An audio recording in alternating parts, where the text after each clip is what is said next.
simple. Look at that.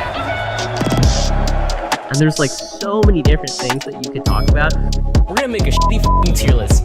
Best man live his life. Oh my god! Pump to God! FlyQuest over! Champion! Let's go! Pump to God right there.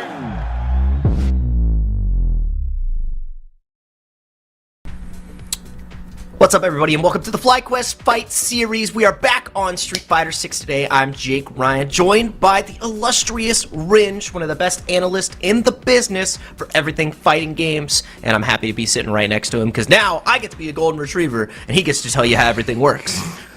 Yeah, and you know, we all still figuring out new stuff, right? Because it's a new patch for Street Fighter 6, all kinds of stuff. It's going to be on the up and up, right? I think a lot of new characters are going to have significant roles in the meta and whatnot. We're going to dive into all of that as we go along with this bracket, of course. But this is the FlyQuest Fight Series. If you don't know how we do things around here, it is going to be a ladder format where all players got to participate in pretty much a round-robin style where they got to play a bunch of matches against people that are matched up around their various skill levels. And as you can see, we do split the event today into both coasts, West Coast and East Coast, with an $800 total prize pool, 400 being dealt out to each side, of course, with the top 4 being paid out as well. So we're going to be looking real great today, Jake. And then all of those pool players advance into a top 8, where it's 3 out of 5, double elimination all the way through. And you can see first place 200, second place 100, third 60, and fourth 40 for the prize breakdown. Yeah, and I love this type of format too because you get to fight players of each and every caliber as you get in your way to top 8 and really see where you land in the landscape. Obviously, we have, heavy hitting favorites on the East Coast and the West Coast for each and every game that we have at FlyQuest Fight Series, but we see a couple of interesting names pop up, new challengers, and that's what that ladder format provides. Everybody always goes in, they're like, oh, it's a first to 2 double limb bracket. I got the wrong bracket path. I'm not going to get to top 8. That doesn't happen here. You get to play as many matches as you want. So just because you lost to Punk, just because you lost to 801 Strider, just because you lost to Shine, you could still get top 8. It's really hard after 3 losses, but you get the picture. Yeah, exactly right. So it also allows you to get so much more tournament practice under your belt, right? The atmosphere, all about that. It's very different from playing online or locals or what have you. That tournament format is something you definitely need to get used to and build up a tolerance towards. So this gives you a great chance to do it, of course. So yeah, I'm looking forward to seeing who we got in top 8 today because as you mentioned, we usually got some of the usual suspects, right? Pong when he's in town, IDOMs and whatnot. A lot of the usual ones that you expect to see over here on the East Coast, but there's going to be some new names as well, and obviously, especially with the new characters being, or I shouldn't say new characters, but characters in a new spotlight that they didn't have before due to the adjustments. I think we'll see some surprises as well, or maybe some of those familiar places will be rocking some new characters. Absolutely, and I mean, just yesterday we got to see TNS finish up with, if the character graphic wasn't lying to me, that was a Punk on Kimberly. I've been seeing a ton of Japanese screenshots of all these Kimberly players that have been running rampant, all the young guns playing Kimberly, and it's just every match is Kimberly Bison, Kimberly Bison, Kimberly Bison. I know we don't talk exactly about numbers, but I think that character is the absolute eater of the patch. She is having a gourmet meal of changes, of buffs.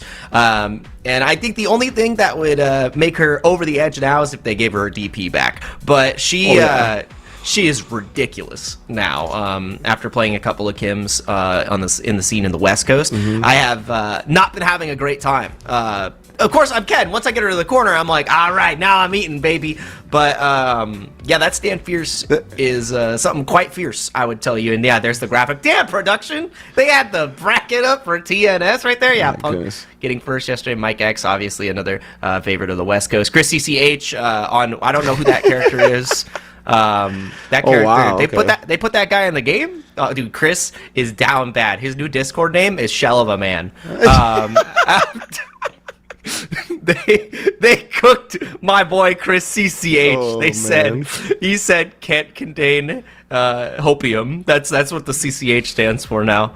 He's cooked. But yeah, it was a great tournament that we had yesterday. Another one, Terry eating incredibly good from the patch. And I feel like Jamie players are understating his buffs as well. But a lot of great changes to shake up the meta.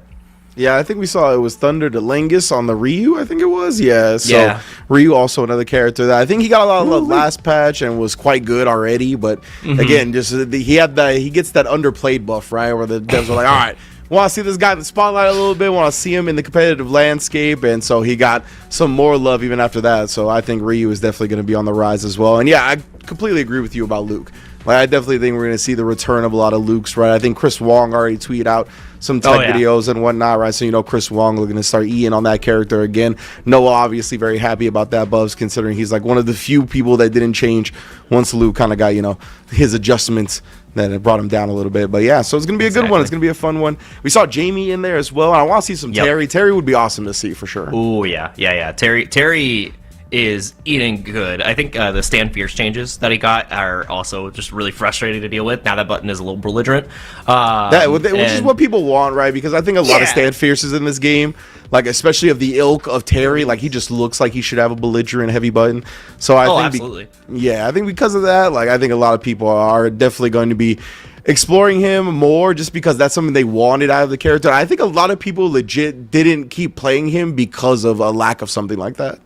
Yeah, he needed all the special moves were there. He's got the belligerence in that regard, but you need to have that power in other facets. Otherwise, it becomes pretty one-dimensional. Even though he is incredibly cool, his combo routes are crazy cool. He has some of the best looking supers in the game. Like everything about the character oozes cool, but when it's missing one of those like facets that's required to really operate at that highest level, it changes the game. So yeah, really love all of that. And dude, I saw a tweet that highlights, the underplayed Ryu aspect the other day, and it cracked me up because it was like, oh, Ryu could be the only Shoto in the game, but people are gonna be like, oh, nah, he's not the strongest Shoto. Have you seen Zangief lately? And I'm just like, bruh, is Zangief a Shoto? Like that's how Ryu players are trying to downplay. They're like, oh no, he's not that good, man. I'm like, dude, Donkey 100%. Kick takes away a freaking bar and it's safe.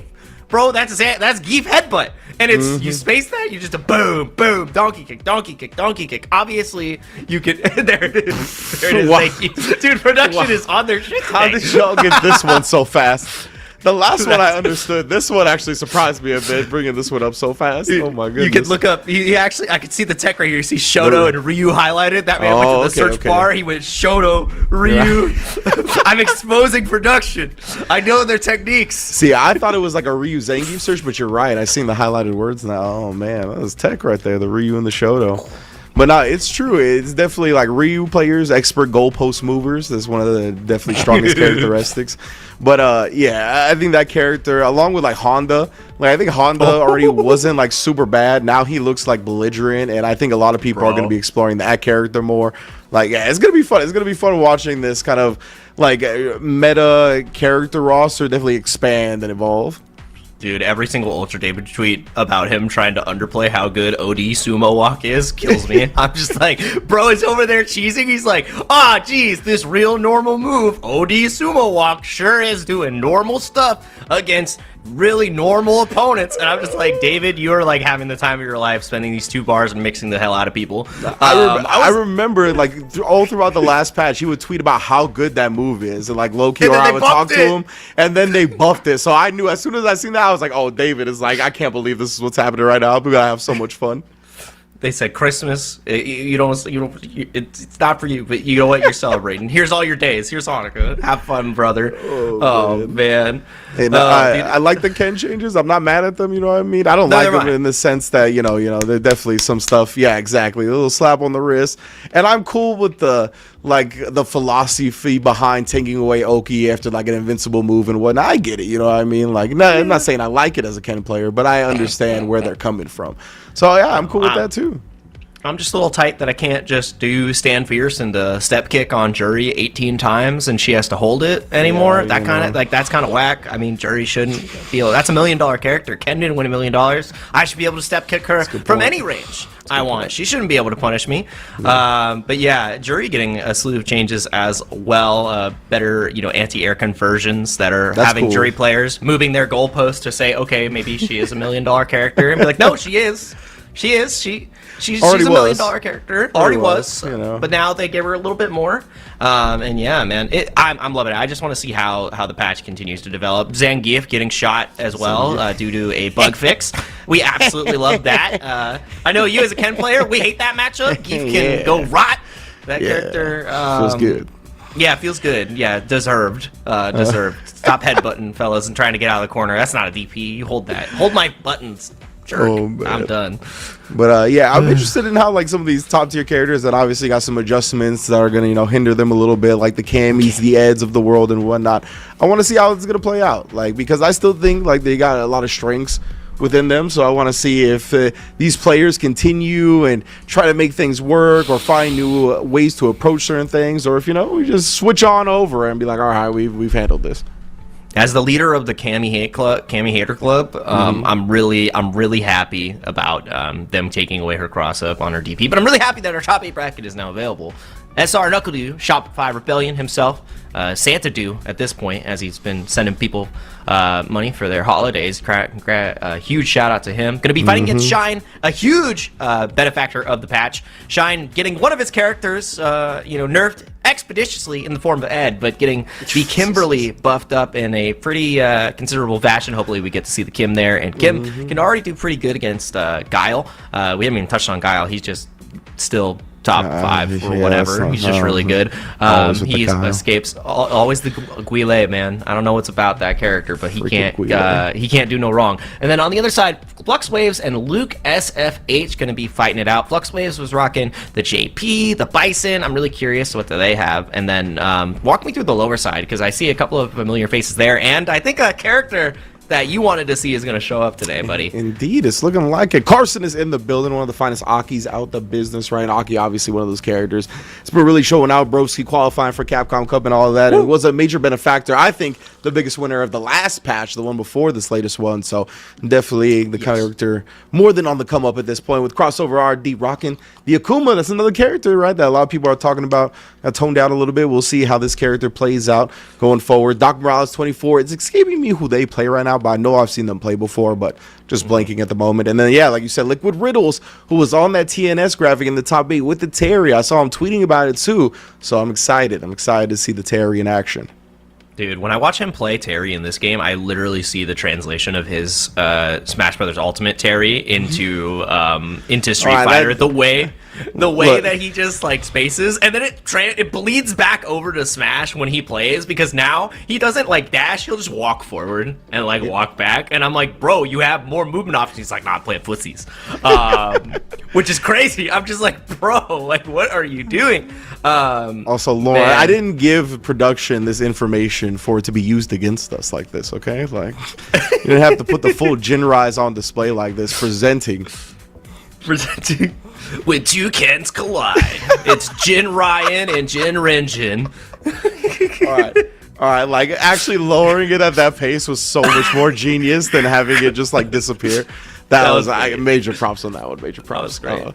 But yeah, man, I'm excited. Yeah, and yeah, you said Knuckle doing Shine as one of our first matchups. That's a banger for sure. Wild match. That could definitely be grand finals of the whole thing. And yeah, Knuckle Do obviously going to be big chill. And he did use a lot of Cammy, right? That's a character that we could talk about a little bit that did get toned down. DJ, I'm actually not even sure what happened to DJ. Like, DJ got like some changes the first time, and then like ever since then, like I feel like nobody talks about DJ. So I don't know what happened, if DJ got buffed or nerfed or, you know, whatever the adjustments were. So we'll find out about that. That's also another character that Knuckle do be playing. All I know in the background is everybody's like, oh man, DJ's not playable anymore. This character sucks. Shan is qualified for Capcom Cup. Playing who, DJ? It's like, with some of the sickest, like, you know, sway into full punish combos in the most desperate situations, but terrible character, you know, not strong at all. And bro, like the last TNS I commentated, it was like Knuckle Do dual Kevin grand finals, and Knuckle Do just played DJ, and he like just knee dropped him the whole time, and he could never anti-air. And it's like, you know, he's still very much a strong character, especially in certain matchups. So definitely, I think it's still very viable to be picked here. Be interested to see. And then Shine, as you mentioned, with the Ed hindered a little bit. I don't know how, just because having that balance with so many buffs for Kimberly, like I don't know how much Ed he's actually going to be playing. And I think Chun got buffed a little bit. I don't know. Yeah, Chun got buffed. Well, the main winner, and Chris G was going crazy about this, was the modern Chun. Because of the stances. Yeah. The fact that you have your stances in modern, one-button supers, you can stance up to get your mix-ups going. Like, nah, that's I don't want to fight that. I don't think anybody wants to fight that. I think I think we're in danger, right? Like Mago is gonna cook us. Like it's over. I did see Pax talking a little bit about that as well, UK Chun-Li player, and he was like trying to calm the noise down. I don't know if he was just moving goalposts. I don't know if he was just downplaying, but he was talking about, you know, the character losing like I think it was the forward heavy kick or one of the big anti-air buttons that gives her a ton of damage. Just DP. But that gives her a ton of damage though. So like it's a better choice than DP if you know the range and all that, right? Like if you could pull it off. So I get that. There was something else too that sounded viable. So I'm interested in seeing how that plays out though, because I really like am interested in the modern development. Like here, like I feel like everywhere but Japan is not really trying to explore modern super heavy, but like we saw at the Super Premiere in Japan, one of the big things that people talked about was like we were not used to playing against strong modern players, and like strong modern players definitely sent a lot of people to losers brackets, sent a lot of people out of tournament that weren't expecting to run into something like that. So I want to see anything that encourages people to utilize that more. I'm a fan of. Yeah, it changes the entire ebb and flow that you have to really, you know, contest with in neutral and in pressure, because if you're fighting against a modern player, you have to change up the corn dog pick every single time.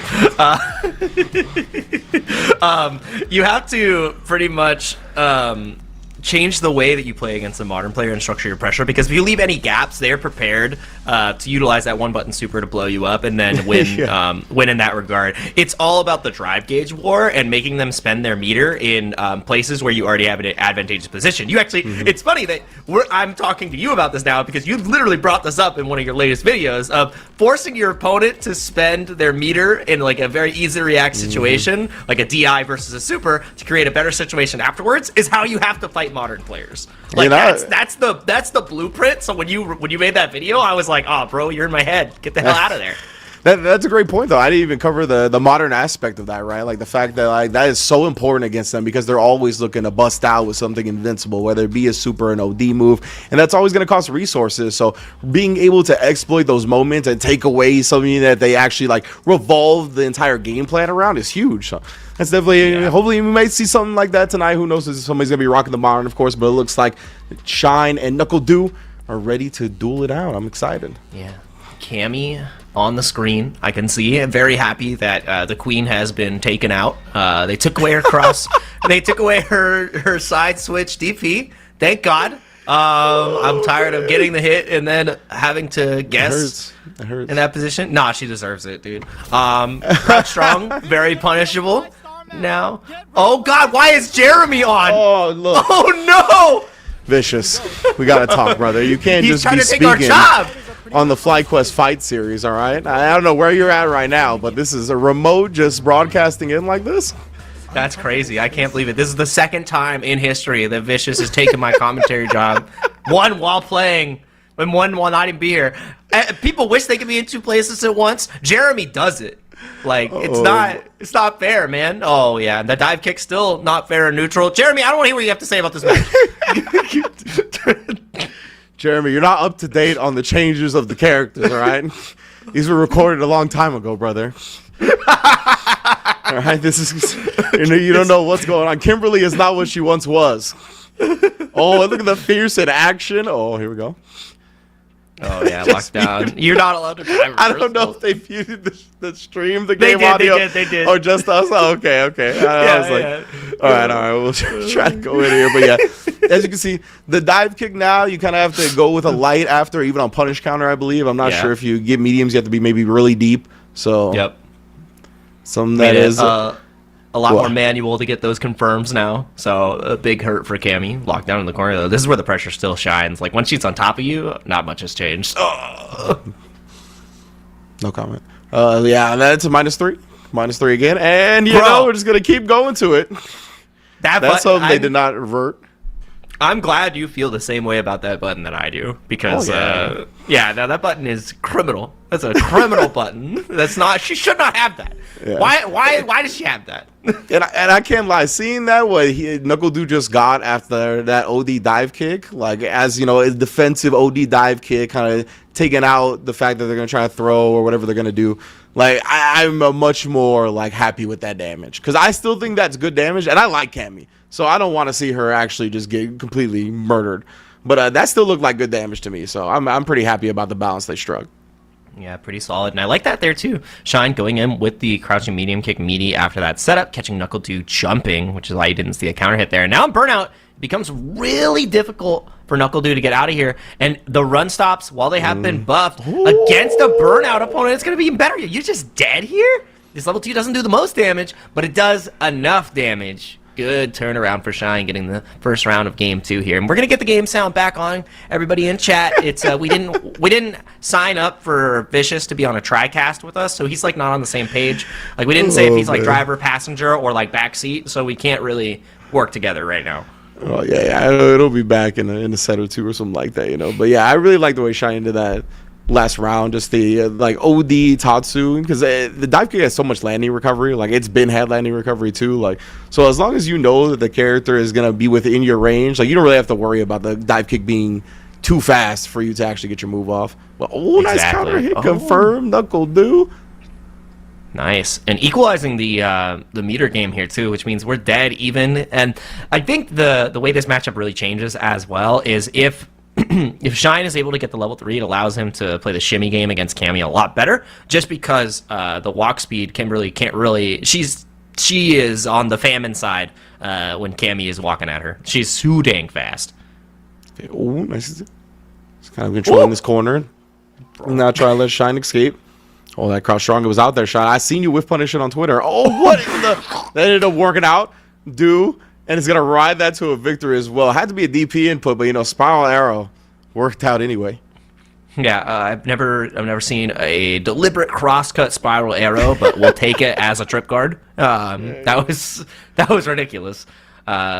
But yeah, we're getting into this next game here in just a moment. You know what that tells me? Production is listening to commentary while they're playing the game. That's crazy. I mean, I've been there. I wanted to hear what it sounded like. You know, I wanted to hear the sock and bob. I wanted to hear I don't even know any of the.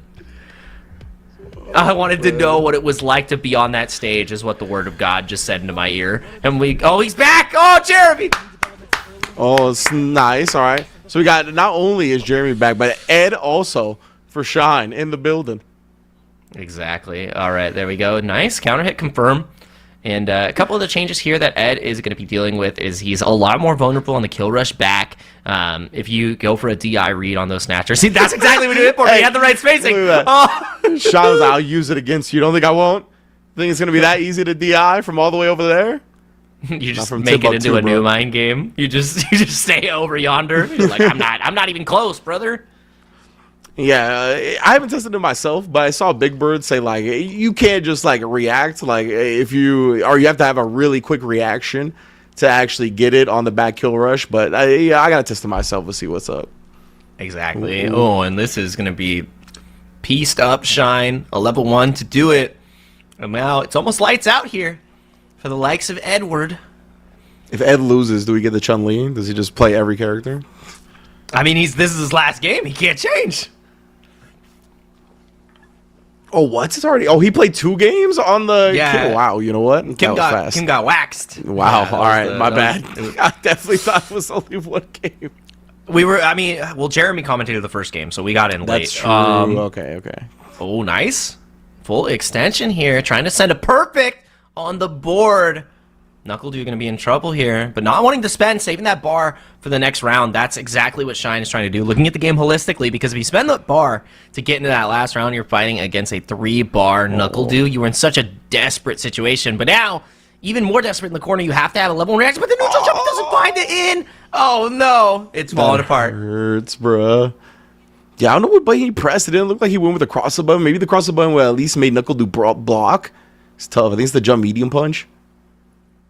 No, he just waits. Yeah, it's tough when it's Cammy, right? Never know when your anti-air is going to be effective. Oh, no, got the reaction at the last second. That was crazy. Ooh. The double delay jab, and then you're like, oh, I got a DI. Okay, cool. Staying alive. I was like, you just need one more thing to break the armor, and then he did DI anyway. I was like, oh, thank goodness. Just one more button, man. Be like, what about the big button? That one works. Oh. In a pretty troublesome position, you can't really afford to take 2 more strikes, but this is great from Shine. Finds a way out of the corner. Obviously wants to find the magic starter, and there it is. OD Psycho Blitz. Right, well into the desync. Call it NACL holding back. Wanted to get his space, went for the legs. God, pieced up in the corner. It's so hard to escape that pressure, but the immediate reaction with the level 3 you cannot test. All right, this man, that is dad reactions. He's not dropping anything. He's got to be on the lookout constantly. Exactly. These kids are crazy. Got a bunch of pets too. Yeah, you just oh wow, what a DP finds the way out. Shine staying alive here. Can't really afford to take this next pressure swing from Do, but you're waiting to see him get to that 3rd green bar so he can go for the drive rush cancel and try to find that burnout on his own. Gets the DP on the dive kick, and that's a slow DP. That is a hard anti-air to hit. Shine staying alive. 2-1 here for NACL though, so you got to stay on Ed boy the rest of the time, and it's right back into. I love this. The blitz ga -4 de crouching level punch ga ass. No, I can't. That's a great one. Keep reading it. Kanji. Ed Burger King. Burger King Ed. Oh my goodness. It's so funny. It's so funny. Yeah, the way that last one ended, it went back to the way Shine beat him in the very first round, right? That Kimberly, like, just knowing the anti-air, like, gonna catch the landing recovery of dive kick anyway. Very, very smart. Yep. Really strong from Shine, and the immediate switch up from God. Knuckle Dew. I like this too, and we get both flavors. We thought we were going to see Guile, but we were seeing the Cammy and the DJ here, and DJ is he's so incredible, dude. This character plays the Fireball Drive Rush game so well, and it's so frustrating to deal with. But you got to get that game plan started, and right now, not finding it out. Shine making Ed look still pretty strong, I would say. It's like, the tier list meme where Ramlethal Valentine gets dropped from top 1 to like top 2. I don't know if that's where we're at, but that's how it feels with Ed players crying. They're like, "Oh no!" The Spider-Man disappearing. Yeah, I feel that. All right, let's see. But luckily, it feels like Ed maybe had a little bit more of a drop off the Ram, but we'll see. We're gonna find out, because I think this character is still quite effective. Absolutely. Knuckle Dew trying to get that third drive gauge back. Like, you see him just playing back, goading his way closer and closer to the corner, and Shine gaining the space is exactly what he wants. And now you got to be careful, because a raw drive rush is going to be in your future. Finds the perfect parry, which is going to make that gauge even more prosperous. This is scary. That's huge. Gonna give Knuckle Dew a big chance. We're in the corner now. Shine just taking his throws. He can't take too many more. She got caught jumping. Maybe Knuckle Dew with the counter confirmed, but Shine with the counter poke back. Yep, and being conservative with the meter so far, because even though CA is available, not going to be able to get the kill just yet. Now, it's a strike to kill Knuckle Dew. You got to be so careful of that stand medium kick. You got to be so careful. You can't get fished out, but the anti-air is just not there. It's so hard, because you're also considering that same knee drop. Oh, but he finds the perfect parry in the punch counter. CA doesn't kill. That's why you don't spend. Yeah, you had to go light, right? That's a tough button to get a big punish counter on from perfect parry. Oh, perfectly spaced from Shine. Gonna finish it off with a level 2, and we got a tied up set. And I want to highlight the fact that in that drive rush sequence, all the drive rush cancels and pressure, every single time Shine went for lights, he knew that Knuckle Dew was buffering. He knew that Knuckle Dew was fishing for the OD jackknife. And you have to be so aware of that against your opponent, because if you go for any of that cheeky pressure where you're going into, like, drive rush into fierce, you're going to get hit by the OSDP and absolutely die. So I love that from Shine. The discipline on his offense was huge to success there. Yeah, it's really effective to do against somebody like DJ, right? Like a flash kick charger character. Because, if they use that, if they try to just buffer it in, they're going to lose their charge. So, but Knuckle Dew roaring back in this round. Ooh, my goodness. Yeah, a perfect to boot. And not even perfect. It looked like a ghetto perfect. My apologies. But yeah, 1 round away. Back to set point. Was the Ed futile is what we're going to find out here. Another counter hit confirmed. That's how we started off momentum in Game 3. In Game 5, we're getting that same kind of pressure. Yeah, he interrupted the sunrise heel. Shine again, looking for that spacing for that crouch heavy kick, but Dew expertly using the OD air slasher, blowing through the flicker. Projectile priority in action.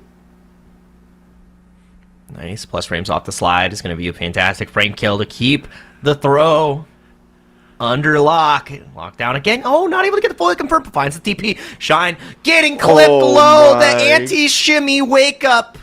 And that is what sends Shine down to the loser side. Knuckle Dew, with confidence in his active defense, makes it happen with the DJ.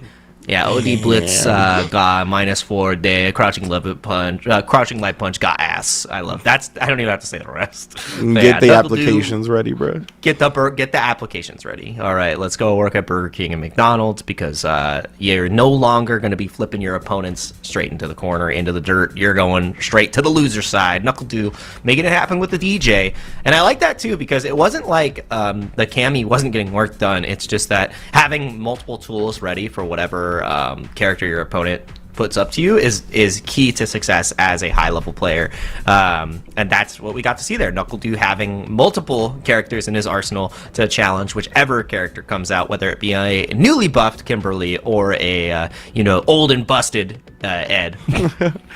Yeah, that's the thing, right? Like, obviously Ed got like the kill rush changed back, the double crouch light kick combo into the psycho cannon and whatnot. You can't counter hit confirm into it anymore.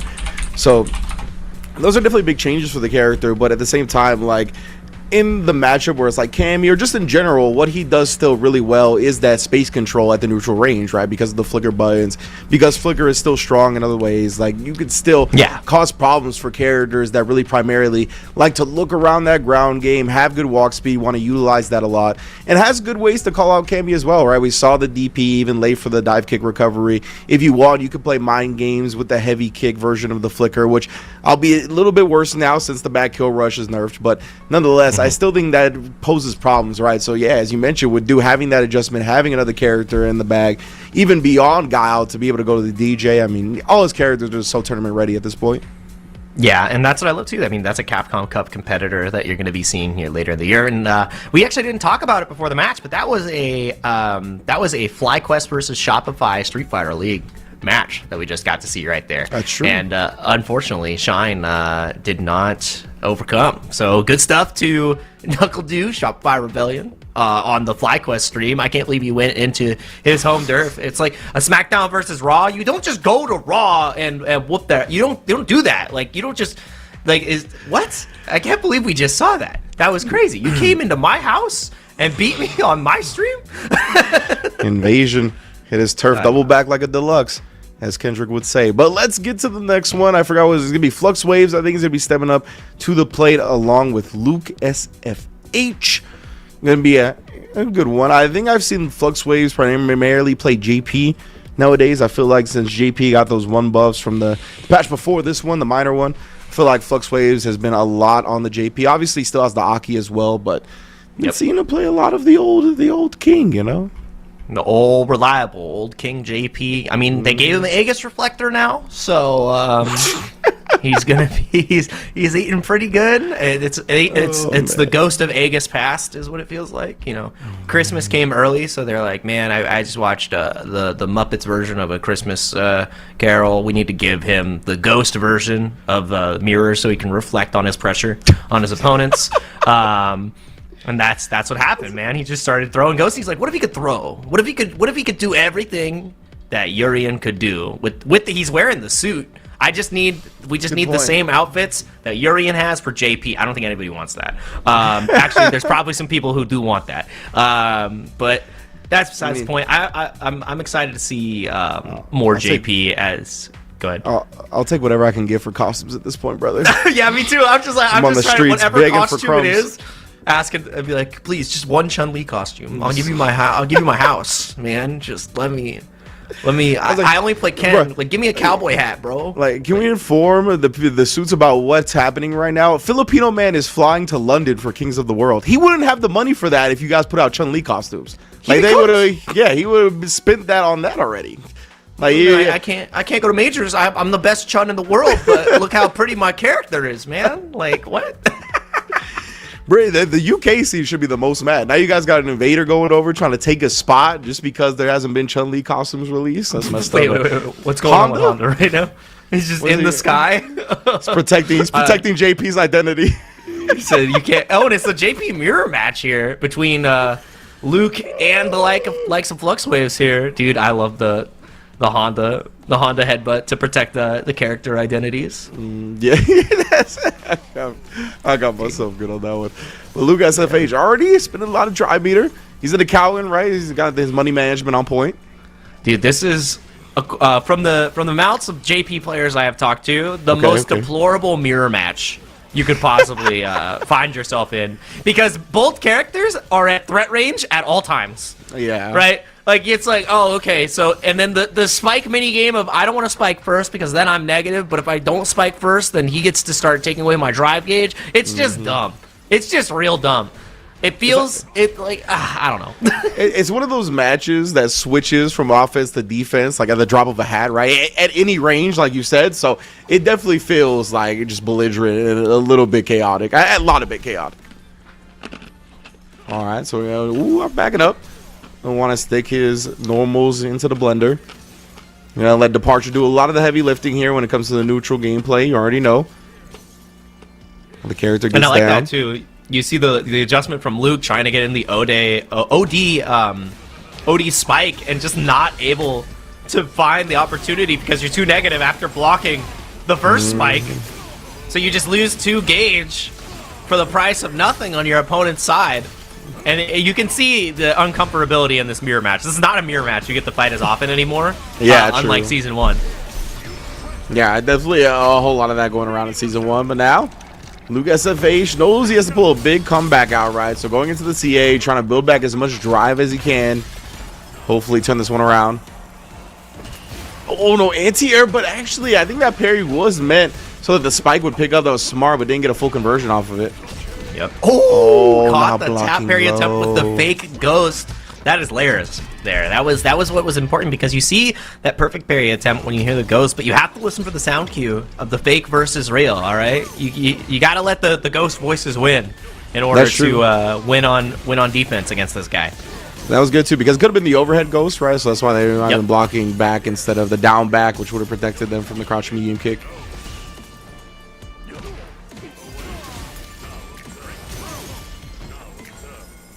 Also, the fact that all your autopilot Okies become threatened against yourself is kind of hilarious. You see him, he's like, oh, I'm just going to snap. This is what I do here. No, you can't do that against me. It's like, huh? You know my tricks? Yeah, it's always one of my favorite parts of mirror matches, honestly, is like seeing the players, not being able to just run the layer 1 to deepen the bag a little bit. Level 1 confirmed. Speaking of which, from Luke SFH.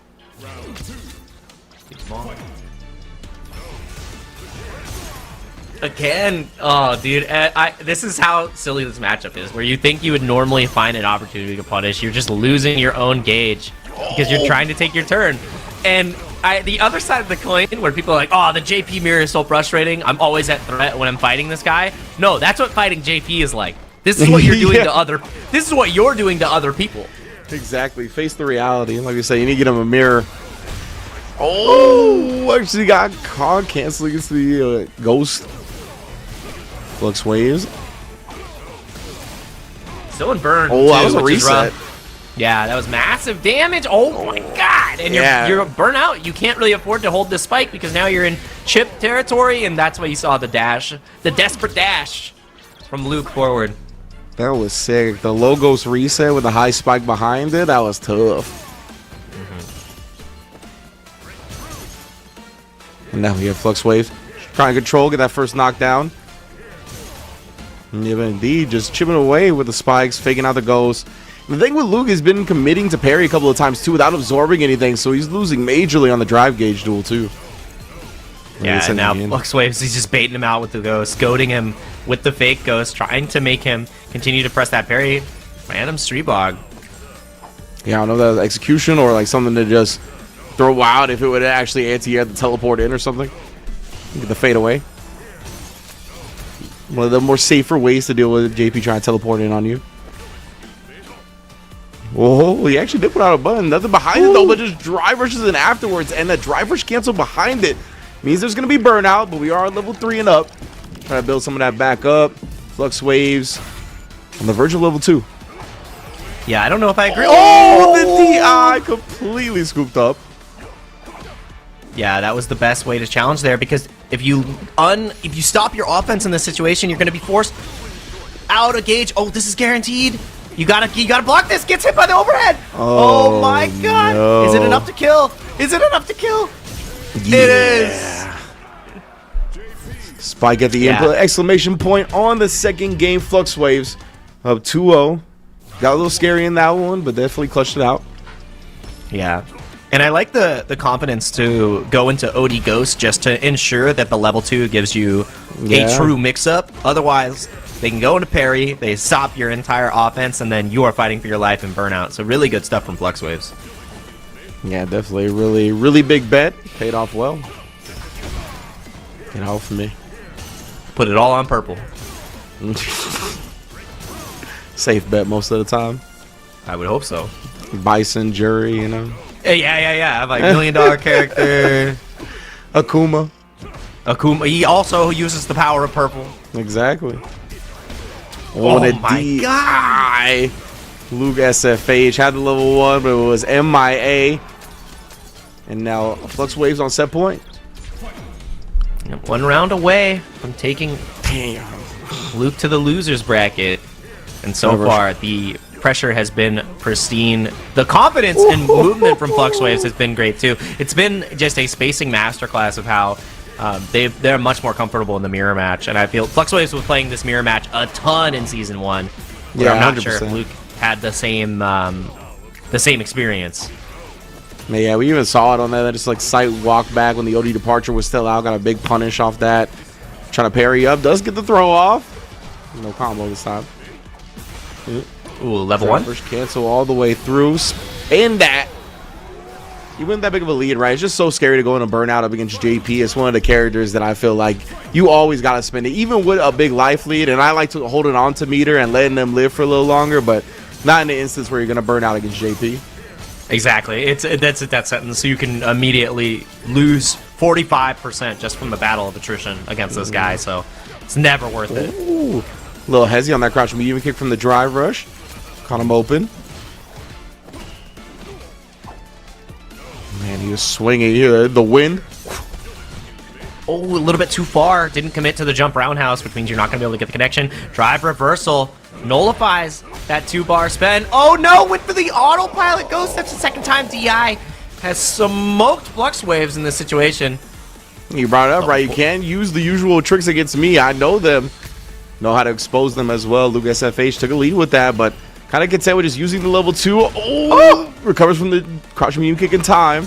Gets big anti-aired.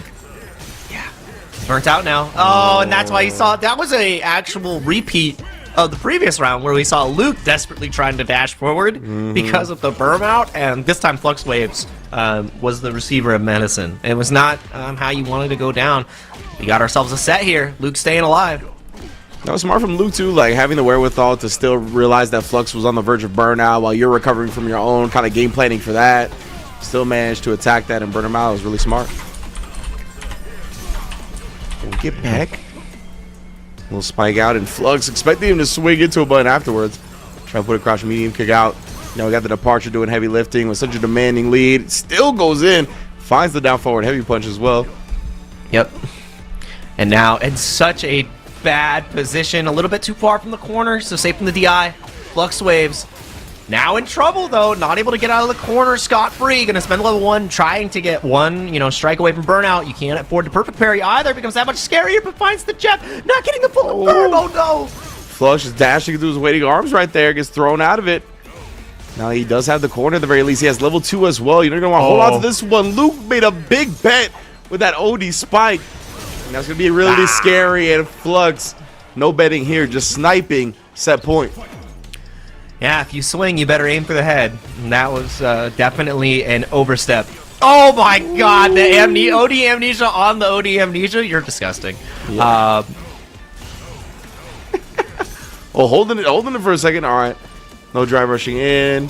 We'll take advantage of that, but does catch the jump out for that exact reason, using the heavy version of the swing. Very smart from FluxWaves. Nice. Snap. Oh, trying to go for the command grab.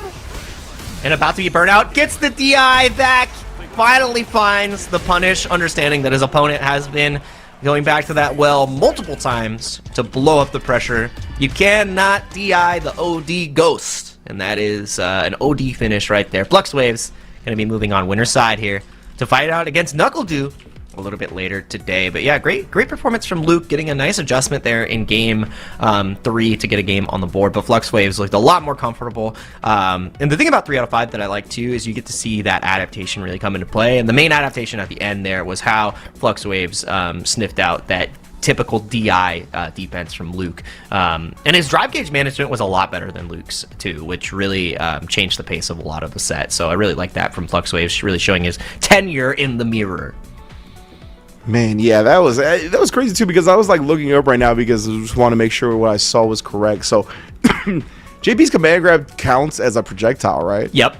That was crazy. So yeah, the spike nullifying the command grab to actually open that up was nuts. That was definitely some like exclusive JP mirror tech at the end. That was really cool.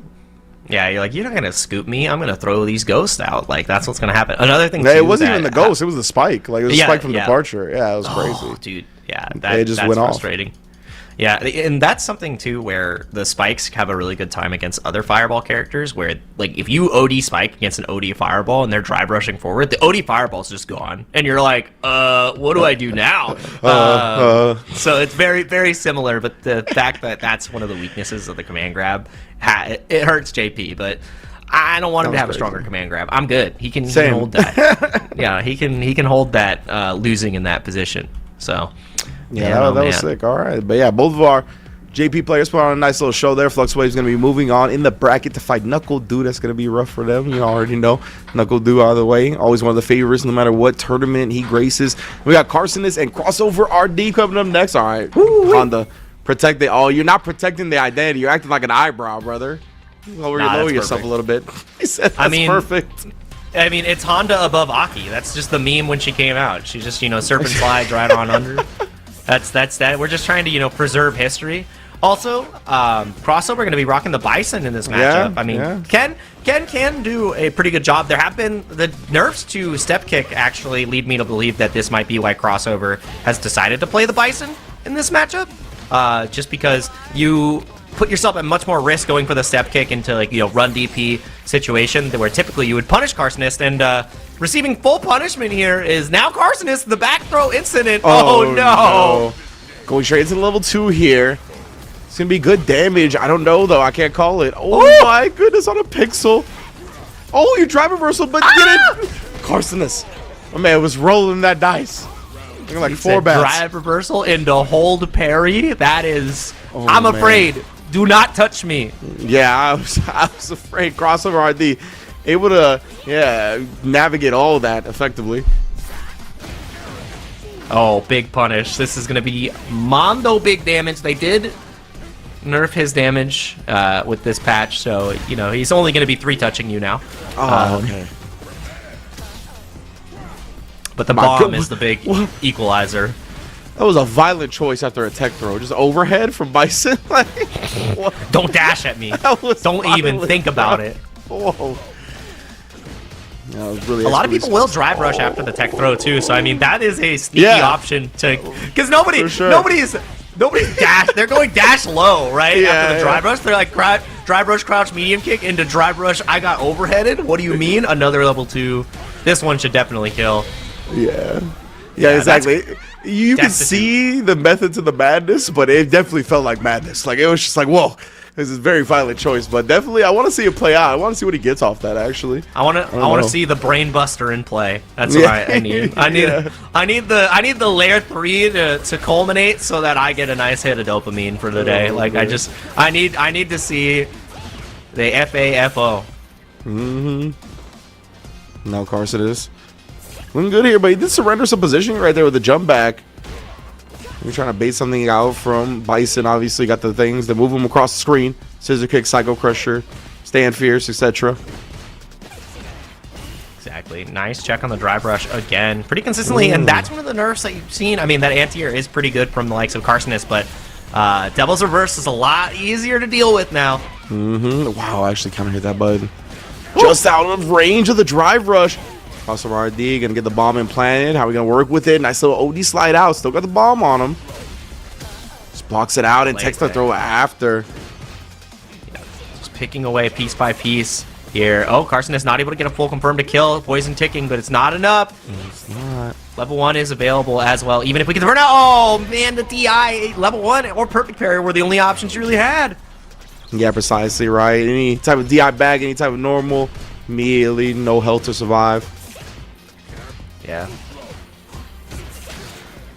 Nice, like the little counter poke, getting the poison on. Add up over time, definitely. It's not something that a lot of players take into consideration.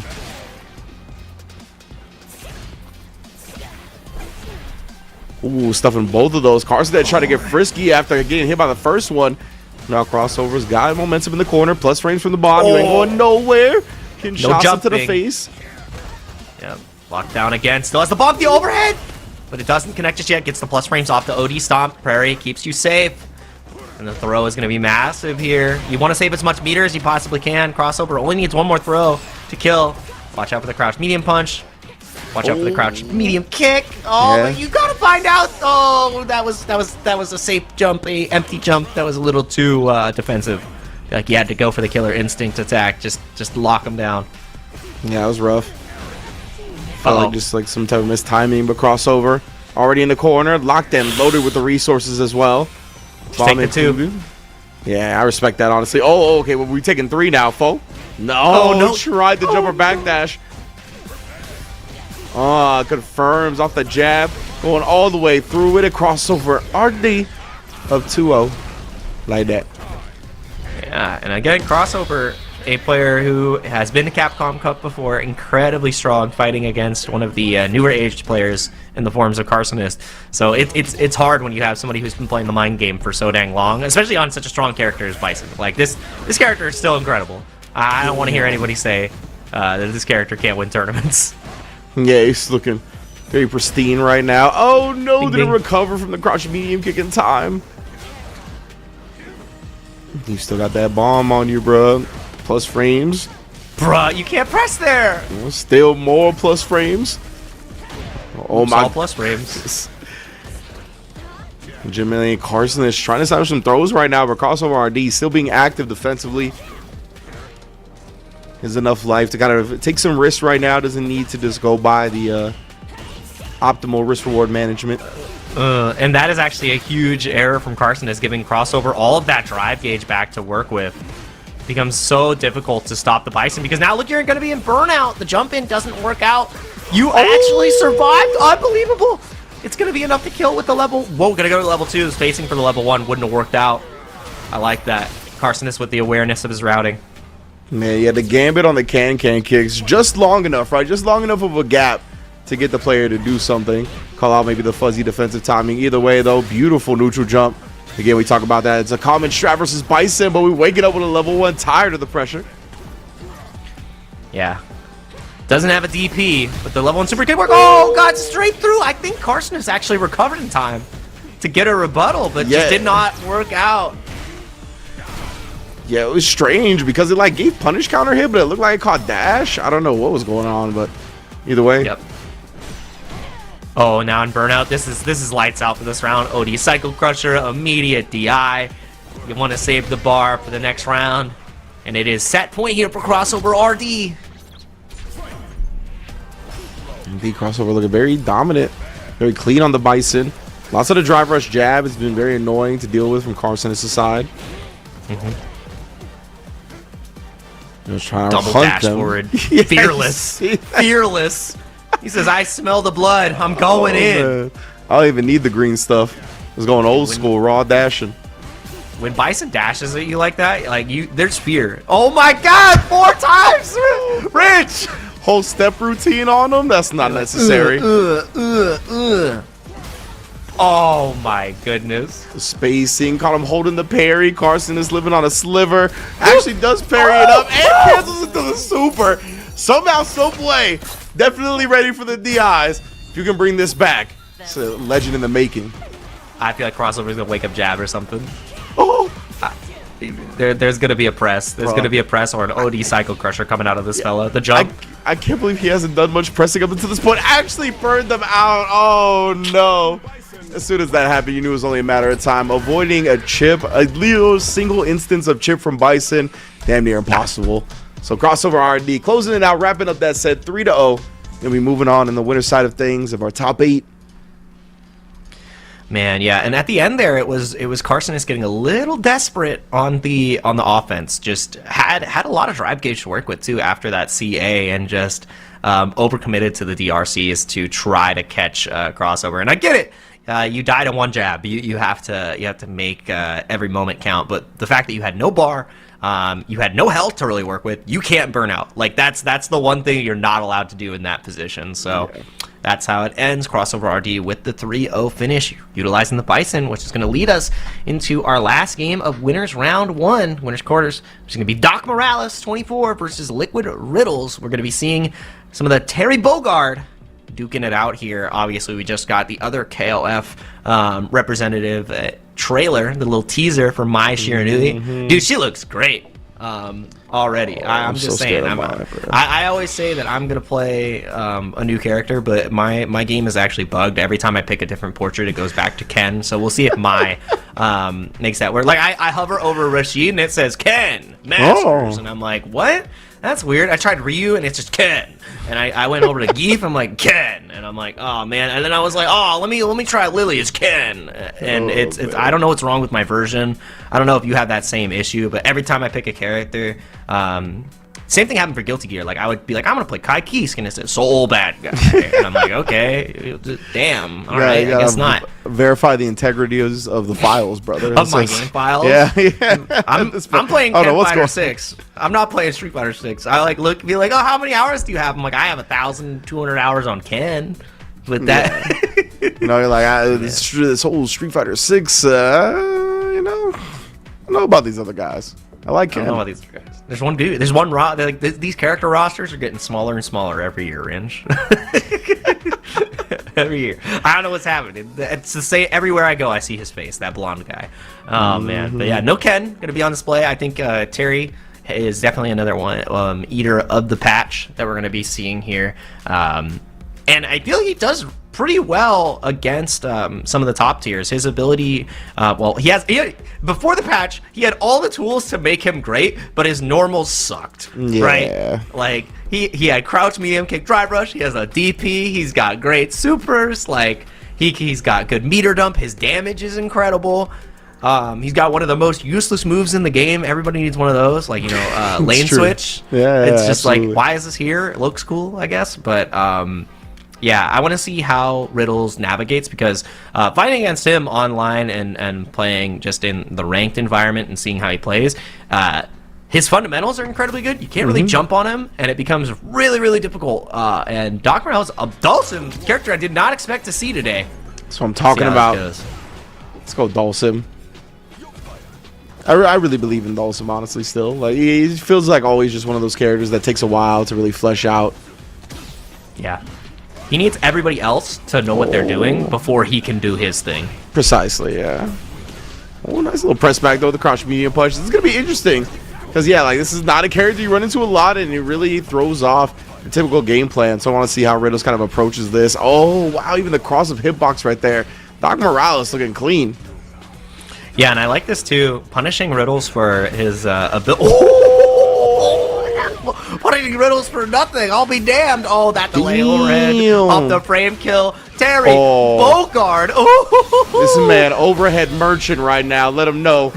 Level 2 for the finish. That beanie will not protect you. What are you buying? What are you selling? All overheads. That's all I got in my jacket. Oops, all overheads. No lows. I can't help it. Justin Wong doesn't want anything of what I'm selling. But now he's gonna hit 4 lows in a row, and then then you're cooked, right? Like, yeah, like there's nothing you can do. We'll try to chase him down. It's good movement from Doc Morales right now. You see both players struggling to find a hit on the other. Okay, back medium kick stuff.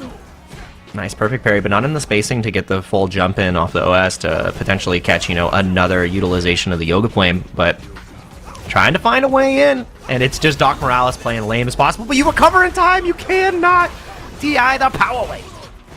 And that's the big opening Riddles was looking for, but oh, it was solid defense until the crouch medium kick came out.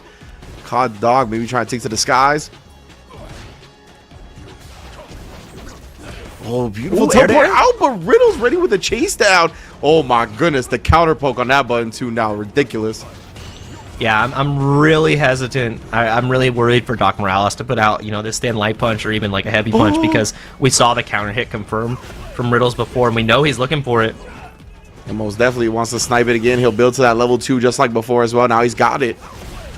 Locked and loaded. Doc Morales, though, he is playing at a life deficit. Oh, didn't actually get the full confirm. Goes into a drive rush cancel, willing to burn himself out for the offensive gambits and back-to-back throws. That's all he needs. Look with Riddles. Up 1. The loops, brother. I'm actually surprised. Typically, you would see Dawson's, they'll opt to go for like level 2 in that situation, just because it'll only lose to lows there. And it beats neutral jump, so if you're trying to bait out the level 3, but just holding on to that meter for a rainy day. Yeah. God, dude, that OD fireball is so good. But Dawson has a great way to avoid it. It just floats above. Yeah, 100% right. That's what you see every time, right? Doc Morales will put out the fireball, Yoga float out. Oh no, couldn't escape that time though. We'll try to bait something out right there. I like that little drive rush power wave action. Stop the momentum. Catch your opponent trying to throw. Get a huge punish counter. Confirm. Power wave. Power wave. Oh, managed to get the other side. Beautiful force knockdown juggle. Oh, was a little bit too early on the throw. That's unfortunate. Yep. Finds the throw this time, and now you are in trouble, Doc Morales. You can't really afford to take any more of these throws. Oh, it caught! Oh, What? it did. Bruh. Clipped him little knowledge checks. Yeah, that's the thing. I was talking to Reynold about this because he was in Seattle recently. He came in, won our local, left. He was like, yeah, he feels Terry is incredibly good at a in a first to three setting, but not a long set setting because the amount of knowledge checks that this character has at his disposal, and you're seeing that on display from Liquid Riddles right here. I just love the fact Real's always ready for that force knockdown juggle against Dhalsim. He's like, if I know one thing about this character, it's that I can get a combo after I knock him out of flow, but fortunately that one didn't end right. Bing. Yeah, this is rough. Now going to be taking the throw pressure, but no, not confident on the offense. And are you just dead? Oh, Liquid Riddles, that was clean, bruh. Again, knocking him out of the air, not only comboing into the rising kick, going into the super, putting him on life support, and one more overhead for good measure. 2-0. The merchant. I'm telling you, bro. That's the email notification, the pop up on your screen where overheads are back in stock, and you're like, oh damn, I just bought. I already am on the subscribe and save for the overheads, man. I don't need any more. My next shipment is next week. I'm gonna take these whether you like it or not. We got overstock. Overstock on the overheads. Oh, I didn't even mean to do that. Oh, beautiful. I was gonna say, nice bird knuckle spacing, but willing to trade with him, and Doc Morales gets the best out of that. Oh, another trade with the 5-fall coming down after. Yeah, he's just swinging. And you see Riddles here. He's waiting for the teleport. He's like trying to get out of the corner. I can't believe that punished. What? Oh, did indeed. We saw a rare moment afterwards of Riddles not being ready for the teleport. Oh, and then get caught in the middle of a power wave on that one. Wait a minute. Yeah, staying alive here. Doc Morales trying to give us a set.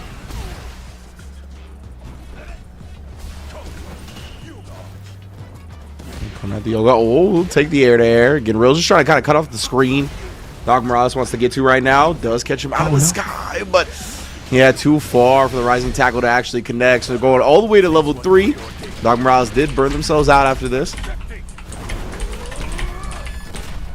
Oh, Riddle's not left with a lot of drive meter as well. Yep. Oh, he just goes for the Hail Mary DI? Indeed. Bro, Try to but this crack is- shoot. We got plus frames all day. Crack shoot.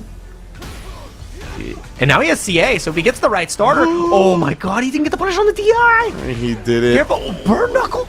Trade on the burn knuckle. Now he's got drive got a meter back burn. as well. It's gonna be a good look for Riddles. Oh, punched in the middle of it and then dashing forward afterwards. Gets clipped as well. Doc scratching and calling him down. Yeah, just not able to win the battle of attrition, and that's normally how these sets will go. Dhalsim is just trying. He can play close up, but he will excel when he's trying to play this keep away game. But these punishes are so good. Just, you know, sometimes you press a medium punch in neutral and you punch the hell out of Dhalsim. Yeah, love that. Riddles. A little bit of delayed throw right there. Doc able to tech, but never escaping with the teleports for free. And Beatty got the drive reversal. You already know. Oh, dropped it, but it's okay. DI afterwards.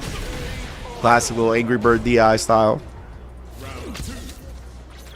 Drive rush medium kick into DI is a tournament winner. That's what that's a tournament winner. Especially DI like just outside of the corner, so it's not actually on the screen. Yeah, out of sight, out of mind.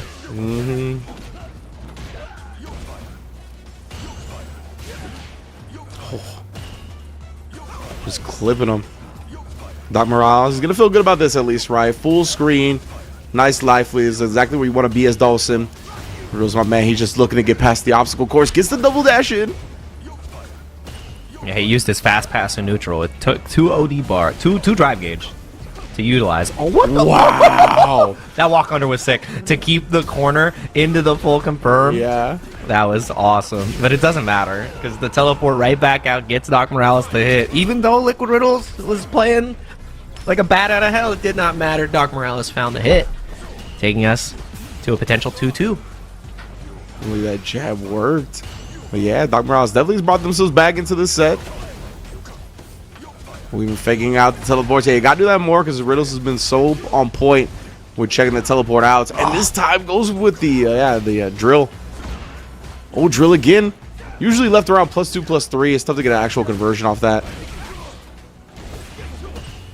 Overhead blocked. The Merchant has been denied. Goes for the super. I like this a lot because it's going to build that drive gauge back, which is the main goal here for Riddles. And now you want to get Doc as close to the corner as you possibly can. Yeah, Doc also below 3-bar threshold. He's about to get back to it now, though. And not as important for Dhalsim as a lot of other characters.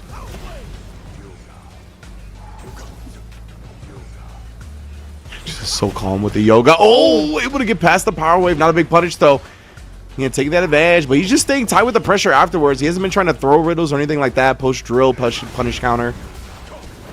Watch for the teleport. No, not going to go for it. Just landing down. There it is. Nice. That was such good timing, right? Because Riddles has been so good at sniping these teleports. Tries to get in on the recovery of the drill. Can't quite get there. Both players in burnout now. Oh, the OD fireball with the combo breaker. My goodness.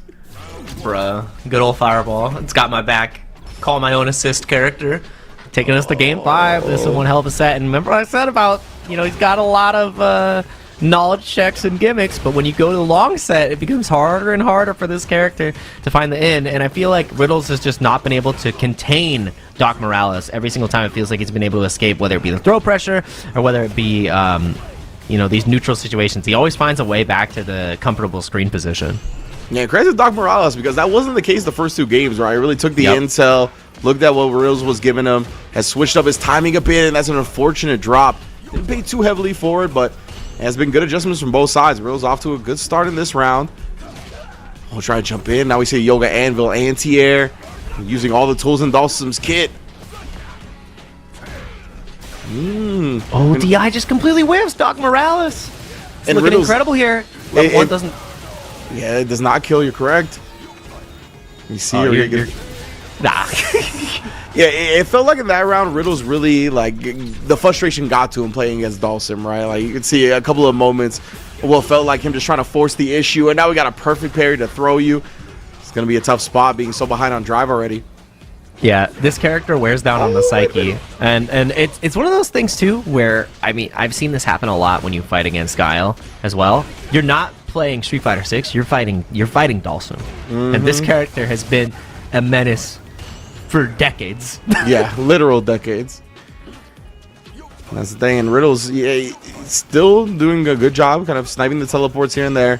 It's gonna be tough again against Dhalsim. It actually drive rushes, cuts the brakes early, but another clean anti-air. Burned himself out in the process, though. Oh, the quick burn! Ooh, he tried to parry after. Ooh, jumps the DI, does get the punish this time, and he's not gonna risk anything, right? Goes into the level 3, make sure that we're going to a final round. It becomes really difficult here, though, because now Doc Morales has all the meter in the world, all the defensive tools. You can establish an early lead and get a little bit more frisky on defense. And Riddles is not going to be able to win that level 3 this time around, so it's only going to be Power Geyser and potential Buster Wolf at his disposal. Indeed. Uh-oh. Seeing right now both players taking it nice and slow. Riddles trying to be patient. Knows this is the last round either way, but finally doesn't check the teleport. Does check the pressure afterwards. Punish counter actually does get a clean confirm off that as well. All the way to the level 3. That's huge for Doc Morales. See, he's been looking for that confirm all day. He hasn't been plus enough to get it. Yep, and I like the early spend as well. You can still potentially get another bar back at your disposal for, light confirms into the level 1. And it's going to be pretty hard here, but finding the fireball to keep himself safe again. Liquid Riddles is in trouble. These crouch medium kicks. They're getting hit by the drill. Doc makes him run into a Yoga Fierce as well. Oh, probably trying to walk forward. Perfect parry. He just potentially mistimed it. Unfortunate, but Doc Morales indeed wins that war of attrition. That's how it goes against Dhalsim. Wear your opponent down. He played the long game, right? Dropped the first 2 games. Did some excellent adjustments. We saw it felt like the frustration of Dhalsim really take its toll in the final game. And that's part of your gameplay. That's part of your strat and reason you played Dhalsim in the first place. And the thing, too, is while I talked about, Terry having the crawling fireball that is really good against certain characters, Dhalsim is not one of them. Dhalsim is the one where you want a regular fireball, because he can hover at such a height where you're just completely nullified in your normal neutral plan. So completely torn down, even though you got that 2-0 lead, it was not enough to get the job done. 3 out of 5 really breeds those type of results. And man, we're brewing ourselves a nice bracket here so far. 4 winners have been determined, and we have the loser side cooking on as well. So Knuckle Dune Flux Waves is on the horizon. Crossover and Doc Morales, which is going to be Bison Sim or Ken Sim. And I think both those characters don't navigate, like, they don't win against Sim. I think it's pretty even, so Sim really gets to shine in those matchups. And then on the loser side, Shine taking it over Luke SFH in a 3-0 fashion. And then obviously the other side of losers is going to be Carcinus versus Liquid Riddles, which are banger matches as well, man. Ringe, it's been great so far. We've got more to come as well. I think I need a refreshment though, so I'm going to get some water. I think you should get some too. We're going to take a quick little break. We'll be right back with more FlyQuest Fight Series action for the East Coast as we get closer and closer to our top 4. Who's your least favorite Swedish person? Oh man, Y'all know Swedish people? I only know Laughing. Like, I don't know any other person from Sweden. I guess I hate Lefted. This feels like pretty specific. Yeah. it was very. Yeah. Which one do you wrote this?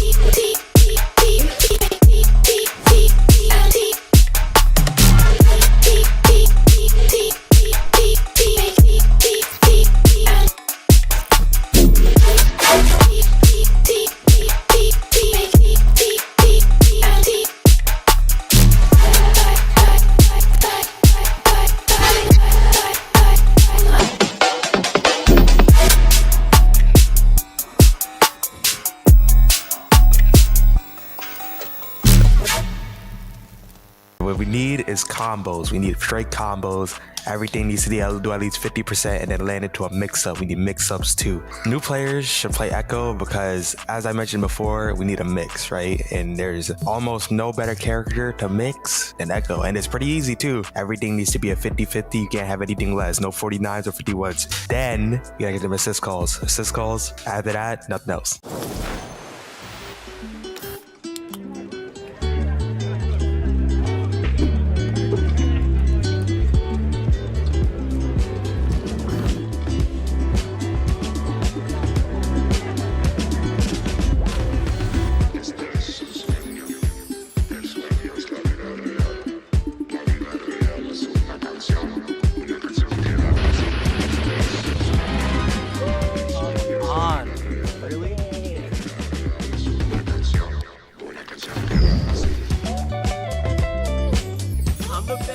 I'm the best of all time, baby. Let's hear it. You're so good. How are you so good? I love you, Jake. GDs.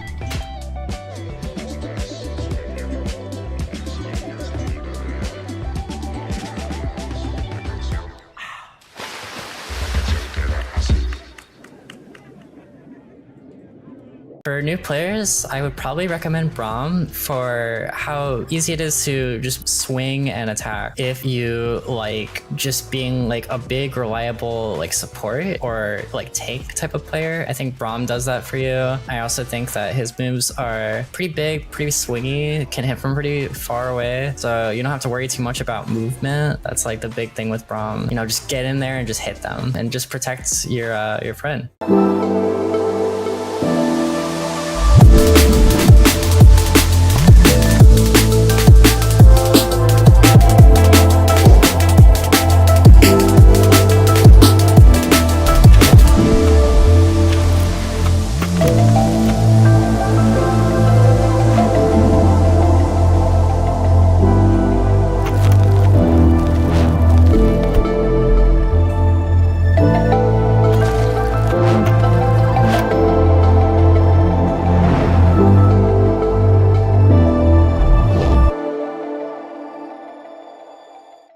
For new players, I recommend Ari because you play a game like this because you want to finesse. You want to move. You don't want to just do things without purpose. Anti-air is as simple as it gets. I kept it extremely simple, but I mean, you can go a long way with just those. And this character is so elegant, so smooth, and you just want to dance when you play it. And this is the character I recommend.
And there's like so many different things that you could talk about.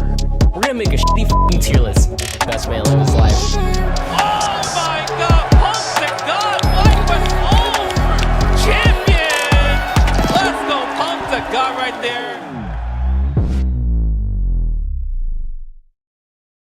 Welcome back, everybody, to the FlyQuest Fight Series. Already round one in the books of our top 8, of course, from our ladder format. Myself, Ringe, and Jake Ryan taking you all through the action. There it is. Look at that. Knuckle doing Flux Waves. Crossover RD and Doc Morales is going to be our matches coming up next. You got Shine already taking down Luke, SFH, and Carsonis and Riddles. Also handling some beef in the losers bracket. Not actual personal beef, just, you know, they ran into each other in the bracket. It'd be like that sometimes. But I believe we are coming to Knuckle Do versus Flux Waves next. So I'm excited for this one. Of course, we've already seen Knuckle Do with the, or excuse me, Flux Waves break out the JP. We know he's got the Aki in the toolkit as well, but I don't know if it's going to be busted out. I feel like he's going to be comfortable going JP against at least Knuckle Do traditionally thought of as a Guile player. Maybe you do start on the JP, but the Cammy could maybe pose some problems later. We'll see how it goes.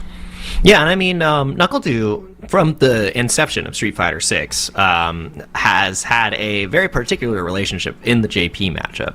If you don't, I mean, I know you recall CEO losing out to JP. Like it happened right off the rip, right when the game came out. We weren't even in the Pro Tour, and Knuckle Do was traveling around, and it was always major. JP. That's why the Cammy came through. Like the Cammy was a measure to fight against JP when the Guile couldn't do it, and everybody at the beginning was like, oh yeah, Guile loses to JP, and it's like JP in season 1 he was pretty broken, I'm not gonna lie. All right, pretty broken. Yeah, JP beat Guile. We can say that now. We can pretty good character. Perfect parry somebody 38 times because they're so afraid to do anything else because they can't throw the amnesia because you'll die.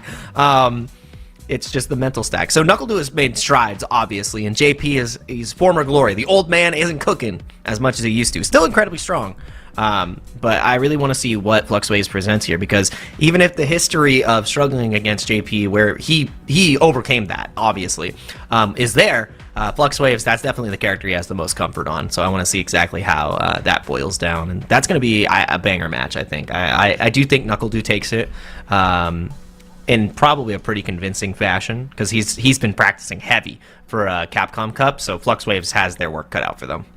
Yes, indeed, right. Yeah, definitely qualified through Capcom Cup, being the overall point earner for the World Warrior East, right? So they didn't even have to compete in the regional finals, where we saw Item qualify through there. So yeah, man, some Capcom Cup competitors gracing our presence here today, as they do pretty much every week here on Fight Series. So it's going to be a dope one, as we come to expect from Knuckle Do. And yeah, I want to see if it's going to be the Guile, the Camby. I know he's been feeling the DJ. We saw it in the first set. The DJ, and it's funny because like when he first talked about the DJ, I think it was like on one of the Arm the Rebels tournaments or something like that, where he was just like, when I play DJ, it's no thoughts, only vibes, right? And that's a drastic contrast to how he plays Guile. So I think that's one of those things too that you got to take into consideration when figuring out what NACL is going to choose. What type of matchup is it? What type of player is he going against, right? Is it going to be more effective to be a bit more calculated and try to measure every single space and do his thing with guile? Or is it better to just kind of throw it out the window and play by feel? But right now we're actually getting crossover versus Doc Morales first. Ooh, my mistake. So we're getting M Bison going up against the Dhalsim. Let's get it popping, and crossover is sticking with that Bison for now. No Shoto dipping just yet. Yeah, just letting the, you know, the best team in the game rock in the back. So good. Dude, locked down in this corner position after already getting counter hit for trying to, you know, jump drill out of the situation. Crossover is in such a strong spot right now. And Doc Morales now has to figure out a way of how do I get in as Dhalsim? Because when you put Dhalsim in this position, they're the ones struggling. They're like, man, all this space and I have to close the gap? Mm-hmm. Yeah, it's tough for Dhalsim to gotta be put in that position. That's why it's very effective to get an early lead on Dhalsim, force him to come to you. Makes the beginning of the round a very important gambit. You can see even crossover right there, right? I love that priority to just dash under after the air-to-air. Knowing that's a forced knockdown. Yep. Yeah. Oh, dude, just knowing that the jabs are going to be the last piece of the puzzle there to get the round.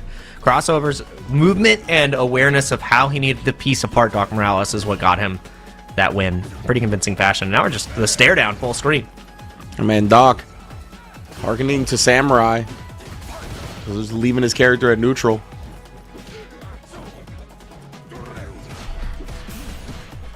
Try to get it started, but nice piece of defense from crossover. That's landing frame, so that was awkward. Maybe he tried to parry when he landed. Yeah. I like that too. You get that perfect parry, you get a lot of gauge back to work with right off the start, but burns himself out. And now it's just going to be the clock, which Doc is happy to play here. You have this life lead. You want to just slowly choke him out, but now crossover on the offense. This is not what you want to happen. Yeah, most definitely. Oh, does get him on the cross side. He's going to go to level 1, get as much damage as he can.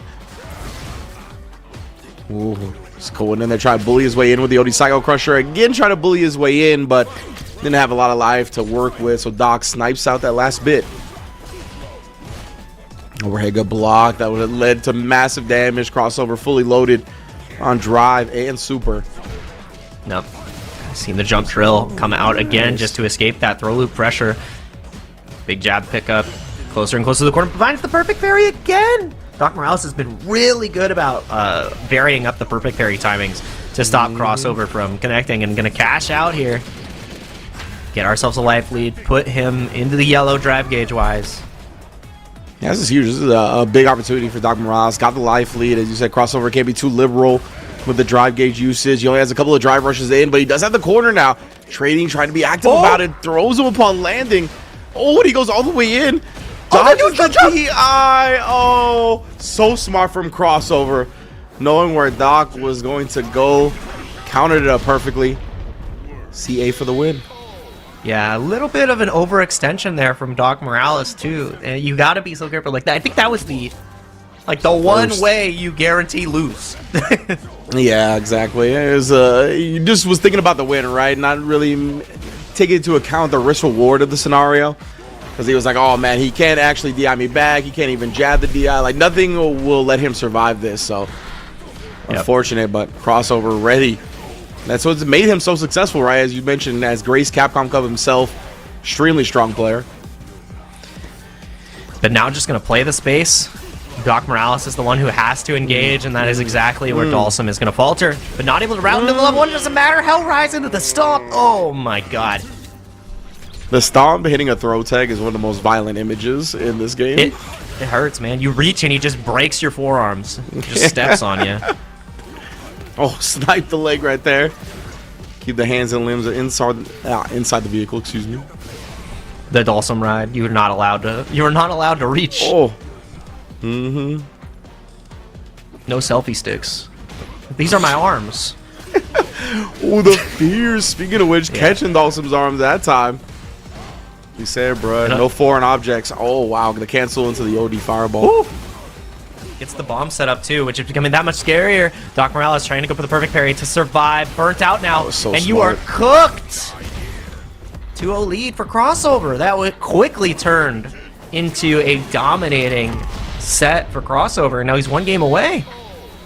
Yeah, I love him just prioritizing burnout at the end right there. Like, he didn't stop his pressure to try to get like some mix-up with mine or an overhead or low. He was just like jab, jab, scissor kick. That combined with the block stun of the mine burned him out perfectly. Yep. Less is more from time to time. You just have to be aware of all those situations. And I mean, this is one of the times too where I feel like Bison has a hard time dealing with Sim, where if he gets that right teleport angle, he can't really anti-air, but you have to get the follow-up afterwards. Yeah. And that is not where Doc has been successful so far. Yeah, Crossover's done a good job of really just winning every gambit after that. Oh, got caught. Looked like committing to the target combo. Yep. I don't know. Is that target combo done with a heavy button? I'm not... I'll find out.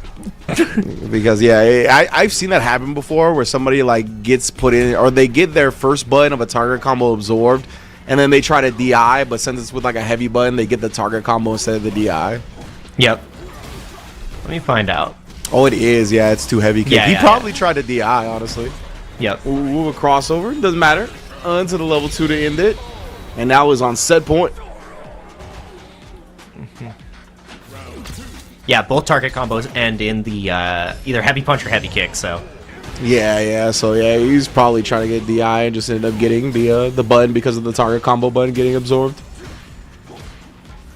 Try to keep him away while the Psycho Mine explodes. The drive reversals as soon as that ends, but the OD Psycho Crusher getting past the fireball setup.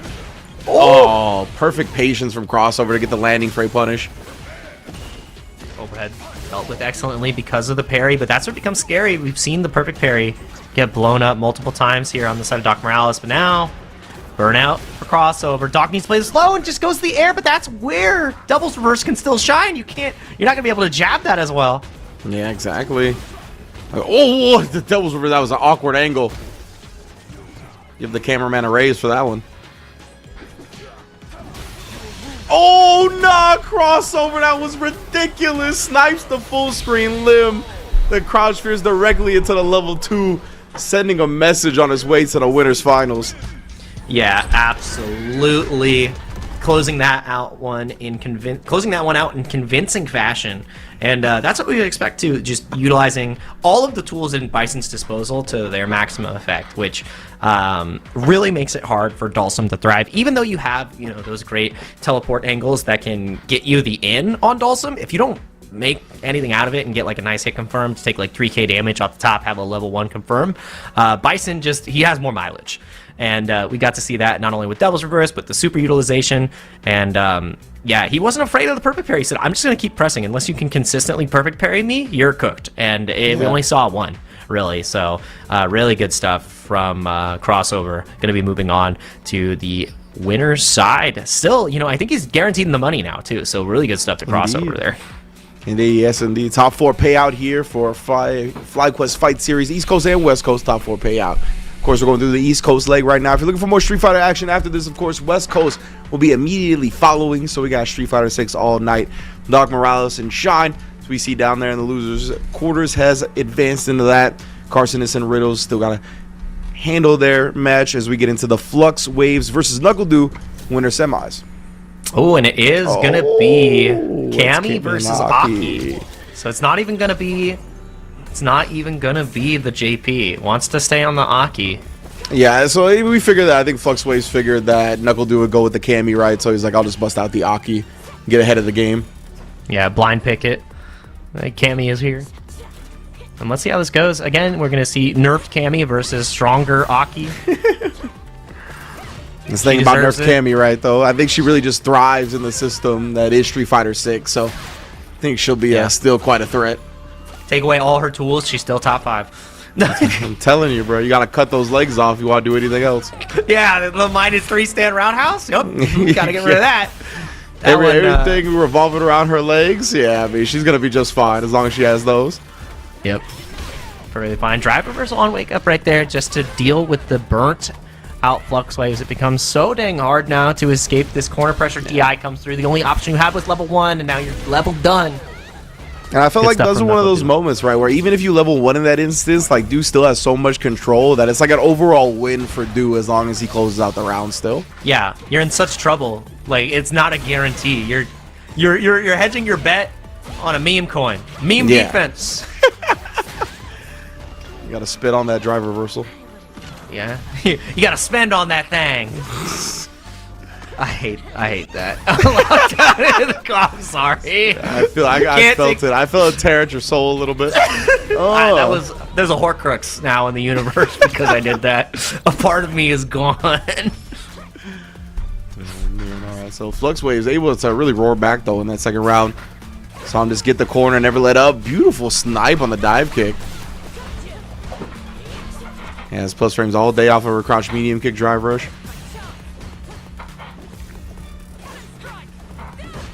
No dive kick this time. It becomes so dang hard to anti-air against Cammy just because of that capability, and that's a way to do it. Damn. That's why I love that FluxWave. It's like, I gotta go with something that's gonna solve both of these issues, right? Regular jump and dive kick. Beautiful way to do it with a level 2. Oh, he actually tried to put the brakes on the drive rush, it looked like, but doing it with jab allowed Knuckle to do still connect. And speaking of still connecting, going into the CA after. Oh man, FluxWaves looks so in control of this, but can start slipping quick. Yeah, and that burns, which means all you have as defense is going to be the level 1. Do you find the opportunity in a gap, if Knuckle 2 even presents it, to get that level 1? Oh, jump back! Oh, I love this. Try to snipe. Yeah, snipe some of these dive kicks with these air-to-airs. Doesn't want to get bullied by the jump. Oh, again! I like it. I like it a lot. And a lot of other characters don't have the punish there, right? So Aki with that really deep jump normal allows her to get the punish on the dive kick there where she was jumping forward. Other characters, they completely whiff and Cammy gets to keep playing. Yeah, 100%. FluxWaves, I love that. The dive kick is so good against burnout opponents, right? Just really lets Cammy bully, so it's prioritizing staying away from that. I mean, look at Dew, even outside of burnout, has primarily been going to that, but just as I say it, of course, crouch medium kick rearing its head, the pressure is interrupted, but not for long. Yep, still locked down. This is where Cammy, she really feasts again, and it's hard for Aki to escape. Has to use level 1, maybe the the serpent slide to try to escape. But you're so susceptible. -3. Yes. Literally all I could think every time I see it. -3. Oh my goodness. Clips again right here. FluxWaves, my goodness, bro. He got his whole drive meter drained. Slowly but surely in that corner. Setting up for the perfect DI and a burnout. Knuckle Dew on the board. Yeah, so dang strong in the corner position. -3. Yeah, look, and it was crouch fierce. It's a walk back stand roundhouse. Like the drive chip is just adding up. Yeah, she carves you up. And it's safe, which is that much scary. That one's not safe. Sweep, but not a really good confirm from the last side of FluxWaves, leaving a lot of opportunity on the table. Absolutely, and like this space that Knuckle Dew can do this like walk forward stand heavy kick range from, he can kind of mix that up with dive kick as well, right? If Flux tries to like beat him to the punch, walk forward, do something, definitely in for a punish counter. Do actually go for the spiral arrow this time. There's the dive kick, and Flux ready for it again with the level 2.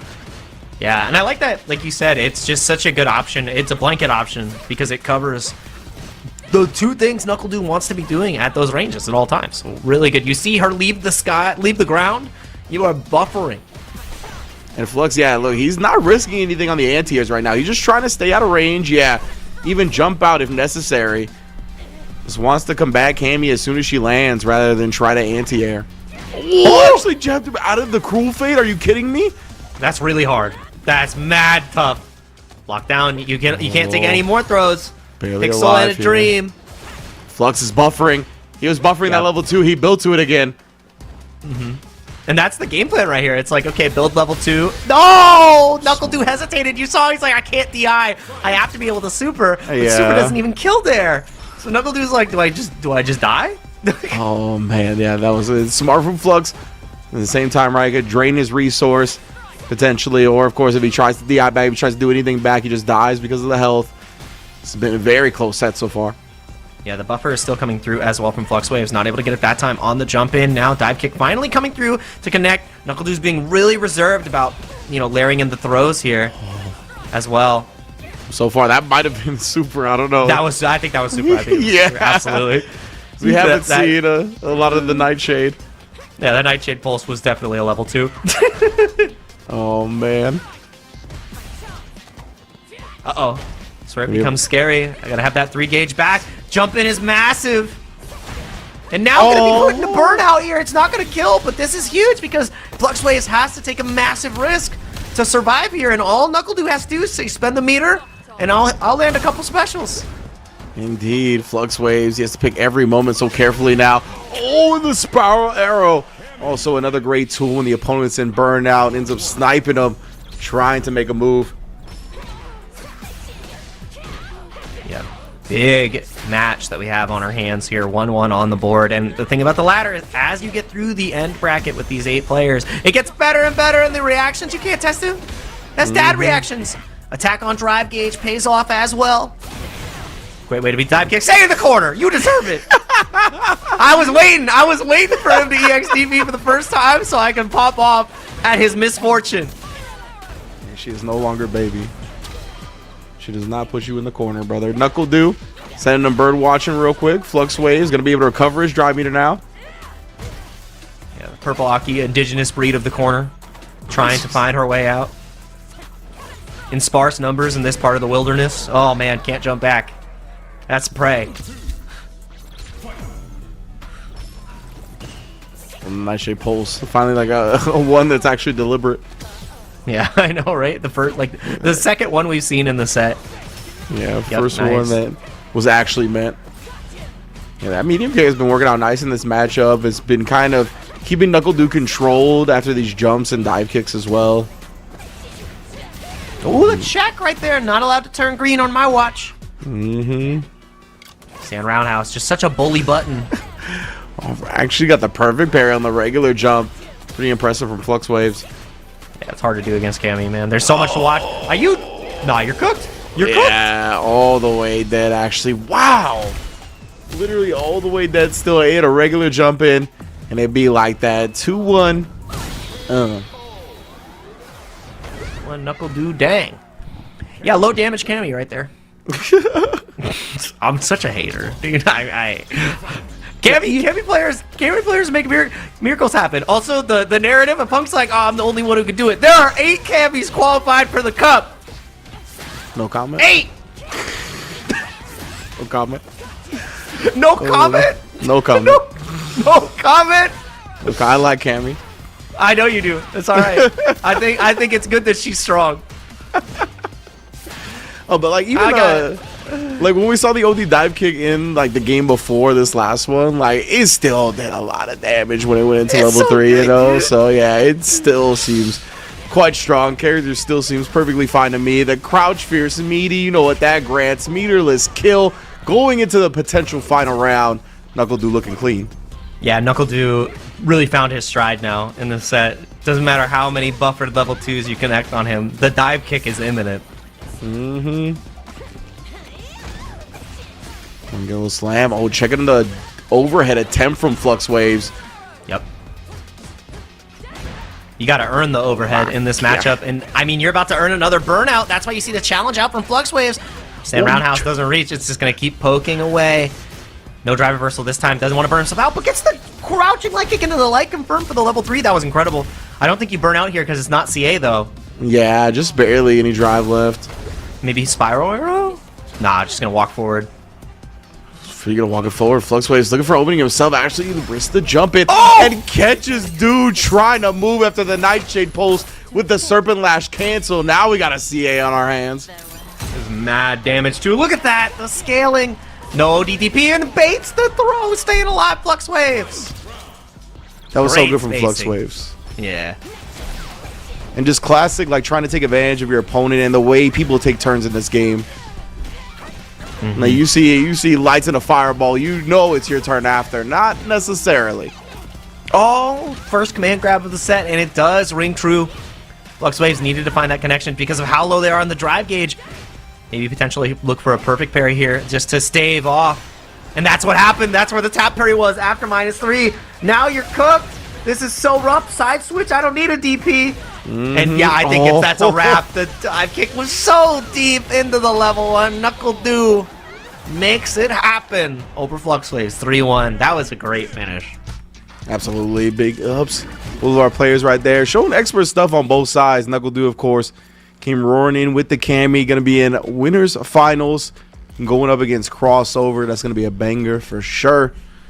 Of course, love seeing the Cammy though. I mean, yeah, this character's not going anywhere, bro. That's all I gotta say. No, she's still cooking. She's still incredibly strong. A couple of the tools were adjusted in a way that makes her more punishable and gives her like less utility, but she still is an absolute menace, a utility machine. And yeah, it's gonna lead us into our winners finals, which is gonna be NACL versus Crossover RD. But we have a couple losers matches that we're gonna be covering first. Doc Morales versus Shine is gonna be on the menu, and then obviously Carsonist versus Riddles as well. So even more Street Fighter action to enjoy here. And I love that at the end too, where you saw that Fluxwaves was very much playing the odds, understanding that the only way to get out of that situation at the end was to find a perfect parry. But NACL's patience pays off, where if you tap parry in the wind in that position, you absolutely flounder, and that's what happened, and that's exactly how it played out. Yeah, NACL is very good at playing like a round parry, knowing when people are going to be looking for parry and whatnot, timing his moves to connect right as parry is done ending. Like, he's really on point with that stuff. I remember seeing one match against like Punk and SFL where he activates level 2 and he just waits for Punk to parry, right? Punk tap parries and then he lets the booms go out after the tap parry recovered. Just like all these instances where he knows you're looking for something like that, he shuts down with the quickness. Yeah, and that's what you need to do, especially at this level, when you're playing against some of the best players in the world in your region. And we've seen how like players can make success out of those decisions too, with great parry timings. Shoutouts to Noah, the perfect parry god. He definitely is, I think, the blueprint for how someone can play in Burnout and outside of Burnout with how he utilizes his parry. So that's why players have developed this, these delays and ability to really deal with the perfect parry attempts. But right back into the next match. It is not Fluxwaves versus Carsonist. This is going to be Shine versus Doc Morales, Mr. $3 himself, back on the Kimberly. I was watching a stream the other day and I saw that his Red Bull Kumite New York jacket said $3 and not Shine, and I was like, that's hard. It's godlike. I was like, that's so hard, actually. They probably asked him. They're like, "What do you want it to say?" And he's like, $3. Yeah, that's a family heirloom. Yeah, 100% passed down generation to generation. Oh my goodness, and this Kimberly, obviously, definitely on paper good against Dawson. So Shine looking to put that paper to work. I like that. I like that. That's why he's named $3. Put the paper to work. Bars. I see. Oh, level 1 spent. Little extra damage. Oh, dude. And Shine Sometimes you gotta gamble. I feel it. I feel it. Can't help it. Ooh, air to air confirm. Quick little Zuna drop. He has plus frames. Oh, dude. Call reaching. Spacing. You're not allowed to throw tech against Kim right here, man. Just take the throw, bro. Just take the throw, bro. Shine mounting a significant lead in this set now. Doc Morales has escaped the corner at least. Got such a long way to go in that throw. Not connecting, allowing Shine to get a full punish counter, sliding on in. It's like, they got this difference in life. I'm good with getting a little reckless. Yeah, Vega player in a different life. Sliding in from full screen. Can't help themselves. Gotta find a way to chip here. Maybe an OD Tatsu. Literally just needs that one hit and it finds the crouching jab to do it. Full stick of butter, both sides. Who's cooking? We're gonna find out. Bruh. Oh, 3 times in a row, he finally cracked. Oh, it felt like he delayed the last one just a heartbeat longer, too. Blowing up the timing. Why are you teching? Oh, man, that was good stuff. Yeah, it was godlike. Yoga Modi escaped the corner. Yep. In trouble now. Extra damage, extra walk speed for the Kim. About to be in Burnout. A little bit of a delay from Shine, and I think you should be able to kill with the can. Follow up here. Yeah, if not, you are burnt. Nah. Oh, yeah, clean stuff from Kim right there. That's the thing with Shine, right? He is an expert, especially on this character, in the trade combos. The art of the trade combo. Yep. A trade denizen, if you will. He's got good favor, good attitude against all his opponents. Facts. Ooh, trying to sneak in and actually does so. Oh no, Doc! The timing on the throws. Shine has found it. Yeah, definitely a button you're more incentivized to press now too. That stand fierce. Oh yeah. So damn strong. Yeah. The delay. Why are you teching? I'm telling you, we already discussed this. He's found the fuzzy timings. Oh, man. The Zuna drop, let him know. Dude, 3 times utilizing that. It's just so good at catching the throw. It's so dang hard. You got to change up your delay tech time. And Doc Morales is in trouble, bro. All these spacing traps. Now just straight up the low. Gonna do with this. Oh my goodness, bro. Run cancel pressure. Yeah, I love this shot. He's willing to challenge after every drill as well. He's like, bro, I don't believe in you. Nice job dodging that one. The run cancel being a like virtuous frame trap now is so dang hard to deal with, dude. It's so hard. And as Sim, you have no DP, bro. Like, hold that. You better drive reversal. Oh, you kill off the Azuna drop? Oh yeah, oh yeah. Into the level 2, the stylish combo. Damn. Yeah, it felt like she just had a billion routes to choose from right there. I was expecting to see something into level 3, but OD Tatu juggling on level 2, I think that's more stylish and more time efficient. So I appreciate you, Shine. Yeah, dollars on the mind. You gotta save time. All right, we're trying to be as efficient as possible. Age catches everybody. I have to make my combo shorter. Facts. Time is money. That's why Daigo's optimal combo is fierce, heavy Jinrai into super. He doesn't have enough time for the rest. That's all we need. Oh my, the trade again. Excuse me. Overhead connects. This is gonna be massive. Still locked down by the bomb. Counter hit. Counter hit. Oh brother. All the way locked down here. Oh, Shine. The last jab didn't actually reach. Would have been the round, but instead, again, look at this. Willing to slug it out constantly with Dawson, right? Challenging all these situations where he might be a little minus, it might be even. He's just willing to slug it out and trade. Yeah, and you have to be that willing, especially against Kimberly close-up, because there's not a lot of opportunities for you to really contest. And you have to, you know, put your money where your mouth is, have that active defense. Now locked in the corner, still in trouble on the side of Shine. Doesn't have 3 bars to work with yet. So not going to have the fastest reversal in the world, but this is a huge pickup with the air-to-air. Wow. And there's a long corner carry too, and then didn't get caught blocking low. Into the drive impact. Yeah, it was. Real funky timing. Not ready for it. Go low. Oh, just going to parry it up. But yeah, that means Dawson's going to be just fine. Knocks him right back down, which is going to be scary. Now you're taking 50-50s off of the drive rush cancel. Finds the anti-air now. You have to be so careful looking out for the teleport. Gets the answer. And now you can't take any chip. Watch out for the Yoga Flame. Slide. Oh, the slide. No way. Oh, drop. Ooh. My goodness, bro. It was real scary right there for Doc. Got caught reaching in the wrong instance. That would have been the set. Holds on for dear life. Oh, my. Somehow, some way dodging the button attempt from Doc Morales. Now in the corner again, the stay medium kick drive rush. You know how Kim gets down. Oh, man. Another cheeky DI here. Trying to see if Doc will be willing to do it. He does not. All the way into the level 3. That's actually going to wrap up the set. My goodness, Shine with a speed run finish on the last one. KO.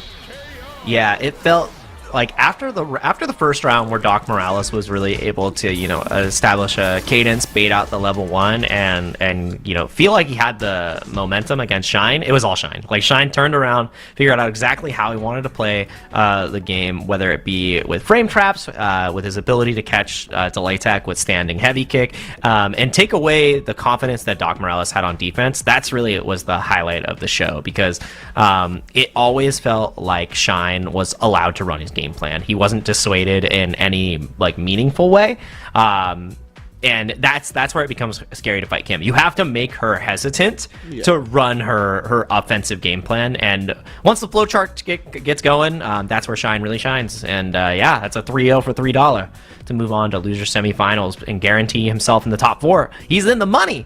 That's at least $25 for that guy now. Oh, Shine in the money. But yes, we are going to have Flux Waves and Carsonis next. Carsonis took down Riddles 3-0 in the losers round 1 side of things. Back to 5. Got me good. Okay, and Flux is going to be going with the JP, opting to avoid the Aki mirror. Almost a Kami mirror. Yeah, and I actually don't have the most experience watching this matchup. I mean, my biggest exposure is unfortunately for my training partner in Seattle. He struggles very much against Aki as JP, just because she's got great air movement. Obviously, she could deal with Ghost incredibly well, too. The Serpent Lash gets through a lot of what that pressure is, and having a meaty Nightshade Pulse can make it really hard for you to use your reversal in the likes of Amnesia. So I want to see how Carcinus navigates here. Yeah, it's going to be an interesting one. Most def. The departure's up. Oh my goodness, but you see Flux Waves kind of exposed right there, or committing to the Ghost. Carson is picking a perfect time to jump out of the pressure. Ooh. Perfect parry. Ooh, just ends up going to a block straight. I wonder if that was all intentional. Was this all calculated for the burnout or just a dropped combo? I'm not sure. Could be. Oh, cool. Fate ends up connecting. You get the full confirm, OTG. Dang. Carson is sealing the first round away. Oh, I love that. Drive rush, as soon as you see the OD Amnesia, just cancel into the Serpent. Oh, no. Yeah. Nice. Doesn't want to give any Ghost pressure, but Carson is about to be in burnout here. Real rough, down, heavy punch. Finds the jump in angle. Now, you take this next strike, you just die. Oh, it ends up getting clipped out there. Trying to move after absorbing the first hits with the parry. Still Aki's turn. Going all the way through with it. Level 2 and get efficiency.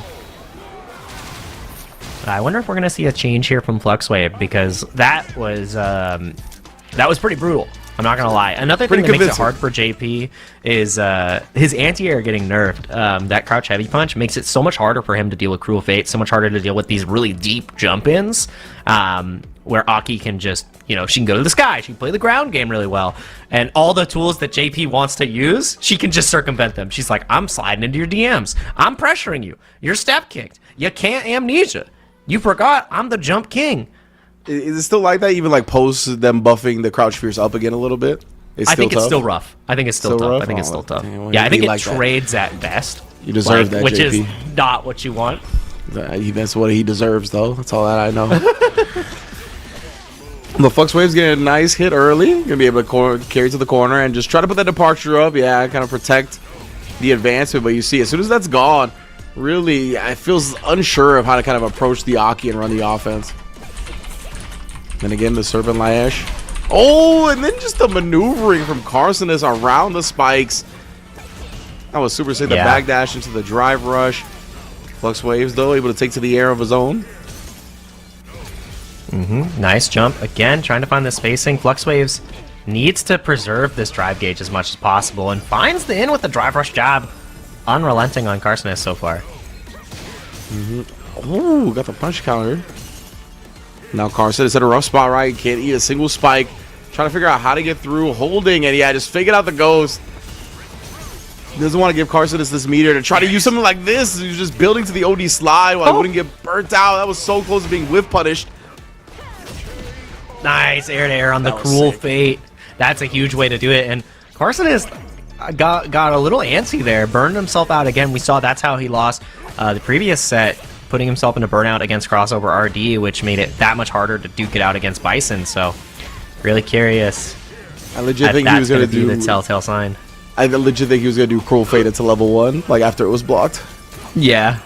Like, I think that's the kind of aggression. Love a good double down. Flux Waves, though. Oh my goodness, bro. That was extremely scary. Carson is here with the level 3 locked and loaded. Any air and hit could be the death. Yeah, no, like this is such a rough position to be in, and burned himself out again. Just not able to play the full screen game very well on this Aki right now is what I'm seeing. I think that's the main difference. When Carcinus is able to get in close, perfectly different set. But right now, this looks like the Dalsum style of JP is what needs to be kept on display to stop Carcinus, because like he's not playing the Ghost mini game at all very well. I'm just being real. Yeah, 100%, right? Like, she has different ways to kind of get past this stuff. Like, we've seen the OD slide a couple of times, but that's usually utilized when Carson is very low on drive, costing him a lot of pressure afterwards. Haven't really seen, like, that projectile invo dive. Hasn't really wanted to risk that. So, yeah, it's tough right now for him. Yep, and it's also about the range. You want to be playing at a little bit of a closer range to really get the game plan started. And playing at full screen is always in JP's favor here. So, like, you want to be playing at this range. Okay, we're getting into it now. Carson's going to be able to set up the puddle as well. Oh, meaty fireball. Yep, that beats the OD Amnesia. Leaves you plus enough to get that counter hit confirm if they do go for it. But lockdown. Oh, my God. The free ball, it just connects. And right back into the same position. Full screen. As soon as FluxWaves created that situation, Carcinus engaged. Again, tried to close the gap full screen, and that is not how you do it. You have to be at jump range. Being at jump range is exactly where Carcinus was that time. Finds the open up, but FluxWaves been actually super on point with perfect parrying these drive rushes. Held the parry a little bit too long that time. Carcinus catching him, trying to escape it. Yeah, I want to see more OD Fireball, especially when FluxWaves is putting a bunch of ghosts and whatnot, a bunch of projectiles on the screen. Yeah, force him to spend the 2 drive gauge to use OD Ghost to really contest against that. Oh, and that's massive. The whiff right there because of the cheeky air juggle lets Carcinus get in with the drive rush.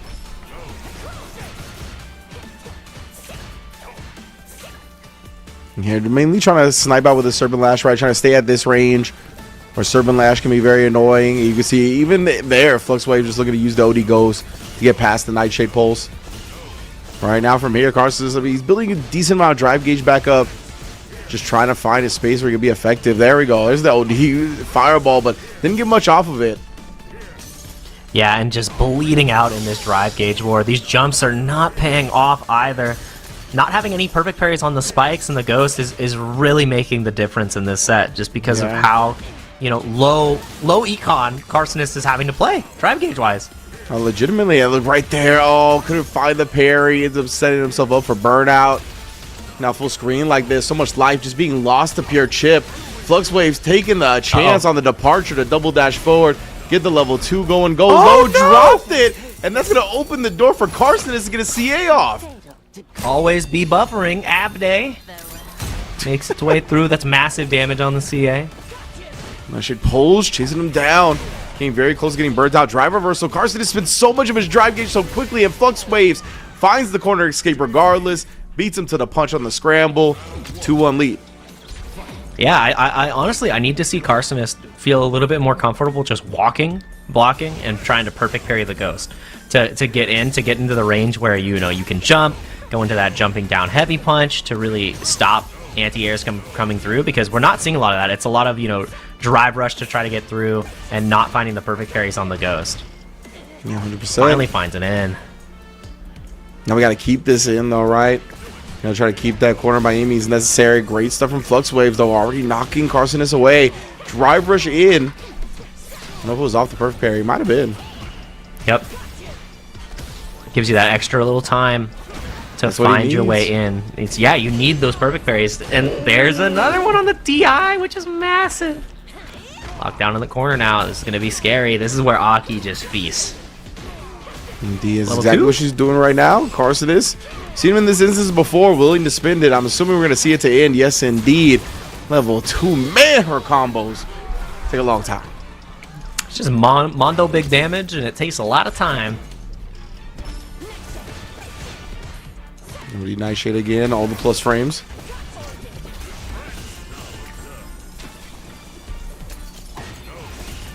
Man, yeah, and see, he gets the drive up there, protect himself from the ghost a little bit, but Carcinus is still so willing to spin so much constantly. Yep, and it's, again, it all boils down to the drive gauge. Carcinus, when they're able to get in, looks like a different player, but it's just not working out in that position. Carcinus is losing this battle of attrition. And now, yep, fake ghost. And even though she slid in, she's burnt out. Yeah, exactly. Like that OD slide, it keeps being reserved for very late in the drive gauge. Like to see him use more when he's in the green. Maybe OD cruel fade here or there, but right now, spin FluxWaves a set. And just gonna hold the parry. That's conceding in those positions as well, which is really difficult. Like you need to go for the perfect parry. Holding parry, it just delays the inevitable. It's like very similar to fighting against Guile. You have to perfect parry the booms. Like it's the only way. So neutral jump after that. Flux, yeah, he thought Carcinus was gonna stay aggressive after that jumping. Oh, but now you burnt out going for the OD Cruel Fate. Like that's a Hail Mary. And now it's set point for FluxWaves. Yeah, again, I just want to see more gambits of the OD moves here early while he's got the full bar.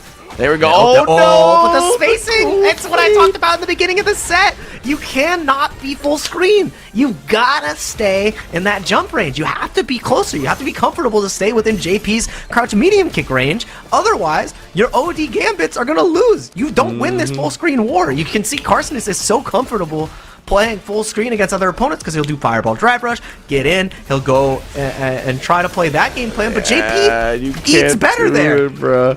We said the regular fireball is just not gonna be what it needs to when it comes to going up against JP. And now that's such a great level 3 too, because it keeps Garcinis below these 2 bars. Any OD move burns him out. Fluxway burns him out on his own volition anyway. Bro, he did 3 crouch medium kicks. That now Fluxway is feeling himself a little bit. I'm not gonna lie. When you see JP just go crouch medium kick, crouch medium kick, crouch medium kick, you know you're in trouble. 100%. Oh my goodness, the walk up and let the spike do the heavy lifting. Oh my god, that's a new PB for the spike. That was sick. That's the indicator to spike your controller. I'm not gonna lie, because after the spike gets you like that, and that caught the delay tech there. That was incredible. Yeah, the counter that was messed up. Yeah. The micro walk forward, and I'm gonna kill you. You better grab, boy. Oh, that was rough. But yeah, it really the things I'd say that set boiled down to was 1, spacing, 2, drive gauge management, and then 3, just the mini game of JP. Like the perfect parries weren't there. Like that was the biggest thing. Like you need to have the perfect parries, otherwise you concede yourself to just walk forward and block the ghost. It's better to do that rather than guess parry and neutral, because if you do that, you lose half a gauge, then you block the next spike, you're down a brick. And you cannot afford to just, concede that much drive gauge against JP. And at the end, where we saw the OD moves to try to win neutral, a lot of it was too little too late. You have less than 2 bricks, burn yourself out. Now what do? You die. Indeed. So fortunate, but big ups to Cardinals to this, as always. Always love seeing them in the bracket, of course. But yeah, it's going to be set up for our top 4, and we're going to have that when we get back from a quick break. Don't go anywhere. Who's your least favorite Swedish person? Oh man. Y'all know Swedish people? I only know Laughing. Like, I don't know any other person from Sweden. I guess I hate Lefted. This feels like pretty specific. Yeah. It was very specific. Yeah. Which one do you wrote this?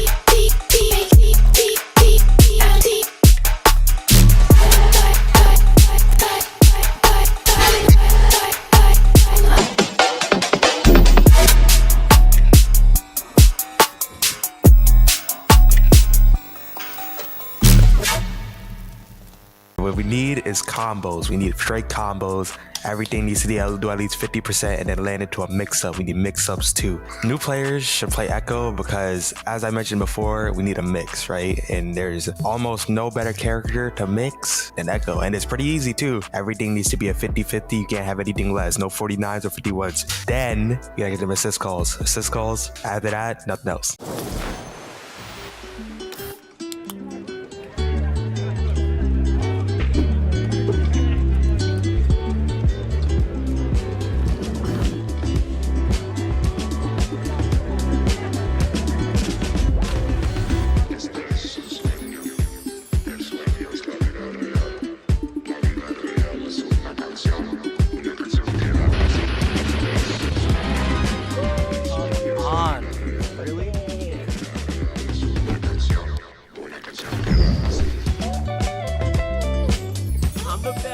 I'm the best of all time, baby. Let's hear it. You're so good. How are you so good? I love you, Jake. GDs.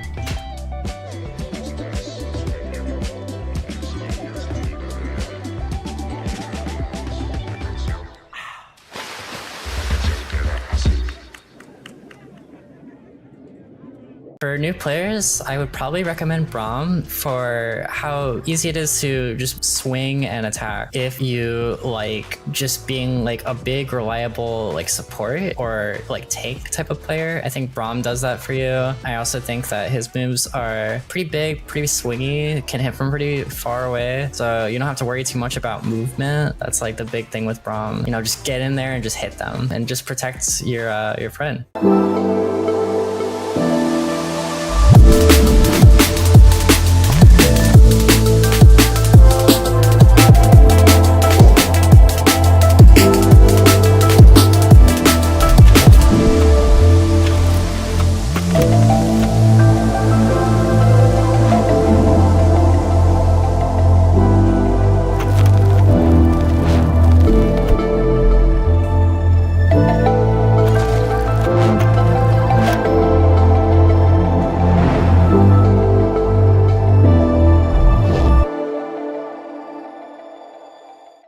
For new players, I recommend Ari because you play a game like this because you want to finesse. You want to move. You don't want to just do things without purpose. Anti-air is as simple as it gets. I kept it extremely simple, but I mean, you can go a long way with just those. And this character is so elegant, so smooth, and you just want to dance when you play it. And this is the character I recommend.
simple. Look at that. And there's like so many different things that you could talk about. We're gonna make a shitty f***ing tier list. Best way to live his life. Oh my god! Pump to God! FlyQuest over! Champion! Let's go! Pump to God right there.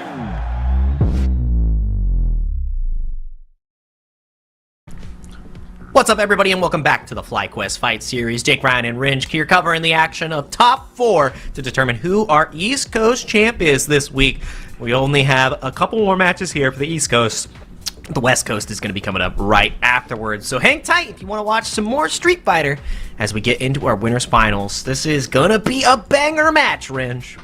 Yes, indeed. Winners final is going to be NACL versus Crossover RD. Both looking very dominant coming into these sets. Amazing display of skills from both of our competitors here. Crossover mainly been the Bison. NACL mainly been the Cammy that we've seen today. A little cameo from the NACL J, of course, as well. But yeah, I want to see these two combat. Obviously, both looking to sharpen their skills. Two highly competitive players. Two favorites going in any bracket. So it's going to be a great one. Yeah, I am absolutely excited for how this match is going to break down. And now all these players are playing for a little bit more because we are in the top 4, so money is on the line. If you're able to win this winner's final set, you guarantee yourself at least a Benjamin. That's $100 that is guaranteed into your pocket. If you get first, it's 200. Third place is going to be 60, and fourth place is going to be 40 bones. So a lot on the line here. This winner finals is definitely a payday to be had. And yeah, both of these players obviously want to put a little extra change in their pocket. So more pressure on the line, which really helps these players shine. Without pressure, you can't get the diamonds that we get to see. I seen the layers. Hell yeah. I wonder who it's going to be. Are we going to see which NACL is showing up for the finals? Which NACL is showing up. So it's going to be Crossover's mainly showed Bison so far. I don't know, man. It's a good question. I'm like interested in watching more Bison versus Guile, just because, like, in theory, like, Bison has tools against it, but a lot of them it feels like you have to be a little preemptive to actually call out the fireball rather than, you know, like, just react to it. I feels like maybe level 2 is the only thing that's really viable as a reaction-based answer. So obviously, and that's very much a finite resource. I didn't get to see what he actually readied up with. I think it was DJ. I think it was the DJ that we're going to be seeing. So I like this too. Makes it kind of difficult for Bison, who he doesn't have the best anti-airs in the business, and having a knee drop is a great way to. Dude, why is Honda as big as DJ's forehead? Did you see that? Like he covered the floor. Like he didn't cover the entirety of DJ's forehead. They did my man dirty. That's right. That was ridiculous. Street Fighter 5 head is what he looks like. Oh my god. He has movies, not dreams. Exactly. Plus on the bomb break, of course. Well, I don't know if that was supposed to be some fake out. But dude, trapped in the corner for now. You see walking away from the drive rush, keeping his spacing on point. Oh my goodness. Drive rushes into the fierce though. Yeah. Caught right into the hand. Dude. Feels like a toddler fighting an adult. You just put the hand out and they run into it. Just boom. Just, oh, why'd you hit me? You hit yourself, bro. Nice. And not even entertaining the idea of playing with the jump in. Are you cooked? No, not enough. Yeah, you can't end with the super there. Locked down though. Knuckle doing danger. Yeah, and then crossover. Oh, dropped it as well. My goodness, bruh. Did he just random level 2 on the Psycho Crusher? I feel like we got the what? Air I cannot slasher? believe, the air slasher. I definitely thought he was gonna look for like jump backs into like level 2, buffer the super while he's in the air, but had the charge ready as he always does, as Knuckle do. My man is known to hold down back. What a bait! That early throw made crossover think that it was time to contest, and now you take one more strike, you just die. Yeah, and that's why the throws are gonna ring true. Dude, look at this. I mean, dude, you can tell he is all vibey with this character. Bing, couple of jabs. Bing, bing. And just multiple back dashes immediately into drive rushes. Like, yeah. And he's just using regular backdash too, not even sway. Yeah, he's just playing, man. He's just like, man, I just go in and go out. It's wild. With the mixy mix. It's so funny seeing Knuckle do on this character. But yeah, it's very different. It's very different than the Knuckle do of past that we have seen, and even present. He just kind of cooks. He's like, I just press all the buttons. High APM Knuckle do is a treat. Yeah, like, because even on Camby, right, which is a more offensive character than Guile, obviously, like, he still doesn't look like this, like he does on the DJ. Like, he still feels very calculated and surgical on the Cammy, while the DJ is just, he's partying, bro. It's press, and then when he's pressing, he's like, "Why are you pressed?" Oh my god, bro! Every single layer, he's like, "Yep, I'm just gonna." He's playing Street Fighter 6 on this character, is what it feels like. He really is leaning in to the Street Fighter 6 on this character. Yeah, because 100%. A lot of the options he does, he's like whiff, perfect parry, -3, perfect parry. I'm just gonna do shit. Like, look at that. Drive rush? Are you kidding me? Drive rush OD Sobot. Like, that's one of his favorites too. You just send it. Just sometimes you just send the buttons. Oh my, that jab went so far off the drive rush. Caught the startup of the air slasher. Bing bing. And the thing is, now crossover, he's got to be pretty reserved here. He's building a lot of that gauge back, but Knuckle Do, if he finds an opportunity, can really carve him up. Yeah, most def. Nice anti-air. Didn't go the knee drop right, so Knuckle Do might look for that the next time. The air slash has been paying dividends, but yeah, the way it hit, no conversion found. Yep. Down in the corner in the up, he tried to go for the perfect parry again. Knew the crossover was Omega Plus, and it's going to feel extra blue after that one. Oh, dude, we were swinging. Both players drive rush round start. Like, there's no hesitation. Catches. I think that was a jump to try to escape the corner there. Ruthless aggression style. Yeah, so much damage here still on the Bison. Must believe another character that is still a huge threat. Drive rush, just out of the distance that time. Try to check him low. Try to catch Knuckle Do walking back a little preemptively. That walk under was incredible though. And he got, dude, though, not the wish punish. Oh, he just messed it up. He got the actual punish counter, but no combo. Yeah. That is unfortunate for Knuckle Do. That's gonna be one up here. Now we got a best out of 3 in our winners finals. 2 out of 3. See how it go. Dude, the vibes were not there that time. Yeah. Bad vibes. You gotta change the song. Exactly. Yeah. Get me out of Pow Pow Cafe. Even though the vibes are really good with that song, they just weren't. It wasn't for the moment. All right. I need something ominous. Oh, the brother! big reach, and again the whiff button. It's a backdash that time. So many. Oh no! Either way, he's not going to be able to put a wrap on this round, and he's back to the wall. Actually, doesn't have level 2 yet. He does now at the end of this combo, so he can defend himself from a DI.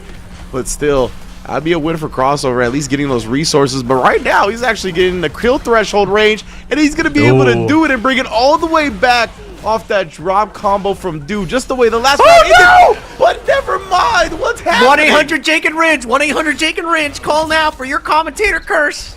The homie drops? Is that what we're doing nowadays? That was a homie drop right there. Oh, we man. call that a chancy chance. Can I get a chancy chance, man? Please, just let me fight. Oh man, bro. Went to the Pokemon hospital, I guess. Yeah. Oh, nice. Getting the sunrise heal as a punish counter, leading to all this stuff. Oh my God, the cancel. No DIs here, fam. Had that one ready. Even while in CA. Pokemon Center, that's what it was. I know I was like, it's not the Pokemon hospital. What is it? Oh, Fair the enough. stop as well. No, are you dead? The punish counter throw on the landing of the Devil's Reverse. You're kidding me. That's rough. It was literally, they looked all Crossover. And now it's a 2-1 lead here. Like, Crossover was in complete control after that potential comeback, and then the drop opportunity of a lifetime. Oh, God, I don't even know. I don't even know. Dude here, like just walking away. He's like, oh, this bomb matches my outfit. It looks great. Yeah. I'm trying for the big swings. So yeah, you see the air slasher, and you know, Crossover sees the air slasher as well. DI to get it popping in the corner now. Yeah, massive overhead connects. Oh my, yeah. And the bomb. Not gonna use the super, and all it takes is a throw. Give him the number 8 on the hot ones. They don't know, not the bomb. The rest of the up. set, he's just like tongue out. Just hallucinating. Yeah. What is neutral? Oh man. Crouch Fierce here. Oh, I'm surprised he didn't go with the back throw right there. Maybe expecting Knuckle Dude to pop off with something on Wake Up. So scary. But these players playing so fast that you see a single whiff, you're gonna pay for it every time. Do it here. Got Crossover with his back against the wall. The Soul Boss preventing any escape from the air. Throw on the ground. And then did he did it again. You're dead. Oh, dude. That was truly a fight of instincts right there. Like, he fought well the first time, but after it was just too much. Too much of a scramble to discern what was happening. He turned red twice. Man. Nice reversal level 1 right there, though. And be able nice to jump as well. Knocked down, mind planted. He's gonna take the throw for now. He's still got a mix though. Yeah, he knew the overhead timing was there. Great stuff from Knuckle Dude. Now locked in the corner, one touch away from being into, you know, critical art. And danger. Yeah, that's why you see the throw tech come through. Not able to get the driver's jab. Throw tech comes through again. Trying to find one with punish. You see him jumping back to get that buffer. Again, the throw tech. Oh, and he checks with the crouch medium punch. We're going to game 5, Ringe. Between these two titans of the East. 100% Dewey. He's really trying to force a high tempo, right? A chaotic pace. Try to catch Crossover off guard right there on the drive rush after the throw tech, but great composure. Of course, now, though, we see Crossover again maintaining that. The perfect parry into the back throw, giving that screen position. No whiff punish on that. Fears and the jump. No! Oh, man! Spacing was a little rough. Probably wanted to preserve the drive gauge there, so didn't want to, you know, drive rush cancel. Yeah. Oh my God. The mini game. Very, very scary. And yes. that one too quick, going with the light. Very smart, but another drop combo from Do. And the OD Cycle Crusher going through the air slasher. We got a DI on the other side. Do had no chance to defend against it. DJ needs level 2. He only built it with this combo. Oh, no! And catching the light kick during recovery right there. Huge from crossover to put him on set point. A huge turnaround here. After, you know, crossover really gave NACL an opportunity of a lifetime with a couple of huge drops. So drops right back at you from the likes of Do. Yeah, it feels like there's been so many that it's kind of evened itself out, and Do now goes to that classic well, baby. The jump in successful, just neutral jump afterwards, catching the opponent to tech. Well, now a scissor kick too close, gonna be a clean punish. Do here, he's gonna spend 1 bar. Definitely wants to hold that meter for potential level 3 in round 3 if we get there, and it's looking like we will. Final round, this winners finals. Who's gonna get that winner's side advantage in grands? Let's get it. Yeah. This has been incredible so far. Push to the corner with the bomb set up. It becomes that much scarier. NACL do challenges. No fear of the plus frame. Situation. Yeah, no fear. You gotta disrespect the rules in order for the rules to work. Oh, first time. Just dancing on him right now. Yeah. We'll try to DI after. Do you see these range? He's picking it meticulously when it comes to the drive rushes. Oh, wanted it there again. Recovers in time to catch the jump in and then get a combo all the way to the level 3. This is a huge advantage now. Yeah, the burnout about to be there, so probably an air slasher coming out. Though you recover in time, you are spaced correctly.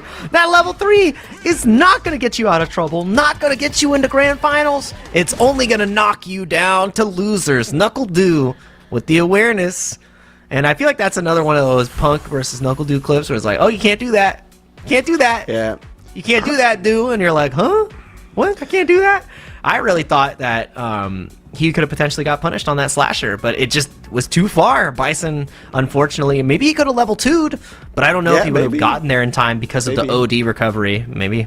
So that's how it goes, man. That was a great set, though.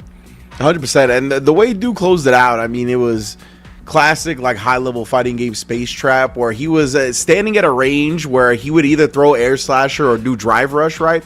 And he was always committing to drive rush jab. Obviously the quickest option to beat checks and whatnot, but it's also the quickest option that lets you recover quickly and anti-air if they jump over, which is what we saw. So dude just covering all his layers as per usual. You can really see why he's such an accomplished and successful fighting game player from way back into now.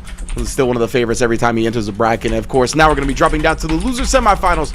Shine and Flux Waves. So you see the red circle going over. I like that we could see like the white parts of the red circle that aren't all the way clean cut out. As a person who's done Photoshop for a long time, I appreciate that.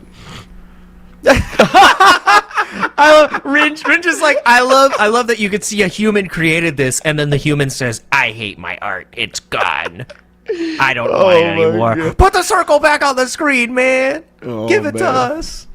You know, it's wild though. It's wild how far Photoshop has come. I was like making a thumbnail the other day and I needed like a nephew picture, and I like go to cut him out, and I just like click on nephew and it's like perfectly cut. Boom. And I'm like, what? I spent hours cutting things out cleanly in years past. Why is life this simple now? But you know, thank you for tech, I guess. That's Street Fighter 6 as well. I spent hours learning the DP input. Why do they press one button with the M on their forehead? You're like, we should be happy for the things that we've been given. And we should be happy for the Street Fighter we're about to see. Flux Waves versus Shine. Loser semifinals. Fighting for dollary dues on the FlyQuest stream. Indeed, trying to get more of that prize pot. Both of these players into the top 4. I mean, they are going to get paid out, but obviously trying to increase that threshold. And Shine has been running amok amongst the opponents and losers with this Kimberly. All the way through with the crouch medium kick. You got a plus frame crouch medium kick, so do I, all right? You're not special. How does it feel? This is the game we play. Walk under the cruel fate? Oh, man. This is a cruel date with the corner. Not having a great time. Locked down. Again, utilizing that elbow drop, dude. Flux Waves is trying to find a perfect race. I hate that you cannot jab the run cancel now. Like, it's a frame trap, bro. It's messed up. It hurts, man. And Shine putting that to expert use. He's like, oh, yes, real run cancels. Now the feast really begins. Level 3 here. Spray paint. I love that it stays on the stage. Oh, my goodness. So sick. And yeah, we know. Perfect. That's a We know- perfect. That's that heavy punch. He likes to press that joint now for sure. It's so good. It is. It's so good.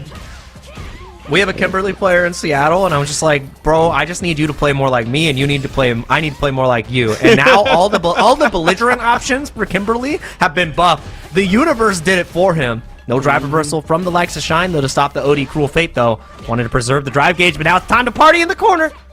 Need the back throw. Double whip? This flux whip. Yeah. He went boom, boom. Just the forward advancing hitbox. He's like, you won't swing into this. But Shine's got to get the knockdown and waking up with the level 1. Nice job from Flux Waves. Is Aki just sole bad guy? Is that close slash? Am I an Aki player? Like, I just saw that, and I felt like an affinity to what just happened on the screen. You know, just I'm like, wait a minute. I know that normal. You just saw the freedom headband spawn on Aki's forehead. You're like, oh. Yeah.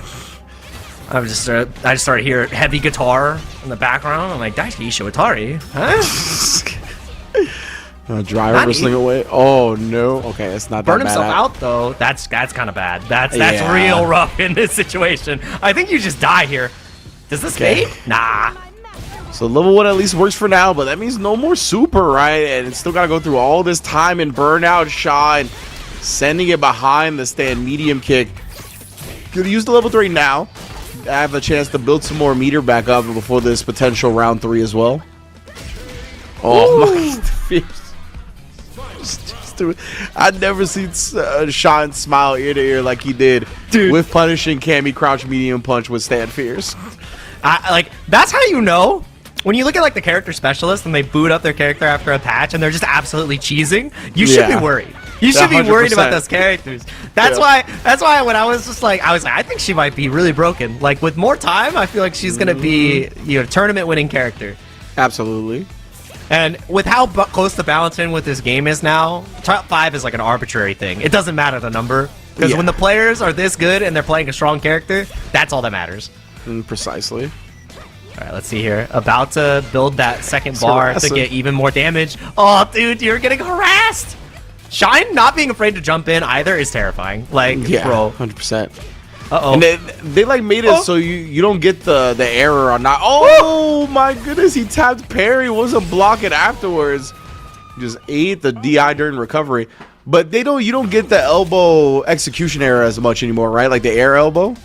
Yeah, one of the changes they did like made more consistent. So that's another thing. Like, yeah, I mean, quality of life. Yeah, he's feeling clean with all the jumps now. Dude, that stand heavy kick frame trap to catch the lay techers is so right. Like, you just +2. Bro. Look at, Down again. look Look at the burnout. Drive gauge. Where'd it go, bro? Deleted by the Kimberly. People complain about Jinrai. I don't think they've fought against Kimberly, man. Look at it. Bro, but Jinrai is so strong, Ringe. Oh, dude. I'm getting absolutely mixed up by Kim. Just overhead, low. That was ridiculous right there. Great defense from Flux to lead the damage he did. The cruel fade just gets spiked. Oh, bruh. The spacing from Shine is so good. Yikes, bro. Hey, you want to become Kimberly players? I'm ready to sign it. I'm gonna sign up. I think I want to tap into the Bushin. This seems pretty good to me. Yeah, I like mixing people up. I do too. You know, I think I it's like great. sliding. There's no shadow, but like it'll work. That's a good mix-up. Most def.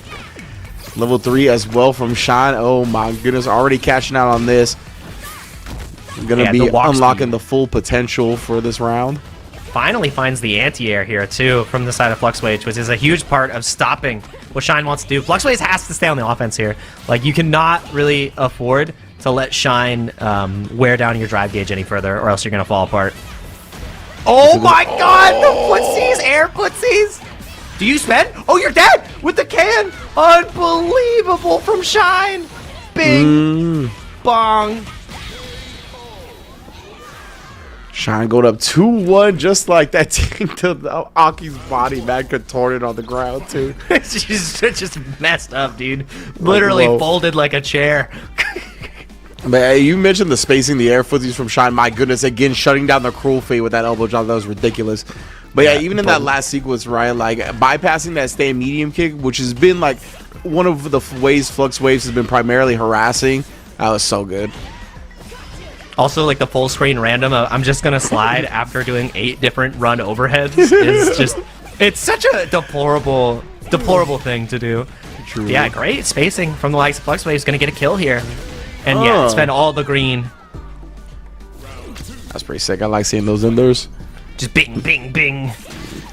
I love the triple drive rush combos. Yeah, exactly. Oh, yeah, parried. Oh, no, indeed. Time to evaporate. Oh, the frame kills into the low. Easy conversion afterwards. Now you got to guess. Oh, that's why we OD slide out. Didn't want to guess. Oh, my good. He almost got that Serpent Lash. He almost sniped it with a teleport. Ooh. And then the drive rush. Let's say immediate punch. Easy. Link. Shine. Emptying all the drive meter. You know how we get down. And it's free? Oh, wow. My God. Level none to get the job done. Set point here for Shine. Triple backdash into OD teleport. You're a criminal. You're a criminal. That's why. Like, because the fact is he set that up because before he did triple backdash into full screen slide. And now in full screen trouble, this is a ton of damage. Gonna get a lot of drive gauge back on the side of Flux Waves. Shine, he's kind of feeling himself. I'm not gonna lie. He was having too much fun for sure. He's like boom, boom, boom. That's kind of silly. That option, just triple backdash into OD teleport. Oh, we're gonna wake up with it. Yes, indeed, made it. Flux Wave sending this to a final game. Party may have just died. Yeah, that was wild. The and the immediate OD overhead to start this round. You never know what you're gonna get. Shine just says, "I'm gonna get a little random. I'm just gonna get a little dumb." Facts. The neck hunter. Know what he's in the mood for. The cheek seekers. Let's see what happens. Oh, slide on it afterwards. I don't know what she is after tech throwing the slide. Actually, Serpent Lash. With spacing, she can be safe. I think it's like -3 if you space it right. So I'd have to check. Jesus Christ! Just want to slide on in. Slide on in. Get like a kid on a hot day in the summer in the 90s. Slip and slide right on in. Oh, man. Exactly what he's doing, Shine. He has the corner. Yeah, that's not a good look right there. Reactable all day, Shine. Gonna put himself back on set point here. Oh, he's an anti-air right there from long distance. Not letting him just whiff the elbow for free. Try to back throw most likely. Cut him off at the pass. Flux Waves picking some nice button timings here in this round. And the empty jump blowing up Shine looked like a throw attempt. Yep. And this is massive. This next throw kills, which would take us to final game, final round. Finds the elbow drop into the side switch. Party begins, but he goes right on out. Wiggle, wiggle, wiggle. Anti-air is massive. No party for you. Final game, final round between Shine and Flux Waves. So again, the losers finals right here. Nice chunk of the pot. In addition, getting a chance. Oh, the face crossover. Chance at Knuckle doing Grand Finals. Slight delay on the button. The drive rush is massive. Burns himself out. I think you saved the meter. No, just going to spend it to get that drive gauge back. Get the walk speed buff. And is going to be confident in their defense against potential DIs here. I wonder how Flux Waves defends. Yeah, he's got to prevent himself from getting back thrown right. And yeah, the elbow drop, he wants to keep this side positioning. Gets the blow up on the can for the extension. About to have his drive gauge back as well. Does. Oh, no. Anti-air attempt, though. And prevents himself from getting back thrown again. Oh, that delay was crazy. That delay was crazy. Oh, my God. Hit him with the Sham God right there. Which way is he going to go? Shine 3-2 over Flux Waves. That extended hesitation, bro. A couple heartbeats longer than we're used to seeing. Definitely going to blow up somebody every time. Well done from Shine. Yeah, that was incredible right there. And the change up of timings that Shine had consistently done makes it so hard to defend in those positions because we have already seen him blow up delay tech with, 2 heavy kicks in a row, which is just like an auto time delay tech, option. So you delay your tech even more. But then when you do that, you're just allowing even scarier situations. So the fact that that was like an ultra super delayed crouch jab in that pressure sequence, and you're getting smothered, right? It was like fierce drive rush cancel, fierce run stop, jab, super delay, jab. Like you have to try to contest at one point, and you know, old habits die hard. If you're delay teching, you can get smoked, especially with that extra walk speed. So really love that from Shine, showing how strong Kimberly can be here, especially when she gets the offensive, and how belligerent the character can be. We saw triple backdash, OD teleport. And even though it got punished, the next time it was just round start OD overhead, and then afterwards it was triple backdash full screen low, because now you have no idea what you're looking for. Like, it's just kind of belligerent. I'm not gonna lie. I mean, I think even before this patch, like as like a ranked or online monster, not at a competitive level, like she was just that. She was a monster. Like it definitely like super easy game plan to find and execute and really run over people with. Like the momentum can just snowball out of control so fast on playing Kimberly. But when you get to that competitive level, that's when she got a little bit more inconsistent, right? So now having all these adjustments, having the love that she got shown, yeah, bro, like you said, definitely gonna evolve into a tournament winning character. Yeah, removing the vulnerabilities of you know, run canceling depending on the normal that you use it for got rid of a lot of those inconsistencies. Obviously, if she gets put to the corner, that's where she's still going to struggle. But as she should. Same case, as she should. That same case can be said for Bison, bro. Like, absolutely. he's in the corner, like he's got to spend supers. Be like, okay, well, he was still, you know, tournament winning character. Kimberly can do the same thing. And it's the same thing. It's like, oh, the level 1 is slow. Bison's level 1 is slow. I'm like, I love this argument. I'm not saying Bison and Kimberly are the same power level. I'm not saying that. But I get what you're saying, because y'all ignore these things when it comes to Bison, but want to highlight them when it comes to Kimberly, right? Like, yeah, we gotta keep it a buck here. But I'm being real. Yeah, this 100%. is a matchup. This is a matchup Ken likes, though. I'm not gonna lie. Ken still eats Kimberly alive if we get to the corner. But you got to get there, and that's a key difference. The DP allows you to really duke it out against Kim a lot more, but it also leaves you at risk, right? Yeah, 100%, right? Yeah, the Kim looks to bait it out. I mean, she's getting a gigantic punish. Shine, just a drive rush overhead and crossover his face. We didn't even see that option, I think, once in the previous set either. Shine get into his bag. And the thing is there too is crossover got punished for his good reactions in the last patch. He jabbed on the run cancel and got frame trapped. Like that's the problem. He was right a week ago. Man. He was right a week ago. Seeing people punished for like the habits that they've instilled in themselves as the correct answer for so long. I mean, yeah, it's one of the best parts about fighting games, I think. It is a little unfortunate in this instance just because it's purely from a patch change, but nonetheless. I've gotten spun on by androids for trying to chase them in the air too many times because that was the right thing. Exactly. And I with the right extension, you're actually just dead here, Shine, getting a quick first game on crossover. My goodness. Damn. Kid was busted out, but got put on the. I said got put on the bench real quick, but he might still play him. But man, that was a dominant first game. Dude, those nerfs are really hurting him, man. You saw that level 1, it got blocked. Like on block, it's still the same. The step kick didn't get punished. I mean, even though it's, you know, it got worse, man. These Kens got buff Ken. Give him a gun. Like, I don't know. That's what I'm saying, bro. Like Happy Chaos. Oh, the run! You can't DP it. This is the crossover. He's like, I jabbed, I've DP'd these answers that were supposed to be correct, but Kimberly has changed the test, my friend. Counter hit overhead, drive impact afterwards. Shine. This is ruthless aggression right now. Bruh. Ruthless aggression. Insane. This is the Kim's attitude era? Is that where we're at right here? Is this what's going on? Looking like a crossover. Try to show some attitude back with the DP, but my goodness, the drive rush timing. Oh, again? no. Yeah. Lay the Azuna bomb. Drop. Brother, help. Oh, my goodness, the bomb afterwards. That's another death. Azuna drop. Level 2. Oh, my double Tatsu. Nah, Shine.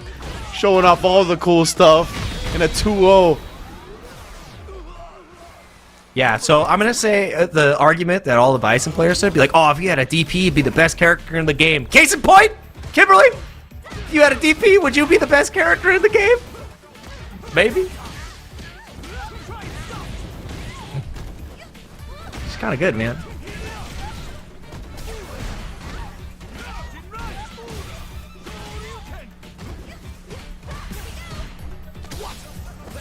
All right, back into the corner.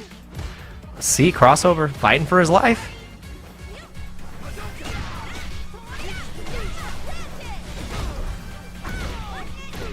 All right, even more pressure. Not able to escape just yet, but finds the jump out of the corner.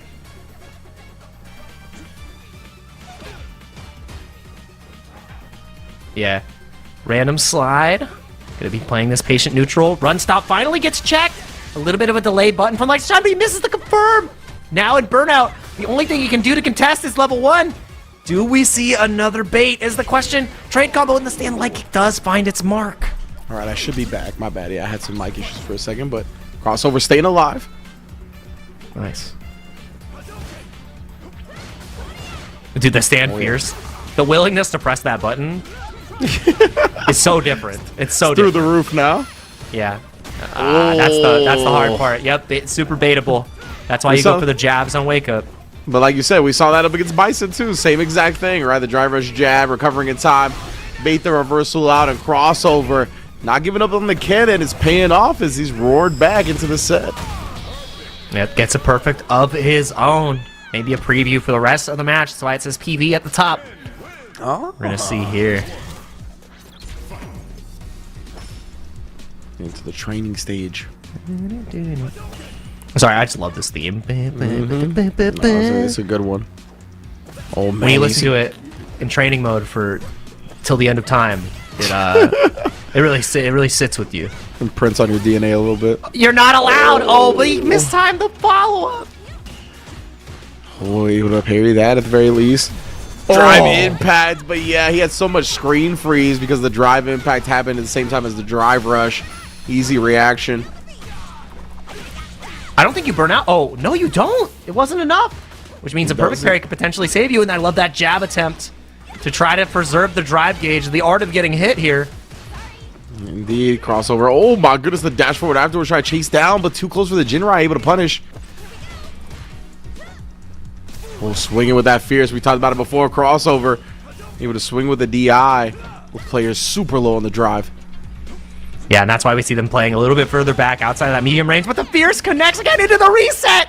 Oh my god, set point for Shine. Shine showing every trick in the book. Trying to slide on in as well. Finally, we get a snipe on a crouch medium kick. Crossover is going to be able to take him to the corner off that. Yep. One of the big strengths of Ken, of course. How many? Yeah. 3? Oh, yeah, eat them. Oh, and it's just the DI afterwards. Shine not expecting it. Crossover. Able to get some big damage, but Shine was expecting the shimmy right there. Back throw incident. Oh my god, spacing monster. CA? No, not going to spend it just yet. Next touch is going to be massive. Not able to get the confirm. Locked down again. And the crouch medium punch finds its mark. Nice. Huge opportunity to stay alive here for crossover. Just sent it. Had belief in the crouch medium punch. A very strong button for Ken. Oh, he wants that fierce, brother. Thirsty for it. Tasty Steve. I can't help it. Every time I hear, in my head, I can't. Every time. I want them to put the sound in the game. Every time he does the back throw, he just goes dugga dugga. We gotta patch that in as the at least adding the commentary voiceovers. Yes. Right, after gonna be jump out, but he's not gonna be able to take the corner for himself. Shine here. Again, not looking to really try any big call outs against the Jinrais. Let's get back thrown, crossover, taking those minus frames. Oh my goodness, confirming the fierce. That's gonna be the rest of Shine's life off that. What an adjustment here in these last 2 games on the Ken. Going to the final match. Yeah. That's where it becomes really hard to deal with Ken when he gets you into that corner position. That stand fierce is not to be trifled with. He can just press it, and if you don't block, you get real back a little bit as well, which allows you to just press it again. It just spacing traps them on its own. So we'll see here. Oh, nice. Crossover willing to bust out, yeah, because we talked about, right, how overwhelming that Kimberly pressure is in the corner. Gotta do something nice check on the drive rush as well, and then the light kick turn stealer, classic for Ken. Step kick, also counter hitting. Everything's working out for crossover right now. Tried the trade combo special. Ooh. And actually right there, because of the extra hurt box on Ken's step kick, he could have got a punish there for the likes of Shine, Yeah. but just didn't have the right button on deck. Oh, yep, gets you safe. The eye avoidance again, and now... Oh, baits out the ODDP. Such a smart adjustment from Shine here. Does he level 2 to maybe go for the drive gauge damage? Yes. Oh my goodness, he is.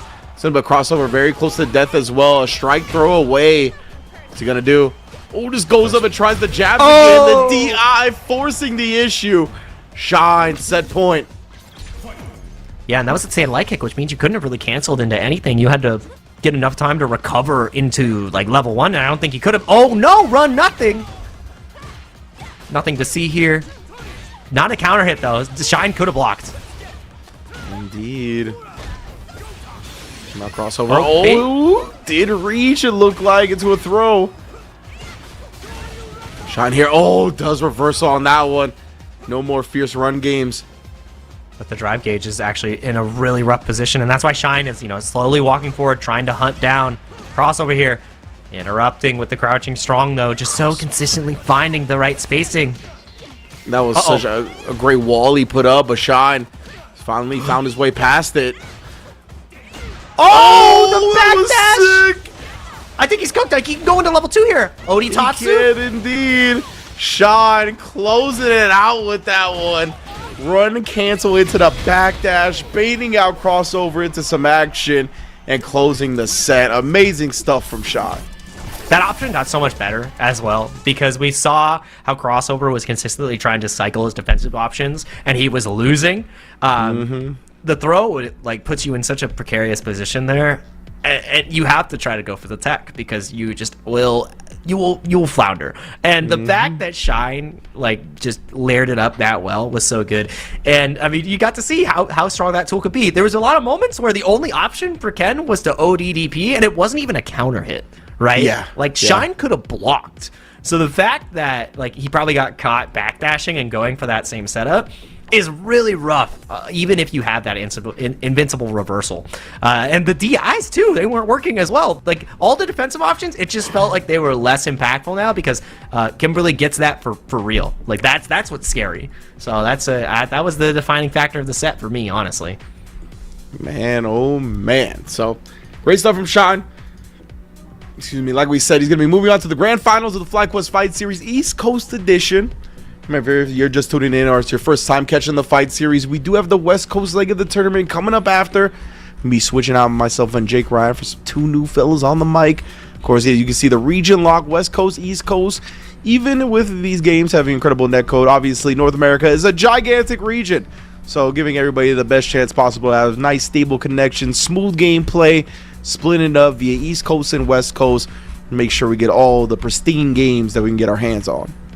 Yeah, lots of games to look forward to, and two of the strongest regions in the world. It can't be understated, because not only does East Coast, let's list off the Capcom Cup representatives for the East Coast right now. Man, RD, you got Punk, you have IDOM, and you have NACL, right? That's four. That's four players, and then West Coast, Chris CCH, Nephew, and then we're gonna get a third.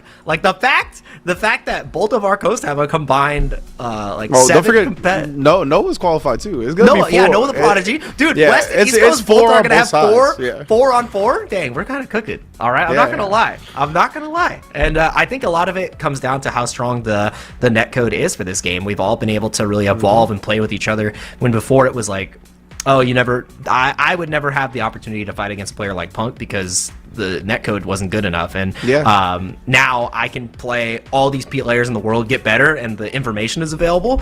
The fact that we have that many competitors for the US and Capcom Cup, that feels great. I'm not gonna lie. That feels that's pretty baller. 100%. And as a byproduct of the really strong netcode, right, we see everybody fiending for online tournaments, and big ups to people like FlyQuest, Can Opener, TNS, etc., that have satiated that desire, right? All these players looking for tournaments to enter every single day, and a lot of tournament organizers have come through and given them stuff to fight for, prize pools to fight over, and just in general the competition that people have been seeking. So yeah, big ups to all the players as well, grinding every single week, entering damn near 4 or 5 tournaments a week to sharpen their skills, right? And yeah, I think it's paid off in droves as we've seen all these players qualify for Capcom Capcom Cup. A lot of our players doing well internationally as well when they go to different countries.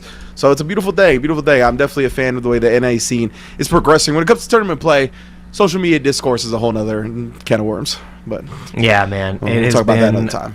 Yeah, but we gotta take ourselves one final break before we get into the finality of the action, because you talked about all the online tournaments. Some of our players enter 2 to 3 tournaments, that's true, not a week, a day at the same time, which means the endurance is there. So I need you to endure this wait. Hold tight, everybody. We're gonna get into the grand finals in just a moment, because NACL and Shine, they're currently playing in a 2v2 bracket together. So before they kill each other, they've got to, set aside their differences and beat the rest of the competition. So we'll be back in just a bit. We're gonna get into the finals. Thank you guys so much for watching so far. We got a little more Street Fighter to enjoy. Who's your least favorite Swedish person? Oh man. Y'all know Swedish people? I only know Leffen. Like, I don't know any other person from Sweden. I guess I hate Leffen. This feels like pretty specific. Yeah. It was very specific. Yeah. Which one do you wrote this?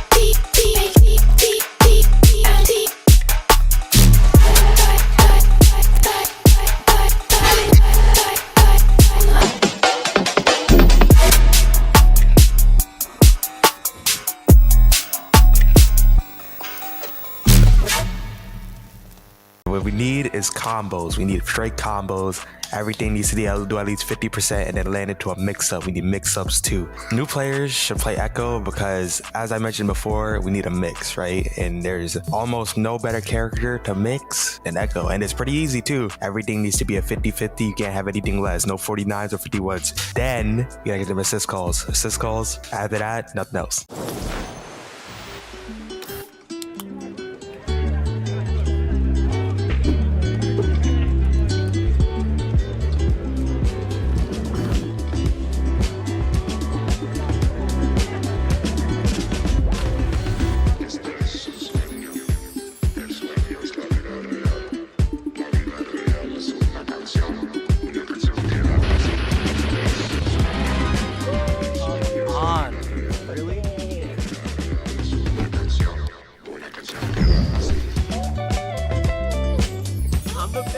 I'm the best of all time, baby. Okay, Let's hear it. You're so good. How are you so good? I love you, Jake. GG's.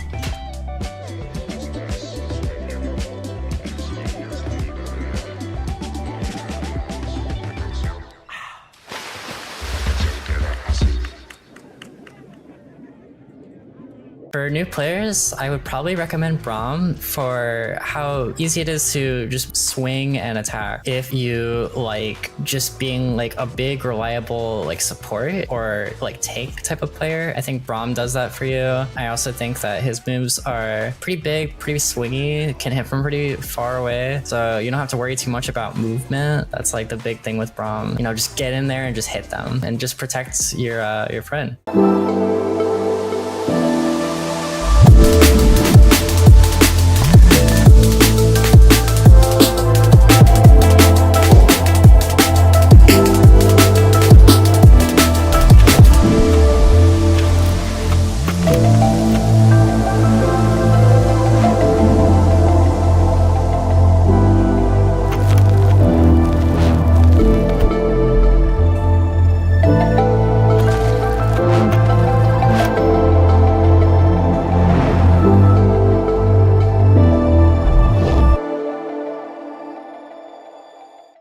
For new players, I recommend Ari because you play a game like this because you want to finesse. You want to move. You don't want to just do things without purpose. Anti-air is as simple as it gets. I kept it extremely simple, but I mean, you can go a long way with just those. And this character is so elegant, so smooth, that you just want to dance when you play it. And this is the character I recommend.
at that. And there's like so many different things that you could talk about. We're gonna make a shitty f***ing tier list. Best way to live his life. Oh my god, pump to God, FlyQuest over. Champion! Let's go, pump to God right there.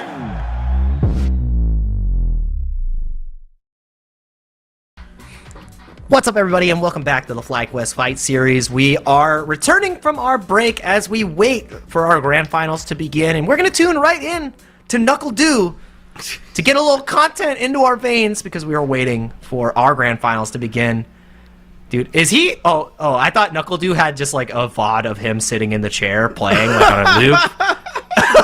I'm so used to chair stream. When I saw Knuckle Dew actually in the chair, I was This gotta be a VOD. This can't be This has real. gotta be a VOD. I love how Honda is also just on the screen. You have to constantly looking out for that, right. you know, the moving goalpost, but it's the moving projectile that is Honda.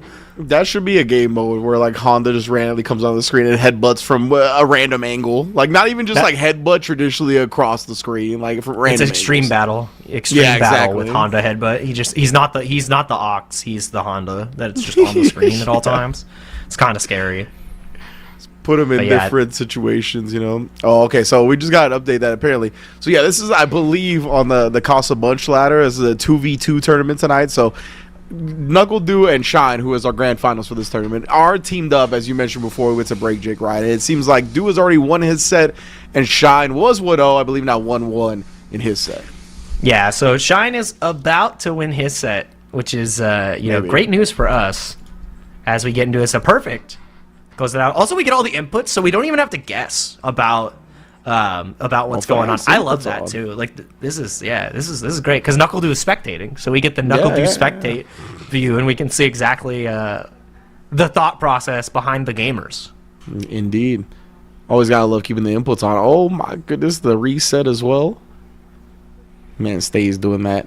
Shine's hitting like 40 people tonight with the reset, just the command grab while you're standing. Yeah, mine as well. Might as well. Yeah, willing to challenge out. Oh my god. Knuckle Dew in the back. It's a scrubby character. Oh no, how do you get out of this? Ah, yeah, that was checkmate. That was checkmate. Checkmate. Demon Girl. Oh. I don't know if that's supposed I wonder to what be the like team water is or they're what. fighting against. It's the Dark Knights, so I imagine it's probably like Kami The Dark Knights. as well. But who's Demon Oh Girl? yeah, that's right. I forgot that he'd be repping that. Kami, that is. I don't know, but whoever they are, they're giving the hands to Shine right now. Got him It's in a the corner. Fight back, Uh-oh. Shine. We must conclude the tournament. Yes. You must overpower them, Shine. Use your power for good. One counter hit will really lead to the end. Another back throw. Oh, this is scary. Please. I'm scared. You die to CA here if you're Shine though. That's what's actually extra scary. No punish. About to be in burnout though. Oh, here it comes. The onslaught finds the low. Okay. Alrighty. That should be Shine. Unless it's if it's a 3 out of 5 or is it 2 out of 3? I don't know. We're gonna find out. Tell you that much. Yeah. Surely. Shine going up in his set. Waiting on him to move along in our grand finals.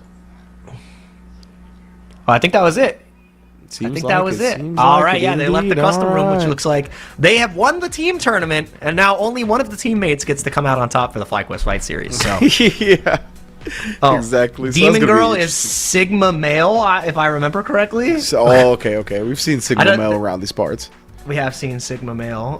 Like from the untrained eye, that sentence means nothing to anyone. Demon Girl is Sigma male. Like what? What is that? Oh what do my you goodness. mean? What does that mean? They're like canceling each other out, right? Like it's Yeah, just yeah, a yeah, void. yeah. It's just a sentence that turns into a void because there's Two negatives equal 5. That sentence never happened. That's a new sentence. Like I feel like am I for talking the first time. Am I talking to a 16-year-old right now? Demon Girl is Sigma male. Like what? There it like, is. Like what are these false equivalencies? Like are they the same? feel Like like you know, they See that line on the TikTok chart. every day. Yeah. Oh my God. The brain rot. Like is this our brand of brain rot that we get right now? Oh man. Oh, man. Well, that part doesn't matter. We're getting right. It's hot AOR. What is that? What does that mean? I don't What even was know it? what you're saying, chat. Uh-oh. Banana Redemption, you're tricking me up, man. But we're getting grand final started here pretty soon. We get to watch NuckleDu versus Shine. Oh, man. Yes, indeed. NuckleDu versus Sean.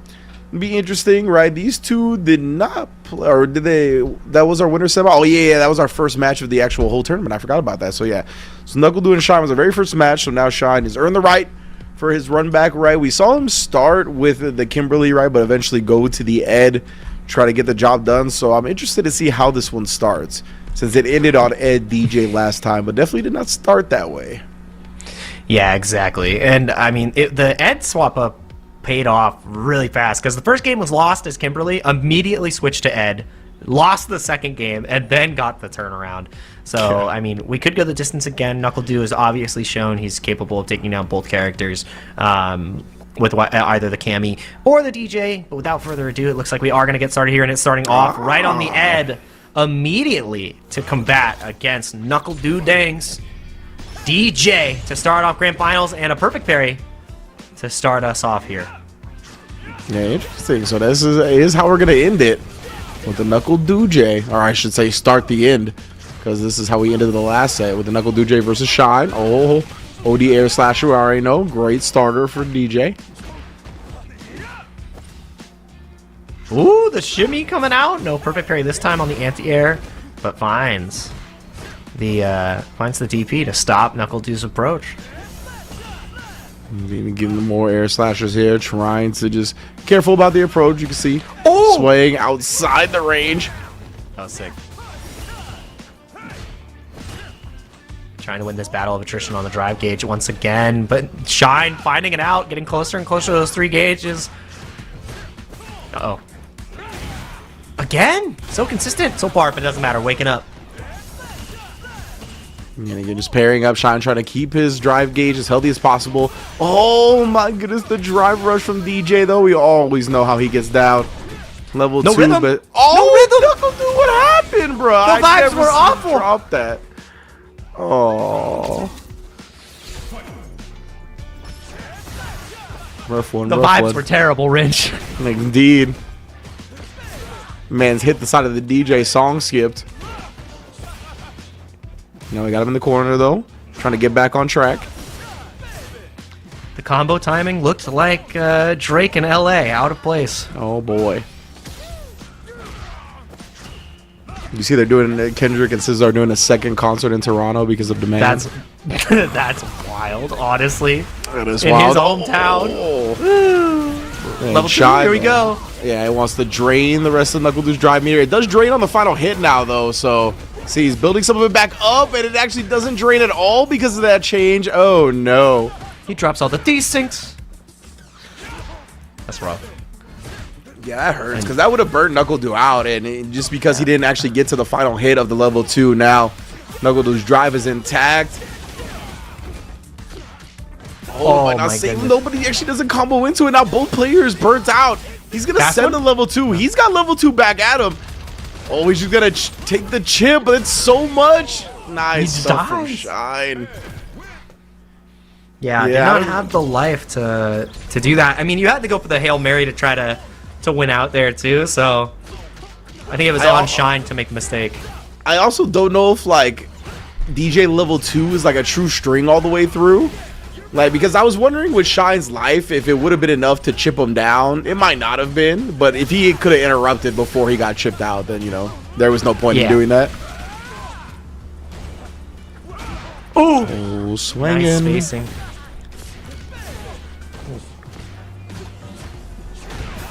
Oh, man. We've seen that a couple of times. Shine is perfectly outspacing that crouch medium kick from DJ. Trying to reversal up, oh, same situation. Sending it.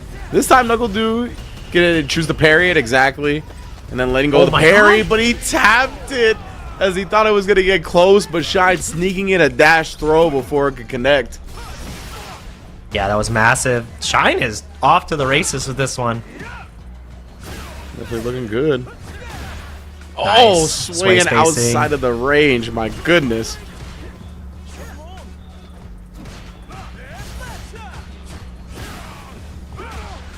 Here we go, nice anti-air.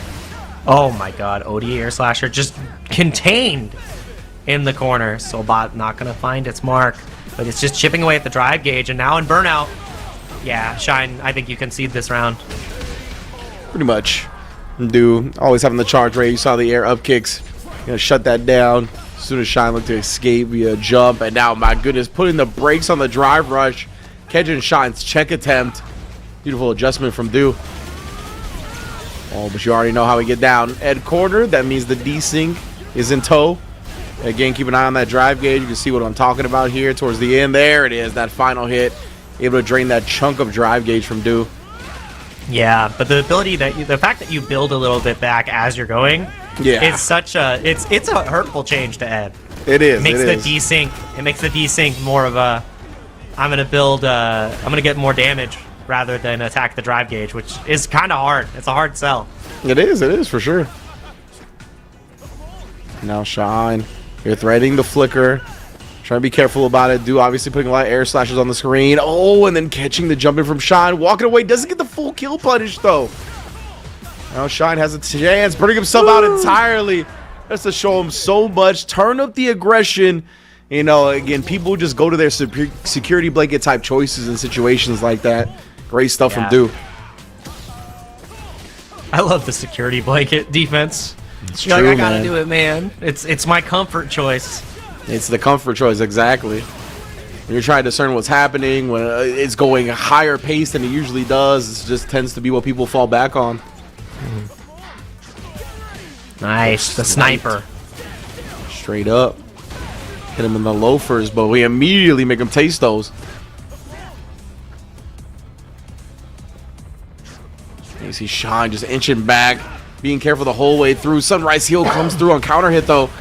Now tried the throw, and Shine busting out after the ticket attempt. Oh, and he catches that, but he drops the confirm, but it doesn't matter. The shimmy afterwards. It was just an opportunity to show us his prowess again. Yeah, the OD air slasher right there. OD projectiles, very smart answer to the flicker, just out prioritizing them.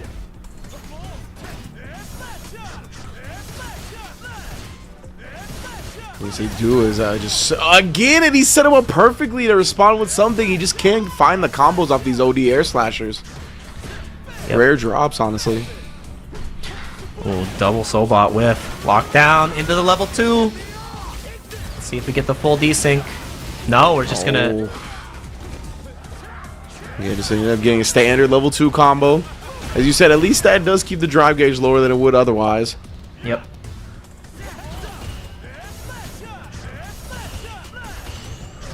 And so many air slashers just peppering the screen. Shine's finally found his way in. Again, nice little punish right there. Knuckle tried to pop off afterwards. No punish on the Sobot whiff. Got close to doing so. Oh! And dude just be feeling himself. He knew the funky slicer was gonna hit. Like what? That's hard. That's mad tough to hit. What? It's kind of wild. And now you're gonna see a battering of air slashers, because the only way that Shine can really defend here is with the level 1. Gonna use OD Sobot, baits it out. It's gonna be a 2-1 lead for Knuckle. Dude. Yeah, the funky slicer into level 3. You're strong, bro. That's you're a nerd. You're really labbing that at home. 16 frame window to cancel it into the super. Like, I mean, yeah, that's bordering on barely, like inhuman reaction times. You might be able to pull it off every once in a while. I think he just sent it. The confidence of the buffer. Yeah, he's like, nah, this hits. Anti-air slide, it's all coming up Knuckle Do right now. And look at the pressure into the empty air slashers, the feint. It's so hard to deal with. Hey, I thought the back sway from Ed was punished from DI. Like, what happened there? Goodness. Oh my god, are you dead to the level 1? It's not enough. It's not enough. Yeah, he's gonna put it on him regardless here. Oh, he tried to catch. Nice empty jump from Shine. Able to recover and not get his landing frames punished. Oh my goodness, bro, dude. Just blocking it all out. He has nothing to defend against the DI in the corner here. That's why Shine was just milking that whole opportunity, getting as much damage before the DI as possible. Because DJ, of course, needs level 2 to defend properly. And man, what a way for Shine to come back into this round. Yeah, and I mean, that's the hard part about spinning that super. If Do would have held on to that level 1, he could have built the level 2 at the very end there of the sequence. And not having that meter means that there's, you know, you have very limited defensive options where your opponent has to make a mistake, and that wasn't happening for Shine, but now locked in the corner. No mistakes to be had. Great anti-airs again. Look at the drive gauge, though, from Shine. He's in trouble. He can't really afford to take any more Sobots. Exactly. He gets him down, just try to get his face. Even that trade, because it was punished, kind of works out. Speaking of which, the sway, again, catching a whiff button. Knuckle Do on tournament point. Yeah. Oh my. Round star dry rush. E-break OD Sobot into the level 3. Nasty. 50% off the top. That's wild. Oh, wait, though. Shine the double up. It's a nice bit of damage in his own right, only for 2 bars as well. Oh my God. Both players slugging it out, bro. Yeah, we're scrapping. There's no hesitation here. We are pressing buttons. What a jump in, though. He's going to be able to build the level 1, and I think that is going to crown our FlyQuest Fight Series champ for the East Coast. That is Knuckle Dude Dang taking down his 2v2 partner for Casa Bunch to take the title. Good stuff to Knuckle Do. Shine could not shine on, unfortunately. Not today, indeed. But big ups to all of our top 8 competitors, of course. Knuckle Do is getting that lion's share of the prize pop paid out to the big fella, of course. Shine coming in second, Crossover in third, and etc. So yeah, man, I'm glad to see all of our players showing out as per usual when it comes to the East Coast FlyQuest Fight Series. It was a fun day getting to see different characters. You got to see the Terry, the Kimberly, obviously from the Shine. Knuckle Do primarily playing the DJ as well. Always a treat. It was a fun tournament. Yeah, absolutely a blast of a tournament as we go through how our top 8 shook up here. Liquid Riddles in 7th with Luke SFH. So we got to see a little bit of that Terry action that unfortunately could not stand the test of Dulcim. And then Doc Morales and Carsonist rounding out 5th place, with 4th place being Fluxwave, 3rd place going to Crossover RD, 2nd place going to Shine with his Ed and Kimberly, and then 1st place going to Shopify Rebellion's Knuckle Do on that DJ. The vibes were immaculate. The gameplay was incredible. The whiff punishes and the commitment and confidence in his punishes were, you know, world class, and that's why Knuckle Do is always a threat and to be reckoned with, man. It's been a pleasure, Rinch. I feel like we haven't been on commentary for like 6 months together. It's always a treat. That way. I feel like we can always just, you know, enjoy the games for what they are and really get into the nitty gritty of what makes these players so great. So really honored to always be on with you, man, and I can't wait to see you continue to do great work. Do you have anything you want to tell the people before we send them over to the West Coast where we're at? Nah, yeah, true. Nah, man, it was a pleasure as always. You talk about the stuff I like to talk about when it comes to fighting games, so it's always good vibes on the mic with you. And yeah, man, hope we get to do it again soon. Again, stay locked and loaded for East Coast, everybody. For us, be good to each other, be good to yourselves, and we'll see you soon. Peace. Who's your least favorite Swedish person? Oh man. Y'all know Swedish people? I only know laughing. Like, I don't know any other person from Sweden. I guess I hate Leopard. This feels like pretty specific. Yeah. Yeah. It was very yeah. Which one do you work with?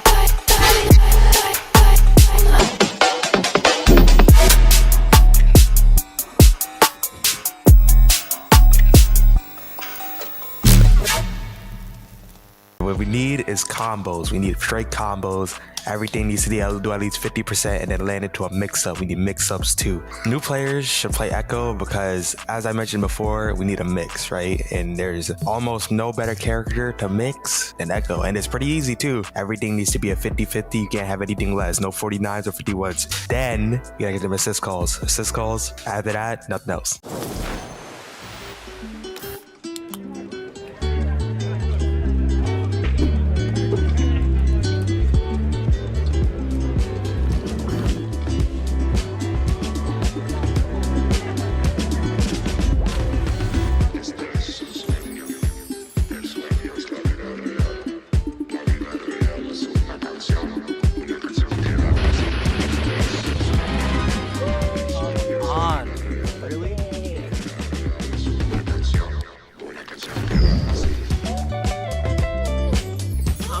GDs. I'm the best of all time, baby. Let's Okay, hear no, it. you're so good. How are you so good? I love you, Jake. GDs.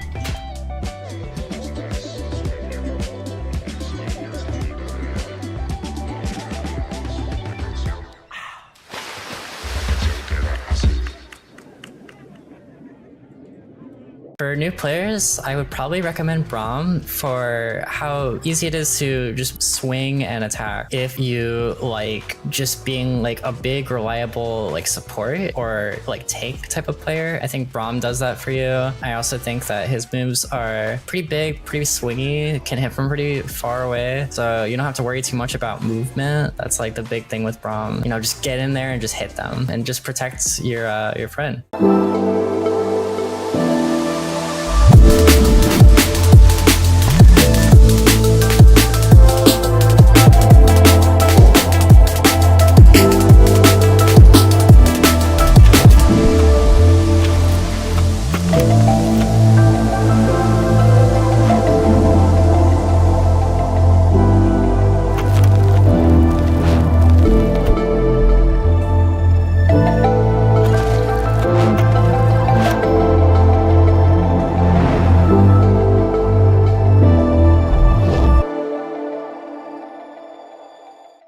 For new players, I recommend Ari because you play a game like this because you want to finesse. You want to move. You don't want to just do things without purpose. Anti-air is as simple as it gets. I kept it extremely simple, but I mean, you can go a long way with just those. And this character is so elegant, so smooth, and you just want to dance when you play it. And this is the character I recommend.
Look at that.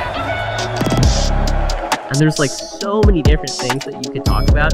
We're gonna make a shitty f***ing tier list. Best way to live his life. Oh my god, pump to god, FlyQuest over!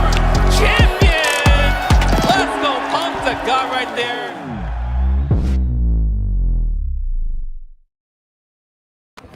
Welcome in, one and all, to the FlyQuest Fight Series. I'm Vaughn the Legend here, of course, joined by the wonderful and illustrious, no mix up on the camera, Mr. Mustafali, as I'm ready for this time around. Thank you all so much for making sure that you're tuning in and watching some amazing Street Fighter 6 action, something that we all have been holding very near and dear to our heart, although your perspective might change depending on who you play off of the recent patch. Mustafali, how you doing? I'm doing great. Couldn't be happier to be joined with you here on the commentary desk. And of course, it is another fine FlyQuest Fight Series action here this week. And we are actually getting ready to kick off the top 8 of this part of the bracket. And again, just to remind everybody, this is the West Coast action. Assuming everybody was here to check out the East Coast part of it, we're switching over to the other side of the country. And we do have our top 8 solidified. So coming up at the top half of the bracket, we have Samurai versus ISI. And then just below that, it looks like it's going to be Doma XD versus Greasy. Then who's the bottom half? Of course, we have Chris CCH and Heretic Magic Man in one side of the winner's quarter bracket, with the other side being Nephew and Enzo, the Hokage. Pretty consistent team, pretty consistent name, that we've seen throughout the course of these weeks, especially in the FlyQuest Fight Series. So it's your usual suspects. You would expect to see some of these guys already placed in top 8 anyway. Oh yeah, and we are getting right into it already. Again, this is going to be Akuma versus Jury. Now, it is important to note that Akuma is somebody who has been pretty notably nerfed. Now, I will say, I don't think it's really shifted him a ton in regards to like how he is placed in the meta. I still think he's very strong. But the nerfs that he did receive are definitely notable, and I think in a matchup like this against a character like Jury, with the type of movement that she has, along with like the way that she controls space, it could be a pretty big deal as this match shakes out. Already a really solid DI in response. Samurai closing it out in very, very consistent style for there. I do like it as well. You mentioned the fact that Akuma did receive nerfs, some very noticeable ones at that. I entirely agree. A great whiff punish from TPC, but we are noticing as well that Jury also did receive a couple of buffs of her own. Something that I think just overall improves her quality of life of play, not necessarily something that's going to shoot her up the tier list. She's already pretty strong as she is. Yeah, she's definitely pretty good. Don't let a Jury player hear you. They'll start downplaying from the other side of the state, but literally it's pretty good. Oh man, and there is a huge counter hit conversion there and a good chunk of damage, but most importantly pushing towards that other side of the screen. There it is, the forward throw, and now continuing this offensive onslaught, giving a little bit of space, a little bit of respect, make sure that he's not overextending. Oh, a trade of two really consistent buttons that both of these characters love using. I love the patience as well when they're in that footsie range. They don't want to overextend too much, and it seems like right now S wants to be able to play back and sort of bait Samurai into some of these buttons. Good block parry on the overhead as well, but they are in the corner. Okay, there's the forward throw. Now we do see Samurai in that yellow zone, just in time, recovering from the parry attempt to actually throw tech there. Now rushing back in is ISI. Okay, now we're back to this fireball game. Samurai likes this. He's willing to play this slow and steady game. He's not going to force the issue because he understands as that Shoto player, you have the ability to control how they're going to jump, how they're going to try and rush you down. You get to set the pace. Nice. Oh, yeah, that's going to be it for sure. Now, the counter hit on the crouching strong means that the low forward is obviously going to link, specifically on counter hit for Akuma. So, really, really solid play for both players so far. I want to see how S adapts this time around. The back throw is going to lead Samurai with the advantage here. Yeah, Samurai with great recognition there on the frame advantage situation. There was actually too much in the side of plus frames for ISI there, and that he actually was locked out of getting the throw attempt. Samurai recognizing that, getting the back throw here, and now sitting pretty. Look at the drive gauge situation on ISI's side, already below that 3-bar threshold, and the grass is dying. Absolutely. Oh, drops in. That's going to be a punish as well for Samurai. Samurai, I've been there. Trying to go for the whip punish of the drive rush, and you instead are the one found being counter hit. A great wake-up reversal from Jury. Enables her to at least get some space. That drive rush is coming, and a good block on the overhead. Samurai knows when to challenge an even better anti-air. Yeah, just really waiting until the last second there to get the deepest DP, make sure that he doesn't actually have to cross up there. Oh my gosh, and the perfect parry. And I think if he does cash all the way out, he will be able to kill. Okay, there it is. And I really like the optimization from Samurai there, just dumping all of his meter to make sure that he's building the most critical art gauge, but on top of that, just whittling away at the life bar so he can actually save another bar going into this second round of this second game. Absolutely. Wanted to go for the whip punish. I already knew it was coming. The sweep comes out a little bit too late, though. Jury building up the full stocks where necessary and gets ready for the overhead. A little bit of a shimmy from Samurai, but decides to go for the throw as well. That forward fierce paying off in dividends yet again. Manages to at least get the median time as well. Staying fierce and maintaining really strong corner positioning right now. Yeah, you hit the nail on the head, Fun. He's just caging ISI here. Oh, yeah, had already committed to the drive rush. And this is a huge opportunity. Going to send him all the way to the other side of the screen. And she does get Oki off of this. This is a bad spot for Samurai. He is tense right now, trying to figure out a way to get out of the corner. ISI's not going to let him. Really good response from Samurai as well. No DI there. He manages to grab it right out of their attempt at the stun. Yet again, the anti-air means that Samurai could end up being the winner here. That is going to be the case. A back throw for this game here in Winner's Quarters. My goodness. Let's go into game 3. Hey, we've got another one right on the way. Samurai seems really comfortable here, and just the way that he is dictating the pace, and most importantly, I think really showing that he has a good read on how ISI wants to approach. Whether it's just like that, trying to actually gain a little bit of space to get a stock, or, how the fireball game is going, or how they're actually trying to neutral up to deal with Samurai's own fireball game. Just seems like he's 2 steps ahead, and ISI is the one clamoring for an answer. Yeah, absolutely. A perfect parry yet again, but no punish. Went for a bit of a slow option there. Not going to be able to find it, maintaining plus frames, and now they're burned out. So you're going to be the one dealing with the reactions. This is actually going to be a really solid option, but drops it. Not the correct tool to use there. Yeah, I don't exactly blame him. It is a little bit of a weird situation off of that kind of a juggle, and the back throw's actually going to kill. Samurai, I think, is still pretty confident here. He's trying to style a little bit and really like squeeze out the optimization on the fly. It fell a little bit short, but I still think he's, not sweating the end of that round. No, not at all. Both players still sitting on 2 bars as well. Pops the level 2. I do like to give himself to get that drive gauge a little bit back and finding consistent damage as well. By the time the end of this round shows up, we are going to be in a situation where he can set up for the safe jump and build that second bar already. Yeah, he is just primed to actually take control. Can't do that. And there it is. The correct strength there on the firewall to make sure that he recovers in time.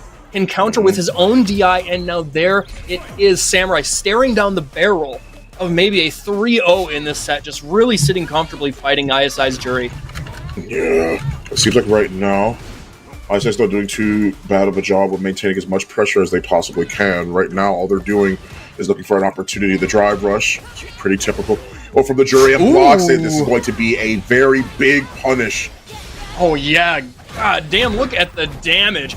Really, it's probably going to put Samurai down to about 10% life, and he'll still actually be in an okay spot in the drive gauge. He won't be below half, but he actually spends it all. Okay.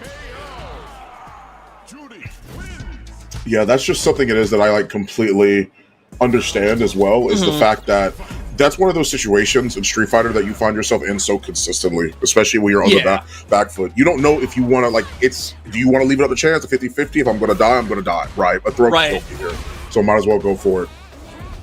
Interesting. So we're actually seeing, as the set goes on, ISI is starting to resort to some of these DIs in a way that, or I guess I should say DIs and drive reversals. These defensive options to try and take advantage of maybe some of the reads on Samurai's side there, because you can tell that Samurai has see, that's what I was just going to get at. You can tell he has such a comfortable position here to deal with ISI's offense that, like, he's really not sweating some of these riskier options. Yeah. Like you saw, ISI was already trying to look for an option to see if they can get out of the corner, and there it is. They found their button, but you got to be careful.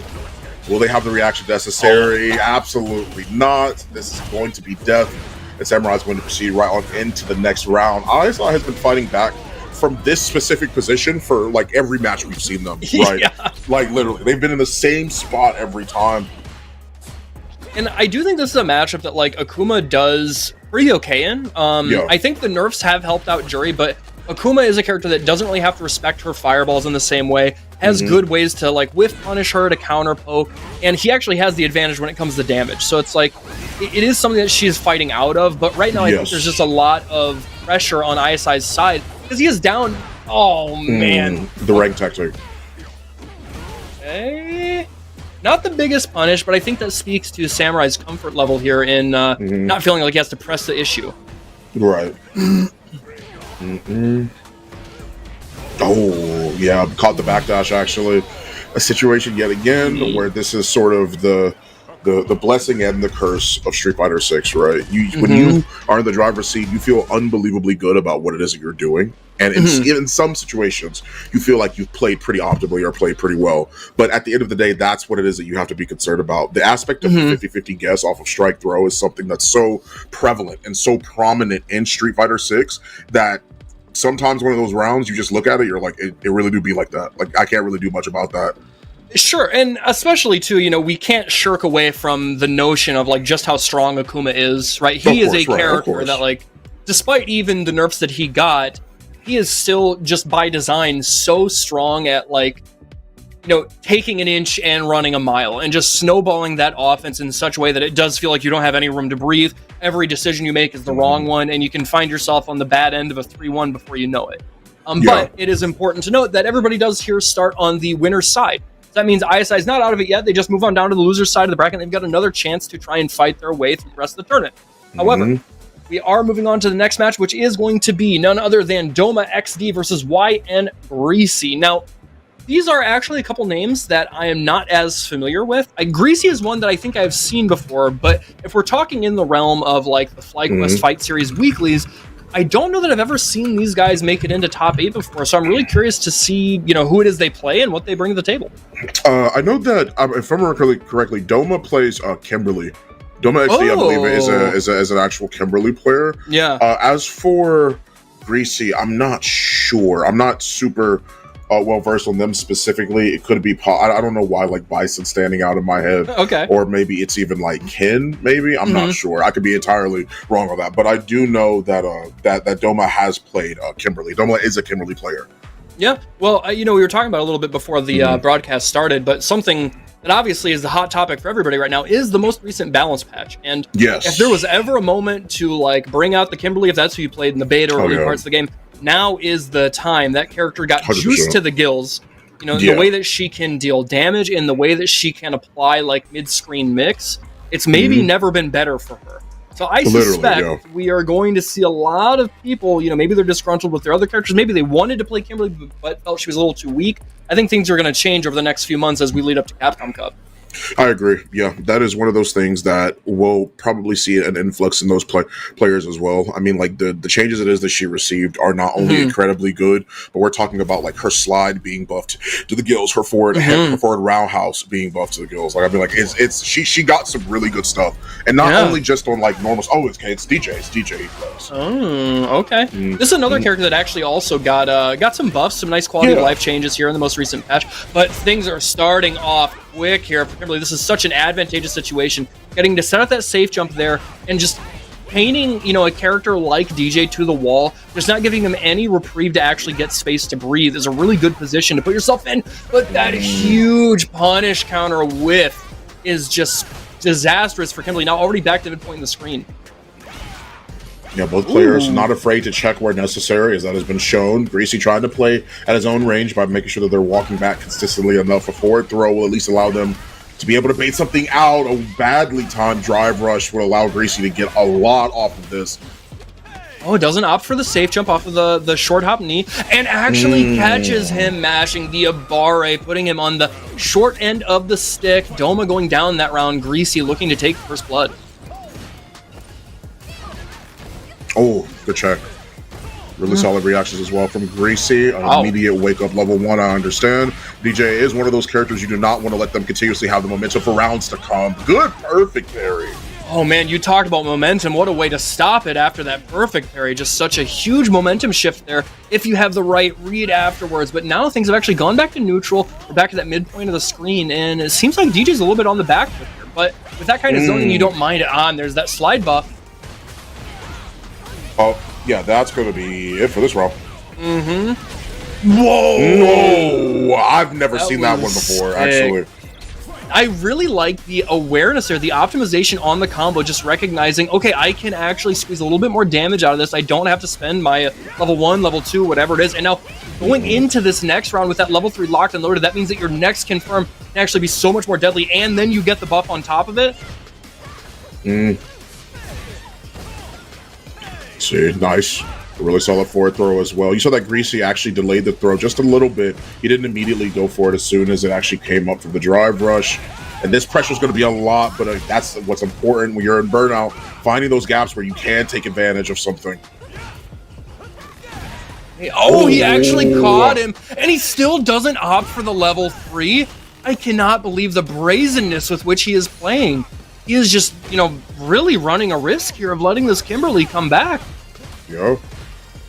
Oh, he tried to shimmy, but good check from Doma. They're looking for opportunity. The patience is real from right now from both players.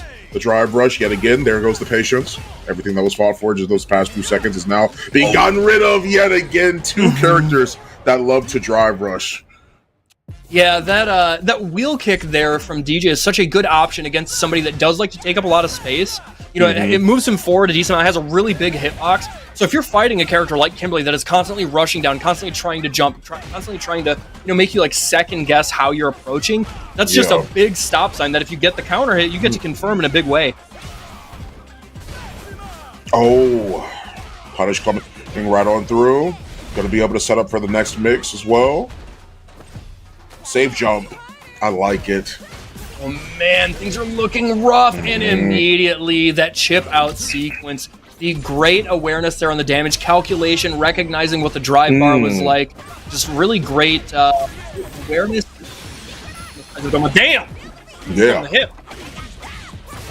Immediately Yet again, you want to make sure that you actually maintain as much of that momentum as you possibly can. Both of these characters are really good once they get that knockdown, as you can see here. Doma with one forward throw, trying to go for a shimmy and walked under, which could have been a really solid opportunity to keep their pressure going, but misses it. Another wake up level 1 just does not want to deal with anything. Yeah, he is not scared. And I mean, I guess oh yeah, you are dead. Get to end it in style. Push and throw right into the ground. We're on to the next game. Doma just really taking control. And I think mainly because of how he was able to turn the tides with those wake up level 1s. Yeah. Exactly what it is. A character or a player it is that plays extremely aggressively, especially with a character that can sort of maximize on that play style.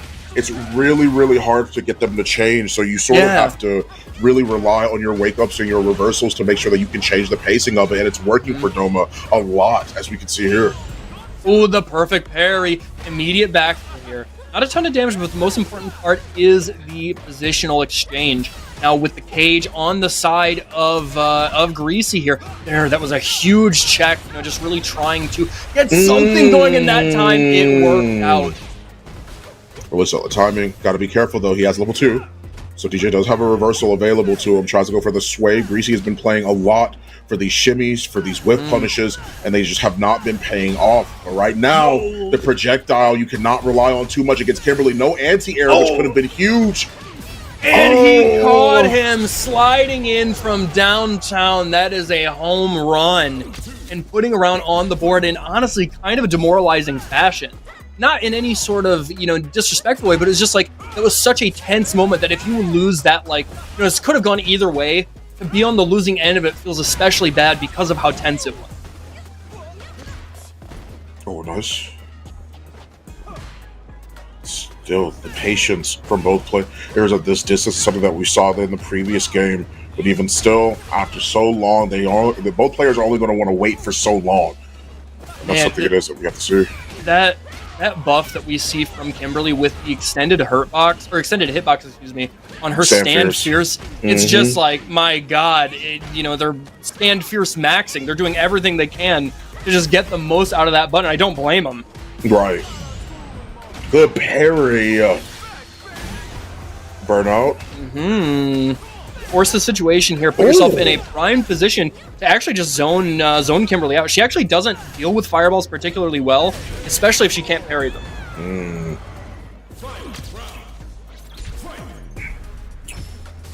Doing too bad as well. Greasy showing that the adaptation is there. I mean, we see like the drive rush rolling sombot kick. Like that's incredibly like cool to see, like a crazy read like that, because he knows that Doma's consistently trying to check him. A level 3 to pop it and get her party started. He's going to be close to burnout, but not burned out. I think he is.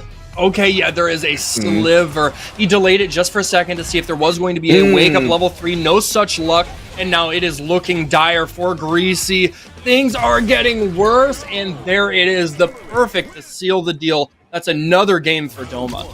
Yeah, and that's just hard to deal with as well, because when you're dealing, it's not the fact about burnout just being as crazy as it is for your opponent or for the aggressor. It's about the fact as well that the gap that you have to be able to super in between if you want a reversal is way smaller. So you don't have as much of an opportunity to be able to reversal as easily if you were just blocking normally with your drive gauge already prepared. But right now, Greasy's looking pretty great.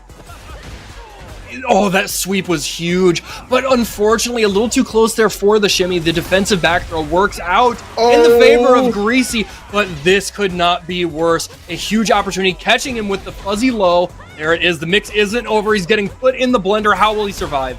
It looks like he may not have that opportunity to. Mustafa, please. What an amazing combo as well. The classic level 2, ending it off in absolute style. Doma taking the round up and putting themselves at set point currently.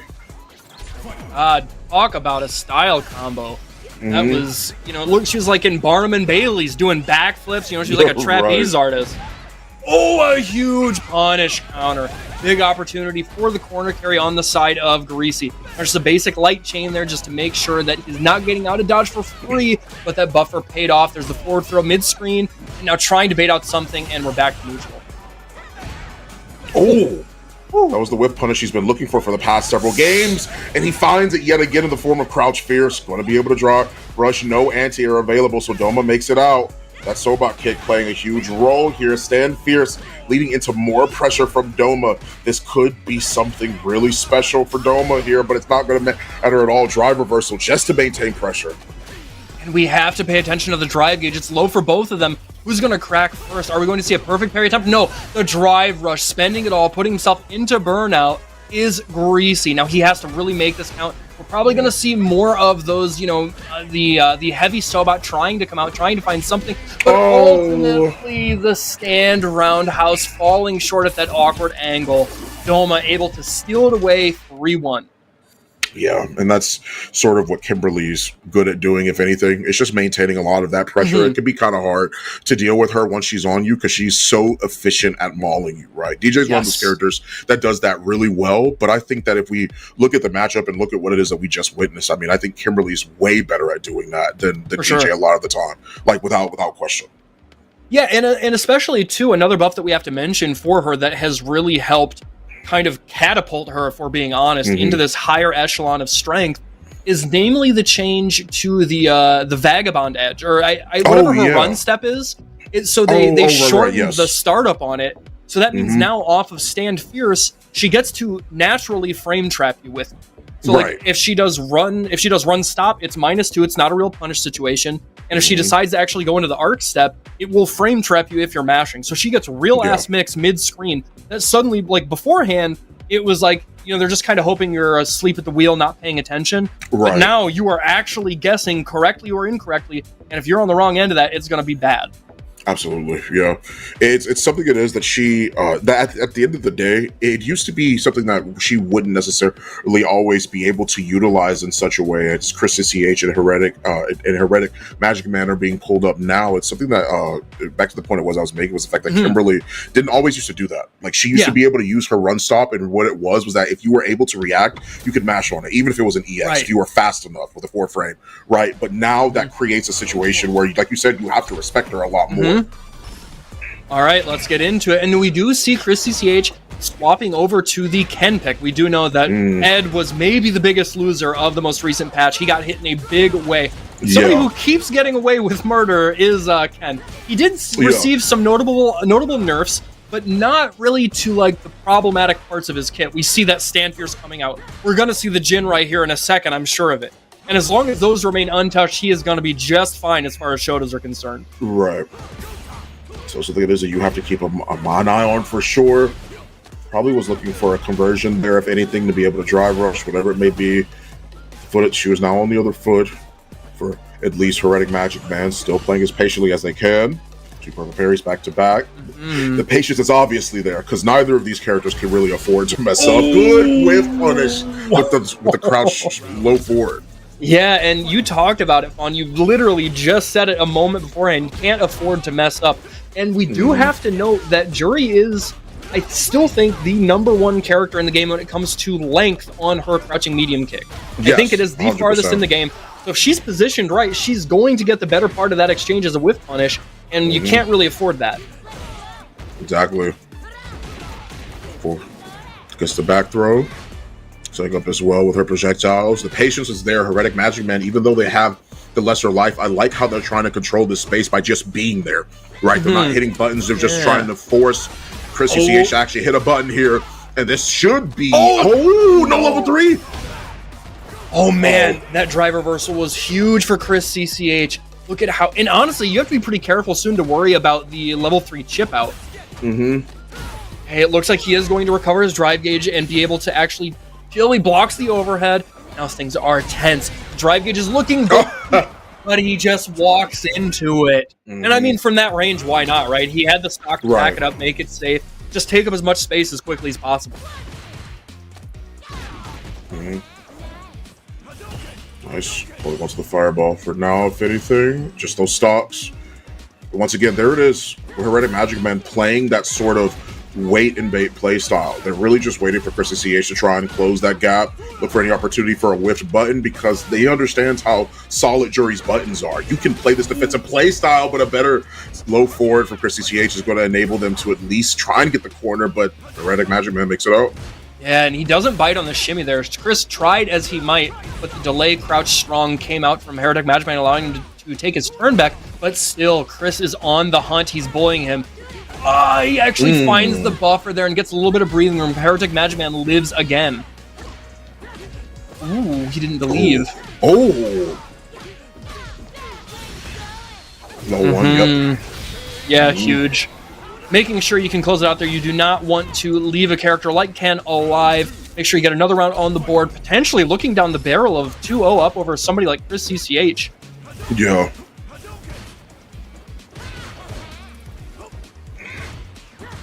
Nice.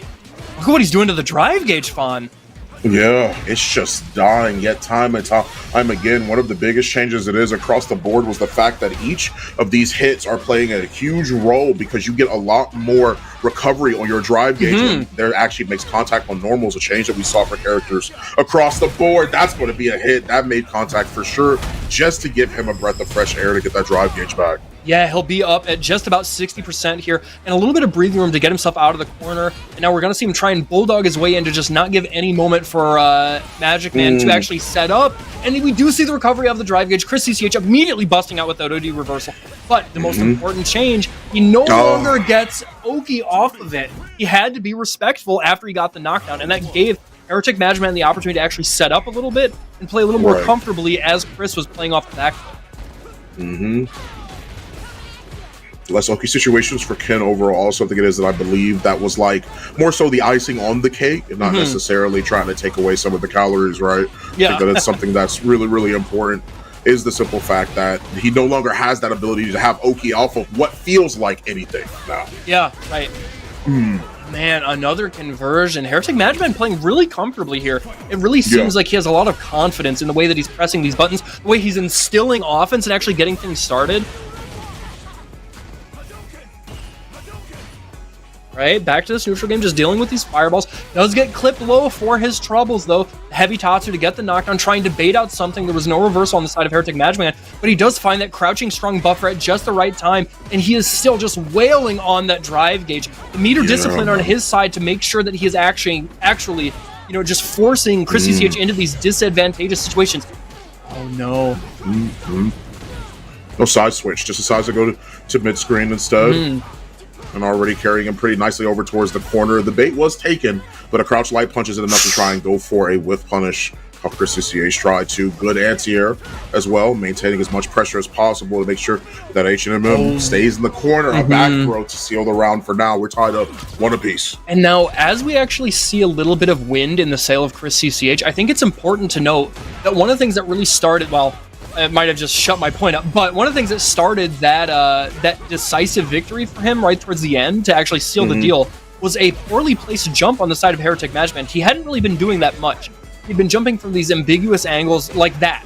But he jumped from a little bit of bad angles, so I have to wonder if it's going to play out, but maybe not. This huge level 2 activation, how is this going to shake out? So much drive gauge damage already. Love the fact that they're using those conversions to go into DI to keep the drive gauge low, especially in level 2 for Jury. That is absolute. I could tell they were not expecting that to hit at all. That contact was so late. That was an active as hell button, man. Bro, that was filthy. That feels bad. And it's like, it does. It's like, it's so hard because, you know, on one hand, you know, you have to worry about your drive gauge. In that situation, he was down to like a bar and a half. It was getting real low. So it's like, okay, do I like actually try and block this and then maybe just get put into burnout by no decision of my own? Or do I have to, you know, maybe try and not DI, or do I maybe try and uppercut here? You know, maybe that's not going to work. And then suddenly you have to actually worry about like top of everything else. She's got level 2 activated and she gets to just decide, oh, maybe I want to do this, maybe not. It's just so much to overload the mental stack. And I can't say I blame Chris CCH for getting overwhelmed. How do you guess right that many times in a row? Exactly, and that's something it is that we mentioned about how much Kimberly as a character it is that mauls you as we led into that match, right? But what about Jury, right? I mean, like that level 2 provides so much extra utility, so much extra prowess for her. I think that's really, really crazy. Is the simple fact fact that we saw it activate into level 2, using into DI to keep that drive gauge low, which means next incoming, you're either going to drive, have to find a target parry, or not asking to you have to. It's necessary. You could not be more correct, and I think that's, one of the things that leads to her being a very strong, very stable character. She's been that way since the beta, carried on, through Uma winning Capcom Cup. I have to imagine things aren't going to change, but we are changing on down to the lower end of the bracket, the very last match that we have here on winner's side, and that is going to be Nephew versus Enzo the Hokage. Now, we just saw a jury. We're going to catch that same thing again, just a slightly different flavor. Obviously, no two players are alike. Now, these two have run into each other a bunch. As long as Nephew has been on the West Coast here and dominating the Street Fighter 6 scene, with the rise that we have seen over the past year from somebody like Enzo the Hokage, when it comes this late in the bracket, they're, having their bouts. They're running back and forth. I take a set, you take a set. And I'm curious to see who we're going to see from Enzo. He is a Shoto player, tried and true. I have seen him play Ken. I've seen him play Akuma. I think I've even seen him play Luke. I would guess he'll probably be sticking with Ken here, but, it might be that he wants to get a little bit of practice. I'm not sure. Yeah, I mean, we'll have to see, right? I mean, like, Ken's normally they're tried and true, as I'm sure you know. Like, that's just sort of what it is that they tend to stick with. So we'll have to see if there's anything it is that they felt like is necessary for the change. Do they feel like they need to do anything better, anything less? Like, do they feel like they need to change characters? Or that's one of those things it is that, of course, as time goes on, we will be able to see a little bit more of, which is, no problem. I think that at the end of the day, we talk about, like, the winners and losers of the patch, but I still think that personally Street Fighter 6 is in a good enough spot for you to pick for sure. who you feel like. Like, still, that core of the game it is that I've seen since literally this game came out a year ago. It's crazy to think that it's already been over a year, almost like going on 2 years at this point, right? Like, is the simple fact that, like, that it is absolutely insane to think about, like, how that perspective has stayed the entire time. Is you can pick whoever it is that you feel like picking, right? No matter where the conversation lies. Is this character good? Is this character good? We've seen characters at all levels of play, every character, really, to be honest with you. And I think that's incredibly impressive and still such a good statement of the game and where it is currently. I think that's incredibly important. Yeah, I couldn't agree more. I think you hit the nail on the head. Obviously, there are still defined tiers, and some characters are going to be better, some characters are going to be worse, but the idea of, like, relative strength density is very prominent in this game, and I think that's mostly what you want. We might joke here and there about certain players, or not certain players, certain character players, having... They're like, they like to downplay, or like the Ministry of Defense for Ken downplay, or whatever it is. Right. At the end of the day, the reality is it's like everybody generally agrees that this game is very well balanced, and that's why we do see almost every character represented at the highest level. Like, especially if we're talking about like Capcom Cup qualification. I think the future is in good hands. I think that's a good way to put it. Now, while we do have a minute here as we're waiting for the next match to get lined up, I'm really curious to see like how they go about addressing the perfect parry glitch that's come out. Oh, so they've talked about stuff. So they've talked about that they already understand like how to fix it, but I have to wonder if like the fix will alter their intention for the perfect parry. I guess you would call it a buff, right? Because again, part of the issue for those who might not know, beforehand in the old patch, let's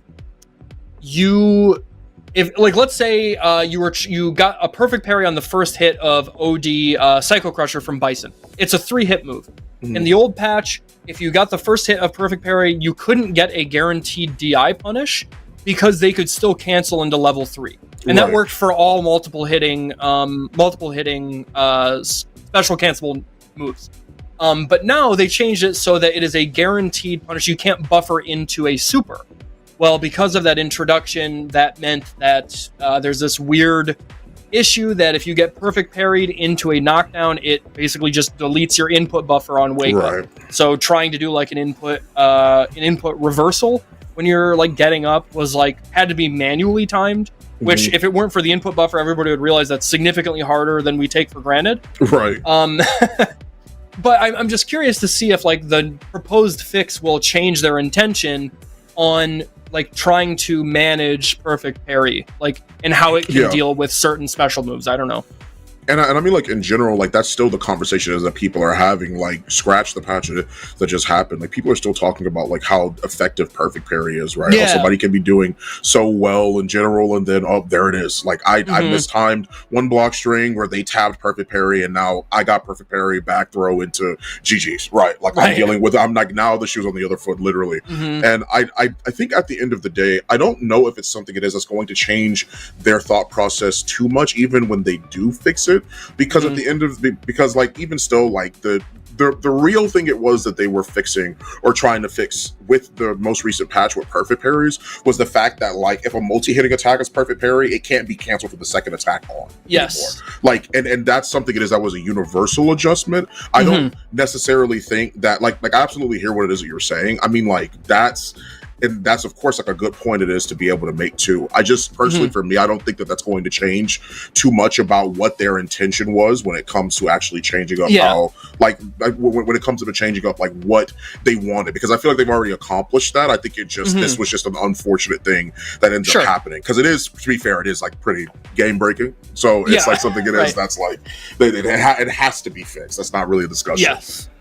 Yeah, for sure there needs to be an emergency patch, which they are working on. They've already where they have already confirmed that it will be fixed. So it looks like we are calling an audible. We will be moving over to the winner's side while Enzo finishes up maybe another match from Casa. That means that we are getting into Samurai versus Doma. Now, this is the other side of a Samurai match that we see a lot, being that like we see him fight Nephew all the time, whether it's like in winners finals, grand finals, whatever it is. These are two of the very best that our country in general has to offer, let alone the West Coast. They're kind of the kings in that region. But this is just going to be Samurai versus a Jury player. Now, because he does have such extensive experience against Jury, we're actually seeing Doma. No, never mind. I don't know why I was thinking he played Jury. I was thinking of Heretic Magic Man. Just scratch that. We are getting into Kimberly, which I don't think he fights very often. Yeah, no, I haven't seen Samurai really deal with this matchup too many times, but we'll have to see, right? Sometimes it's one of those things where it's like, I may not understand the character, but I can recognize what the player's doing incorrectly, right? So we'll have to see if it's going to be one of those matchups or if it's something it is that he has answers for. As right now, Samurai's looking pretty clean. Not looking too bad either. Fireball. No. Instead just goes for the regular walk up, and that actually ends up with Doma catching him off guard. Just sets it up. This is a lot of damage into a safe jump setup, and he actually decides to spend his drive, which I think are we going to... Oh, there's no ODDP. I thought for sure it was coming, but it does give Samurai a little bit of breathing room here to throw some fireballs, recover his drive gauge, and most importantly, actually stalk Doma down. He's getting all this positioning and slowly but surely pushing him to the corner, forcing him to walk into that fireball. Yeah, and those fireballs were playing really, really some really heavy offense as well. Great standing light kick, carries them over to the corner with the heavy Tatsu. Still looking for an opportunity to make sure that they can keep that pressure on. The sweet punish and response. Jabs right on back. Doma is willing to hit buttons. They are willing to hit buttons when it's time to match. So that is a good sign for them. But at the same time, Samurai has already accounted for that. We saw how quickly his adaptation was the last set that they played. Yeah. And that's just how Samurai plays. So it's going to keep up this set too, I imagine. For sure. Oh man, just out of range for that stand forward to hit. That would have been a huge conversion for Doma. Not able to get any conversion there, but with the juggle on that OD fireball, sweep connect, and Samurai draws first blood. Oh, he actually reacted way too fast for that too. He actually hit stand light punch to see if he could actually stop that teleport from coming in. He just didn't do it in time. Good blocks on that as well. Doma trying to keep the pressure on the slide, playing a big roll, and that dive kick offsetting when they can anti-air. A micro walk forward. Oh man, a huge Huge stand fierce, not really converted into anything, but a big smack in the face. And still, Samurai just sitting pretty here throughout this match. Even with his back to the wall, I feel like he feels pretty comfortable. Look at the check. Samurai kick yet again. Medium Tatsu just to carry them out of the corner. Pretty reliably at that. A perfect parry. Tries to get utilized to see what any other incoming button Samurai might use, but instead it is thrown, giving the round to Samurai. Yeah, immediately shutting it down. I don't give a damn about your mix. Ooh, and there we do actually see a little bit of one of her slide buffs coming into action. If you are within the first 1 to 4 active frames there on a punish counter slide, it will cause a hard knockdown, allowing him to get the corner switch there, actually get the corpse hop, with the immediate DP from Samurai. Get your damn hands off me. I'm taking back control. Another one. Absolutely. That's one of those things that is that, like, that's like the mark of like an intermediate to like higher level player, is not being afraid to be able to punish those drive rushes. People utilize drive rush as a way to try and keep pressure going, to try and be as aggressive as possible. And some people feel like it's invincible. But when you DP or like use your invincible move to stop a drive rush from happening, I think that is like, even if you burn yourself out, I think that is a great way to maintain pressure still 3 times in a row. Stand light kick, cashing out on 3 different occasions to give them the momentum for Samurai. Yeah, I think that is a button that is really undervalued by the masses when it comes to Akuma. It's not quite as good as Ken's stand light kick, but it is damn close. And when you couple that with the walk speed that Akuma has, it means that you are that much more deadly. You've got this kind of, goddamn, that was on his own Oki. Absolutely. My man said, you are going to try and press something. You believe in the Abare, but I'm going to shut it down. You are not getting anything started. I'm sending a message. First time it is we didn't actually see a DP from Samurai on that. Wow, perfectly timed on the low forward to be able to get that counter hit. Carries him over nicely to the corner, but a back throw allows Doma to be the warden of this Joe. So here, as we get the stand roundhouse yet again, not tossing out the bomb, just instead going to go for the mix. Good throw tech from Samurai. The drop gauge looking pretty weak. Yes, sir. Ooh, great adaptation on that. Yeah, what a great way to deal with that. From that range, you know, why not go for your OD Tatsu? It's like, it has such great horizontal. It might be kind of slow on startup, but it does have very good horizontal range. And I really respect the awareness there. You don't really see that a whole lot from Kimberly's. Oh, he's nice. got him. Yeah, absolutely.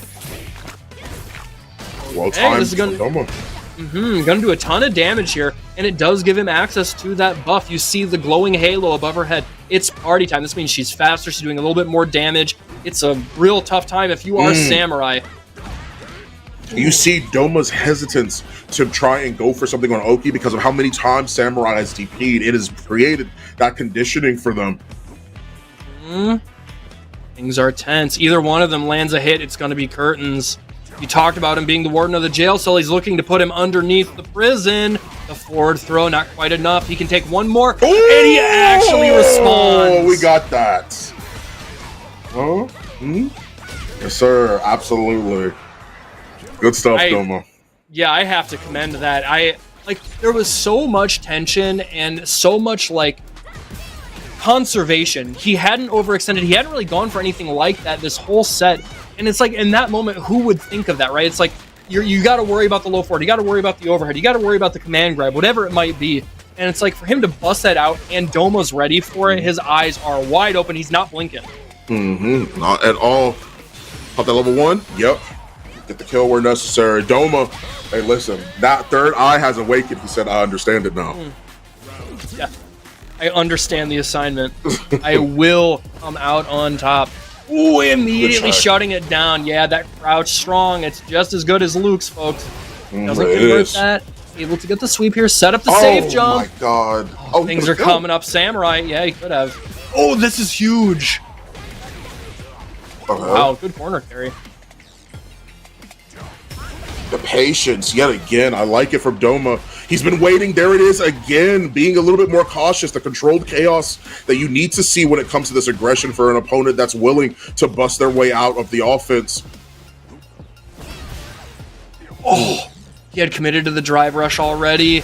And Samurai landing his mark with the toe of Akuma, able to convert off of that drive rush. Now he's got another round, again, looking to actually seal the deal here and shut Doma down. There it is yet again. Another low 4. It catches him off guard. I understand how crazy that could be at times. Not going to pop the level 3, but he is off of the back of that light DP. Light DP is going to give as little scaling as possible, which means it's going to hurt a lot. And now it's guess for game for Doma. Now the overhead will not kill, but I think Samurai is looking to make him jump so he can actually punish a neutral jump with DP. Ooh. Yes, he's not quite dead. This is huge. This is a lot of scaling, but the most important part there is he does get another opportunity to actually mix him. The perfect parry. Doma? Okay, I see you. Oh, that was tricky. Solid He thought for throw. sure. He thought for Solid sure the fourth fuzzy throw. setup. Oh my god! Good Doma! Bro. What the hell, man? Oh my god! And he's dead! He's cooked! That's tied up 2-2! He had every perfect parry on lock. He channeled his inner 2004 Daigo. He's like, every single time you're going to try and go for this, you're going to risk it all on this Hail Mary. I got that, bro. Somebody needs to check him for peds because that was insane. Somebody check, bro. Somebody check the actual stick or something, right? Because it wasn't even just the parry on the overhead. It's the parry on the second hit twice on the overhead. Right. Like what And is the that? DI. What is that? Literally, like what is that? It was like I don't even know what to say. Like to do it in those clutch moments time and time again. That was next level stuff. He was kind of sending a message there. That perfect was sealed with an S. He's awakened the beast for sure. The heavens are rattling. I can already hear it. Doma doing their best to see how they can play this as best as they possibly can. A great step back as well from Samurai. Something they haven't often been doing at that distance is really just going for the baits like that, hitting a button and then trying to back up with that forward fierce. A button not necessarily used all the time in footsies, but in certain scenarios can really make this character shine. And these throw techs from Samurai are so strong. Coming at these really clutch moments, just understanding what Doma wants to do to try and actually get some momentum back. Okay, there it is.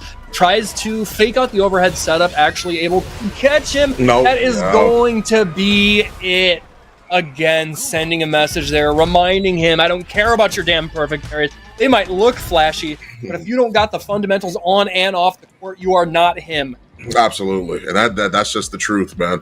What a set, dude. Something that looked like it was so cut and dry for Samurai throughout that entire time immediately takes us to a game 5. The first game 5 of the night, 2-2 and GG's to all. Doma, of course, is being sent to the losers bracket, but that does not mean that he is down, but he is not quite yet out. Man, that was a hell of a set, dude. Yeah, and I think, if you are just like us, chat, that means that you need a break. Get yourself something to drink, go to the bathroom, get up and stretch, let your mind cool down because that was a heater. We've got more fire action coming right back. Don't go anywhere. Who's your least favorite Swedish person?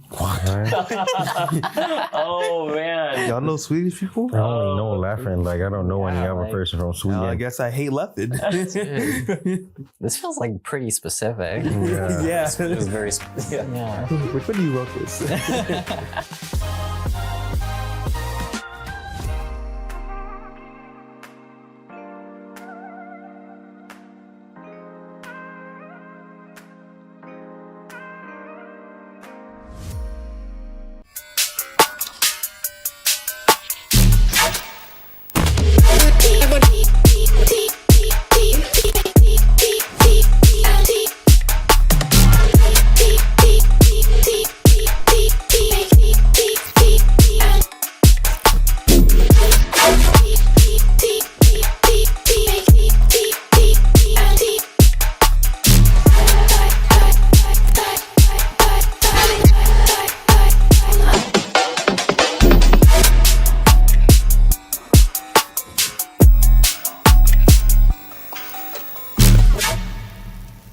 What we need is combos. We need straight combos. Everything needs to do at least 50% and then land into a mix-up. We need mix-ups too. New players should play Echo because, as I mentioned before, we need a mix, right? And there's almost no better character to mix than Echo. And it's pretty easy too. Everything needs to be a 50-50. You can't have anything less. No 49s or 51s. Then you gotta get them assist calls. Assist calls. After that, nothing else.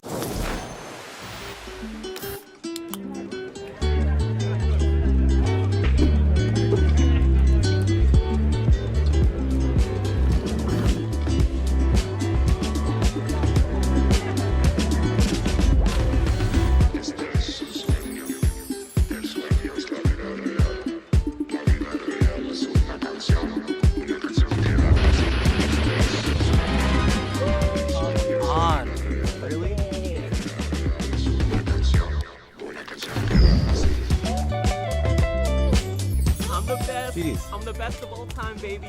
Let's Okay, hear man, it. you're so good. How are you so good? I love you, Jake. Do this.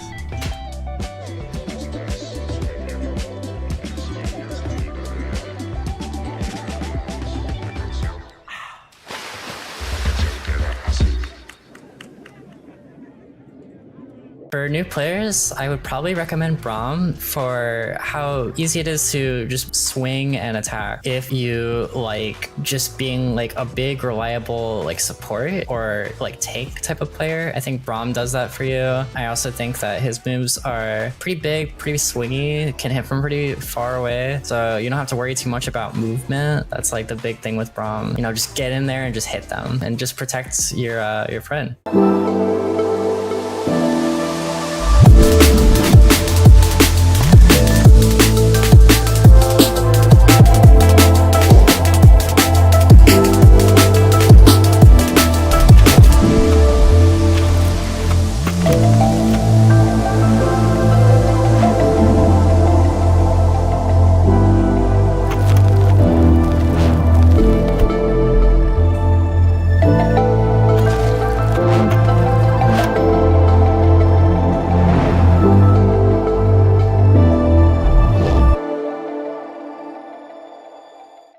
For new players, I recommend Ari because you play a game like this because you want to finesse. You want to move. You don't want to just do things without purpose. Anti-air is as simple as it gets. I kept it extremely simple, but I mean, you can go a long way with just those. And this character is so elegant, so smooth, and you just want to dance when you play it. And this is the character I recommend.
And there's like so many different things that you could talk about. We're gonna make a shitty f***ing tier list. Best way to live his life. Oh my god! Pump the god! FlyQuest over! Champion! Let's go! Pump the god right there!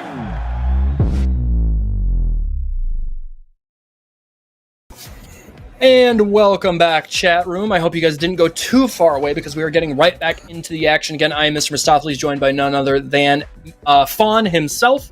And we have the all-jury affair coming right up. It is going to be Heretic Magic Man versus Liquid Nephew here in winners semifinals. Now, we've already seen a few people get put down in the loser side of the bracket. Nobody has been eliminated yet, but we are moving on to decide who is going to get their lion's share of that $400 prize pool, who actually gets the chance to face off against Samurai in winners finals. And I'm really curious to see how these guys match up. I'm sure they run into each other a lot online. They might even do some training together. But for both of them to both play jury, I'm curious to see how their styles are going to differ. And I have to wonder, maybe you might have some insight or some speculation. I wonder if we would see, you know, like a pocket character from either of them. Maybe they don't like the mirror match, you know?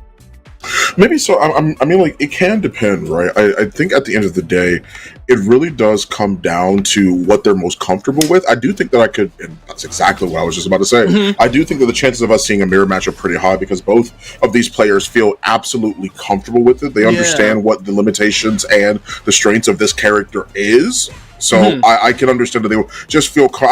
I'm never really too afraid to play a mirror match in this game. I don't know what it is about 6 specifically, but I feel. Personally, I feel a lot more comfortable, and it shows that these two are just as comfortable as well. Sheesh, talk about comfort. Liquid Nephew just throw maxing right out of the gate. Oh my god, he went for another one. He is qualified for Capcom Cup, and it is being held in the sumo ring. He's making sure that he's got his reps in. Oh, man. Sheesh. Dealing that in a big way. First round, relatively quick. And those throws had to have done a little bit of psychic damage. It does not feel good. Oh. They're swinging. Mm-hmm. Now, this would be interesting because Nephew plays pretty aggressively as well. There's times where he can turn the fire down just a bit, right? Yeah. But he's, for the most part, very aggressive. And Heretic Magic Man, for what we were seeing, normally likes to walk back, play that spacing game quite a bit. And it seems like right now, Nephew's he has the heat all the way up. It's just Magic Man isn't able to find a time that works for them. Oh, man. Just What a shimmy. the tiniest shimmy there. Just that little 1-2 step was just enough for Heretic Magic Man to put his hands where they shouldn't have been, caught him reaching, and Nephew taking the first game pretty quick. We're on to the second one. Yep. Oh, forward fierce yet again. Nephew, forward throw.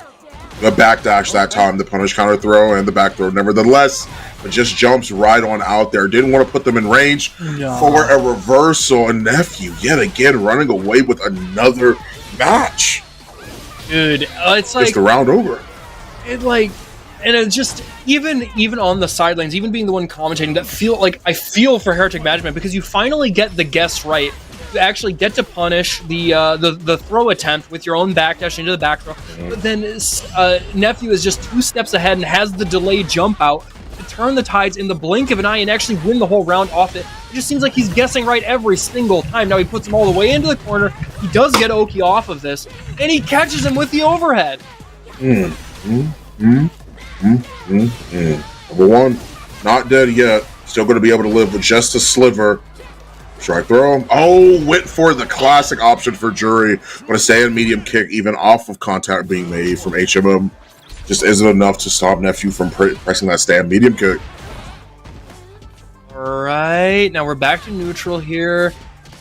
And okay, does catch him, but doesn't convert into anything. Now on the side of Nephew, he takes that drive rush conversion in a huge way. Even this conversion here into the medium Fuha there.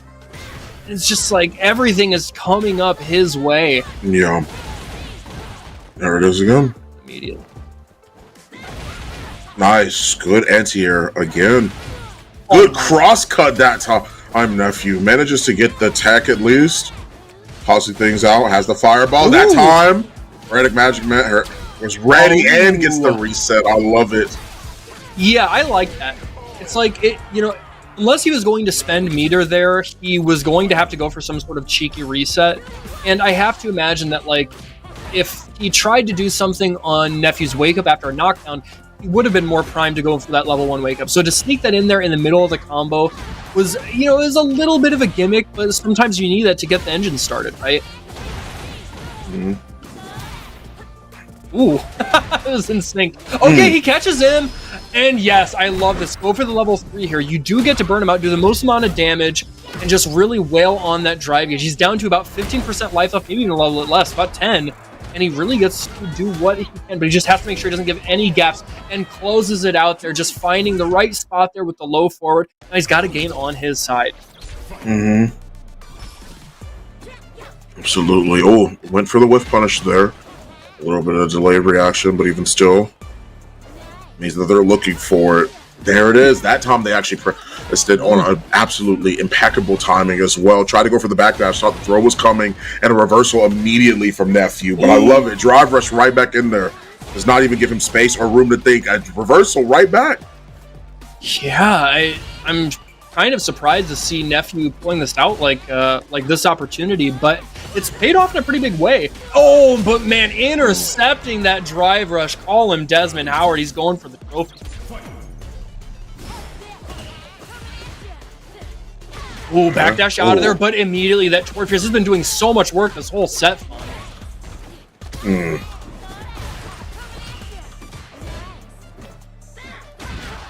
Oh, try to go for it. But it's the back throw as well. A nice little pressure setup. A reversal immediately back at you. But honestly, the reversals are there, but it's not worth the drive gauge they've been losing so far. Yeah, that's what I was just going to say. I think you really hit the nail on the head. Yes, the level 3 guarantee the burnout here. He is killing the grass. He wants the lawn ruined. And now he is going to be on the better end of that. The grass is greener on the other side. Now, again, he just needs to make sure that he doesn't do something like that. I was just going to say, don't overextend. Don't give him a chance to react.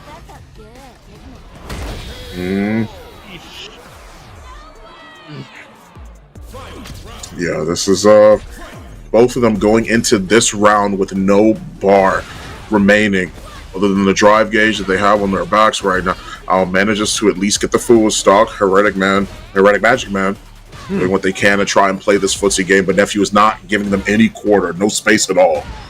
Oh, a huge shimmy. A punish counter leads to a good chunk of damage, but most importantly sets this up. Now he is going to go for the level 1 here. This will set up a throw kill situation. Okay, yeah, he had to throw attack there, but immediately shutting it down, putting a stop to the drive rush. Nephew able to close it out 3-1, sending Heretic Magic Man down to losers. Yep, and that is a really unfortunate situation too. Reversal after reversal, Nephew was never afraid to utilize it, and even still, sometimes we would see them not even utilize it. Sometimes they wouldn't even go through with it, but at the end of the day, it didn't matter because of the fact they knew what their timing needed to be in order to maintain that, a high success rate on those reversals. So, really, really solid option, honestly. Yeah. It paid up, and I think he really understood like the risk assessment because of how the set had played out thus far. He understood, what kind of risks Heretic Magic Man was posing in neutral, and what his offensive habits were. And it felt like Nephew, even with like some of the flashes in the pan where Magic Man was, getting these like correct reads, he was having a little bit of luck on his side for some of these like offensive pushes. It never really put Nephew on the back foot in a way where it felt like he was going to lose his balance. So that's why he was willing to bust out those DPs. And if I were a betting man, if we had Magic Man, on the horn and could ask him, I have to imagine that those correct reads for the OD reversals from Nephew were frustrating to deal with. Yeah, like 100%. You're getting this offense rolling. You're trying to claw back from this 2-0 deficit, this 2-1 deficit, and then just every time he's guessing right time and time again. How come I can't bait this? It's tough to deal with. Yeah, it is. It genuinely is just sort of hard to deal with too, because as you're mentioning, it is the correct reads. It's the fact that they aren't doing it every time, so it does put your opponent in the mindset of like, okay, maybe I do have another chance to be able to go for something, right? Because there would be some times where they wouldn't do it, maybe even once, maybe even twice. So one time he caught a backdash, right, and it wasn't even the reversal. And then Nephew, once again, just understanding the proper risk assessment, because I do like the fact that you utilize that, or that you said that, because that's exactly what it is, right? Understanding when they have the appropriate opportunity to be able to reversal, and I think that's really, really important. Reversaling is important, guys. Like, I know a lot of people are like scared to DP. A lot of people are scared to wake up level 3, level 1, but it's important to know when you have the chance to do that. It's extremely important. Yeah, that is a skill in and of itself that can take years to master, but we aren't taking any time here, none wasted, as we get right back into it. Heretic Magic Man taking his spot in the cage, fighting against Greasy. Now, this matchup between Jury and DJ, this is one that we get to see a decent amount here in Street Fighter 6. Both these characters are pretty strong, pretty prominent, but we do see that back throw there from Greasy. There's another forward throw, catching Magic Man out of the startup of his drive rush, doing what he can to try and get a little bit of breathing room here, but no such luck yet. He's working on the drive gauge. Nice. Like roundhouse. Oh, caught him. Yeah, that's gonna be it. Level 2, level 1. I said it's not gonna kill. Yeah, it got skilled pretty hard, but the delay, crouching, fierce was more than enough damage, able to close it out there first round for Greasy. Oof. Ran right into it, face first into the Sobot.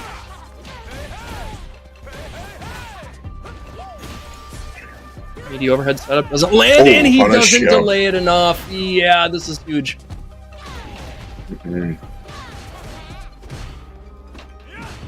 Oh, that could have been really bad. Oh, again, yeah, literally the same scenario. At level 3 to pop it and end this game for now. Put them up 1-0. Yeah, for a while there, they were both kind of shadow boxing, right?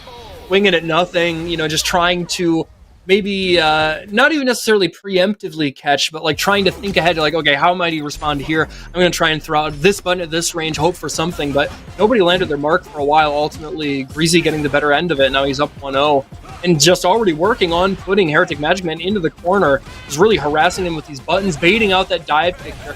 Not a ton of damage, but you do set up this this safe pressure. Nice. A solid forward throw. 2 times the charm. Can we get a trilogy to the movie series? I like it a lot. Doesn't go for the 4th one. And there's the whiff punish off of stand medium kick. Not too bad. Perfect. AO. Something you see a lot of in Street Fighter 6, just like the nature of the game, it's so easy to kind of like stumble your way into a perfect, right? Not even necessarily trying for it.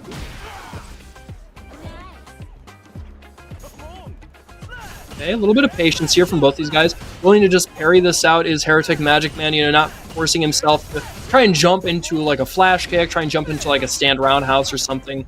But there is a little bit of a misstep there, and now we're back to this neutral. Okay, there's the knock. Oh, catches a meaty, yeah. Yeah. Drive rush. This DJ is typical to do after the OD fireball. Still trying to cover some distance as best they can. Wow. Yeah, that's level 3 incoming. I'm not sure. This is going to be close to killing. Yes, I think there might be enough scaling that he has just a sliver. Nope, just a little bit. And honestly, with Greasy in burnout here, okay, I was gonna say it's a little more tense than he might think, but I like him, you know, committing to like the jab. You want to just not, you know, don't go for like the big flashy button. Don't try and do like a dash up throw when you don't have to or something. Just, you know, pepper these jabs in because that's all you need. You only need to just tap to kill him. Nice. Solid 4 throw. Stand fierce to be able to whiff punish, but nothing to be able to pull the trigger on yet. Solid conversion. Good backdash. Finds the punish as well for the drive rush. Oh man, the forward fierce again, just doing so much work. Such a strong button for Troy. No whiff punish there, and not quite out of range to actually get something off of that whiffed, the whiffed overhead. But and now it starts.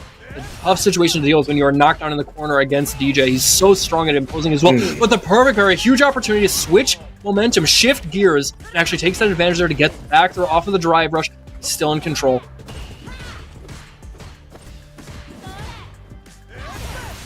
Happen to parry as much as they can. It's Greasy. So Heretic Mage still, or Heretic Magic Man still looking for an opportunity. Wants to get the low 4, just barely out of range because of that forward medium kick. Does he have the rhythm? He absolutely does. That's going to be curtains for this round as he is on set point. Yeah, dancing his way right up to that round, looking at knocking on the door there of maybe this 3-0. Greasy just really sitting in the driver's seat here. Again, a huge sequence there. Full 7 pieces. He sets up the safe jump. Just keeps hammering this this offense home against Heretic Magic Man. He's got to find room to breathe. Watch fierce, and again. Tried to buffer the level 2. I saw him trying to go for it. Catches him low. Lots of pressure.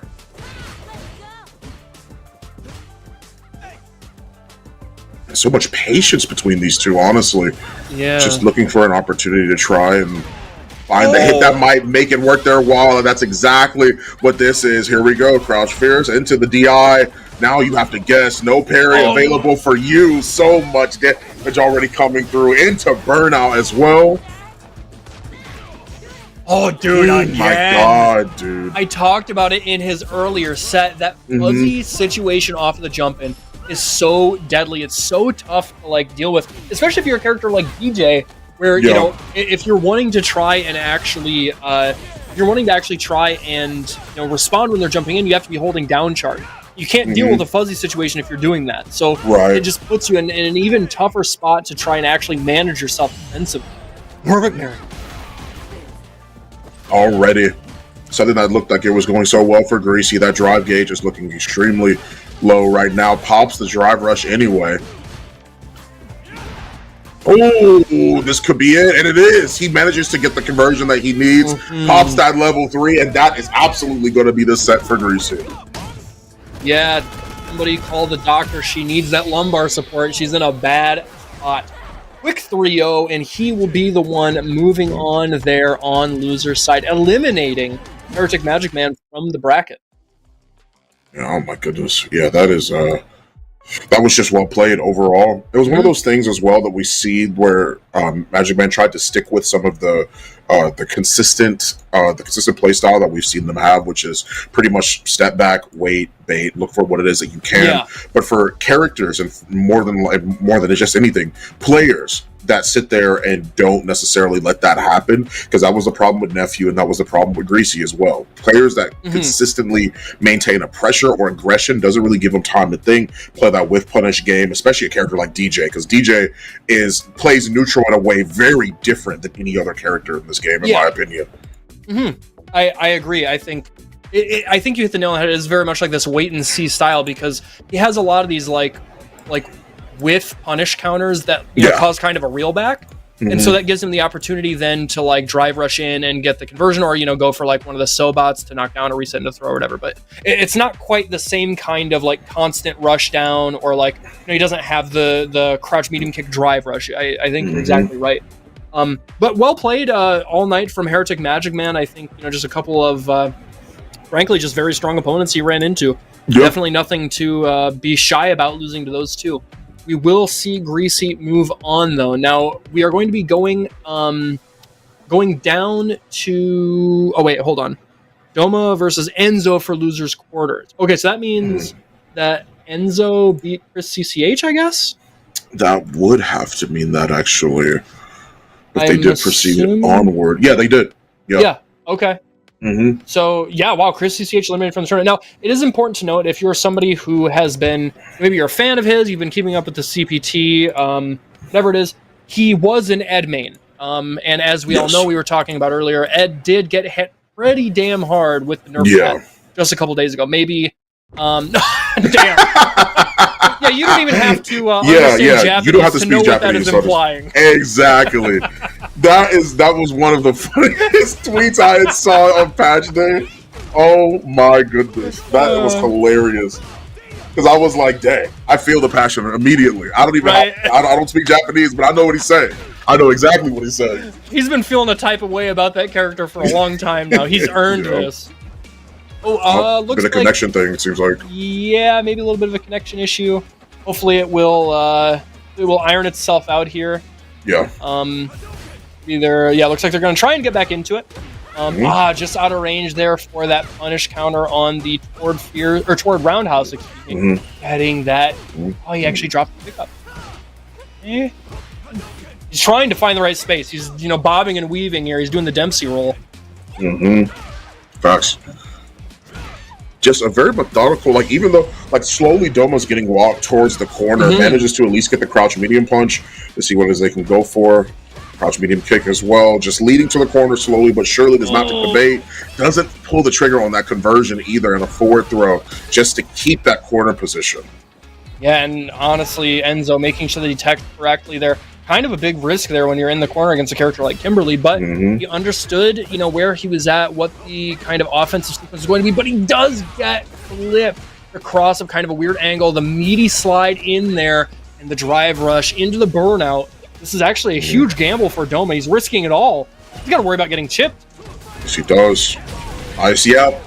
And you mentioned that he immediately pulls out the OD generate kick just to try and go for the chip sequence, but he makes contact. Doesn't even have to worry about burning any bar that round. Ooh, talk about burning bar. There's another one gone for you, Trouble. He's already down almost 2 bricks there of the drive gauge. Enzo just doing well to make sure that he's putting... Oh my gosh, what a big punish. Ooh. Okay, Enzo. No, he actually knows. Okay. Understandable. He's done the research necessary. Now trying to bring his drive gauge back to life, or trying to resuscitate him. Just immediately going into this level 3 to get more drive gauge back and work on the drive gauge of Enzo. He's forced into burnout now. Oh, just barely missing his mark there with that DI. Yep, manages to at least fight back for the time being, just for now. Still looking for their own opportunity to create pressure. Finds it yet again. Oh, those lights, when you pepper them just like that, it can create a situation that is really hard to find your way out of. Yeah. And on top of that too, you know, like when you're getting peppered with, even though like frame data works so differently in this game compared to other Street Fighters, like when you're getting peppered with those lights like that, you think to yourself, it's like, okay, they're doing something to try and counter me. They're staggering their offense. They're just frustrating me. And it makes you all the more likely to like make a mistake without even meaning to. Like you're just like, I have to get them off. I have to get away to get some breathing room to set up my own offense. And that's when you know, have a misfortunate jump like that. Nice. Oh, manages to make the contact as well. Gets the side swap. Enzo looking pretty solid as well. The crouch medium punch. Catches a button from Doma. He's swinging with that crouching strong, just trying to make contact. He'll actually get a little bit of space there from the corner. He's already walked Enzo to the other side of the screen. Just taking any of these conversions to the bank, able to actually get the reset there, working on 3 bars of super meter going into maybe this last round of the second game. Yep. Nice. Manages to at least find straight hits there, and here and there yet again. Is ready consistently for the punish on that. Oh, he tried. I know what he was trying to go for. I respect the attempt. The onslaught of pressure there from Doma. Really, we're seeing so many Kimberly players, and I think you have to just taking advantage of the buffer, or not the buffer, excuse me, the buff on that arc step. It's just so strong. Absolutely. Let's see here, still looking for an opportunity as best as they can find it. Man gets the drive reversal back and still finds the punish with a really well-timed block. Hit him with the crouch strong, and it's just he was ready to block after that. Yeah, for sure. You know, that's a situation he's been in a lot. You know, you understand like, okay, there's a chance that he could go for a wake up like drive reversal here. Either he goes for it and I block it and kill him, or like maybe he actually opts for the level 3 and I'm still not dead. It's like it's another one of those moments of risk assessment where he did the calculation, he understood the math. Yeah. Okay, this is a huge turnaround. This is going to do a lot of damage. It does actually buff her walk speed, buffs her defense a little, or her damage a little bit, and he actually mashes it just the right time. Goes for the reset. He's playing a little fast and loose here. Oh, but it's gonna not work out. Yeah, huge perfect pair. We've seen those from Doma time and time again. He's got those in the clutch. He does, absolutely.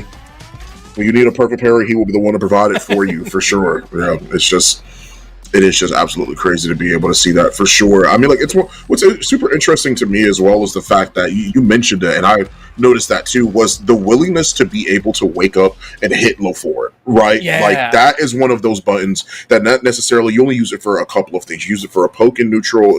For certain characters, you have drive rush, low forward, and in some situations, right, you use it to sort of like offset whatever like incoming pressure might be happening as well, because people are already respecting it. But you don't use it as a counter poke like that. Normally, it's a 6 frame you're looking for with that, and the low forwards are like, it's very, very risky. But Enzo felt comfortable in that, and those risks are going to end up coming in again, I'm sure, when they feel as comfortable as they are to be able to hit something like that. For sure.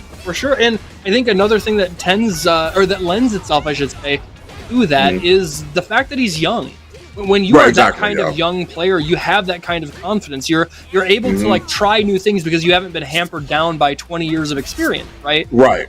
And damn, talk about a risk. Going for that backdash, they're paying off in a huge way, getting a good chunk of damage here, and the drive gauge is looking bleak on the side of Doma. Gonna try and force burnout here, going for the Jinrai, actually lands and able to get the kill because of it.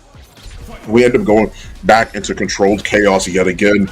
He actually didn't hit the stand fierce immediately off of that drive rush. He delayed it. He was looking. He was looking for the button. He was looking for a button from Doma, knowing about how willing they are to try and hit something, right? And he was able to find it. Oh no! Oh, definitely just a misinput. Out of range. Yeah, he wanted to stand short into the light elbow, and that misinput literally cost him the game. Now he is down 2-1. Very unfortunate drop. DJ. Oh, okay. Okay, yeah. I mean, if you're willing to go to it in tournament, you must have a DJ. So We will see. We will see how this turns out. Oh, damn! He's got 1900 MR. He knows how to play the character. yeah. He's been playing it for quite some time. They're running face first there into the heavy Sobot. And, yeah, trying to get out of there, but no such luck. Actually getting caught with a little bit of hesitation. Oh, he could have actually gone into the heavy uppercut off of that punish counter, but didn't get the buffer. Still sitting in a pretty good position here, but I seem to have cursed him. Oh, catches the run stop. Push him all the way to the other side of the screen. Gets the double dash. Oh, he doesn't commit into anything. Still sitting pretty. Nice. Still keeping the pressure on. A solid backdash from Enzo means that he's going to get that side swap. Not going to build a level 2, the second bar for it. But that forward throw, fireball, absolutely. That's exactly what you have to be concerned about. He did not want to deal with any incoming reversal, which is interesting because that level 2 would have went through that reversal, that fireball anyway. He woke up with it. You're exactly right. And I think that was a risk that Enzo was willing to take. He's like, if you want to actually survive this, you're going to have to spend meter for it. Right. And, talk about spending meter for it. Now, after this situation, he does not get real Oki anymore. He used to get the, slow fireball drive rush. That is no longer the case. But still, just that meterless side switch on a reverse was so important for a character like that. Ooh. Oh, yeah, he's going to spend it all. Level 3. Now, I think he will have a sliver. I think so, too. I don't think this is going to kill him. Wow. Okay, we're both just wrong then. Yep. Wow. I was not expecting that to do as much damage as it did. Yeah, it did a grip. And, with the extra scaling added, like, last season from crouching medium kicks, I thought for sure that he would have just survived by the hair on his chinny chin, but unfortunately that will spell the end of Doma. The DJ pick did not work out in his favor.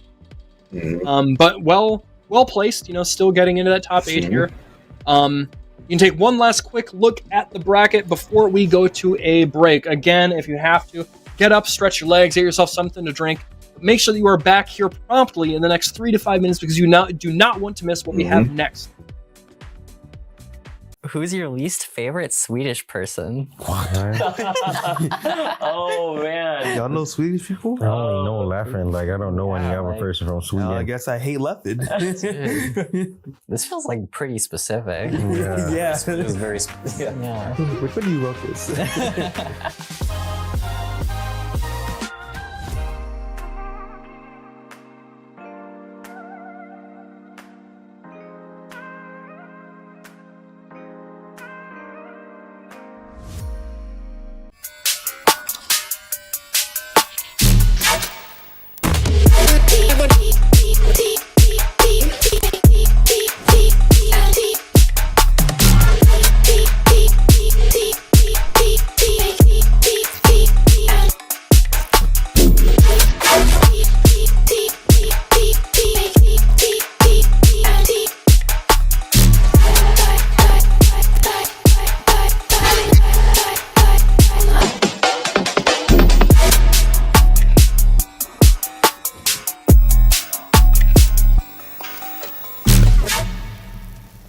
What we need is combos. We need straight combos. Everything needs to do at least 50% and then land into a mix-up. We need mix-ups too. New players should play Echo because, as I mentioned before, we need a mix, right? And there's almost no better character to mix than Echo. And it's pretty easy too. Everything needs to be a 50-50. You can't have anything less. No 49s or 51s. Then you gotta get them assist calls. Assist calls. After that, nothing else.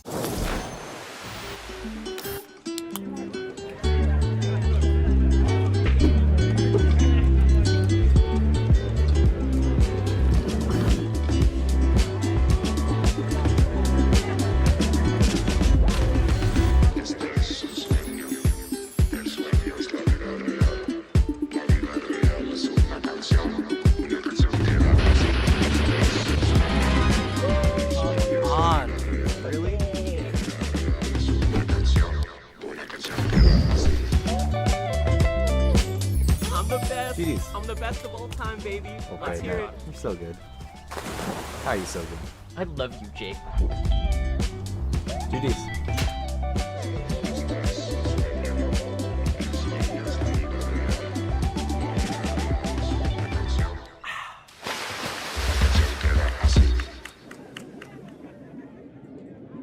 For new players, I would probably recommend Braum for how easy it is to just swing and attack. If you like just being like a big, reliable like support or like tank type of player, I think Braum does that for you. I also think that his moves are pretty big, pretty swingy, can hit from pretty far away, so you don't have to worry too much about movement. That's like the big thing with Braum. You know, just get in there and just hit them and just protect your friend.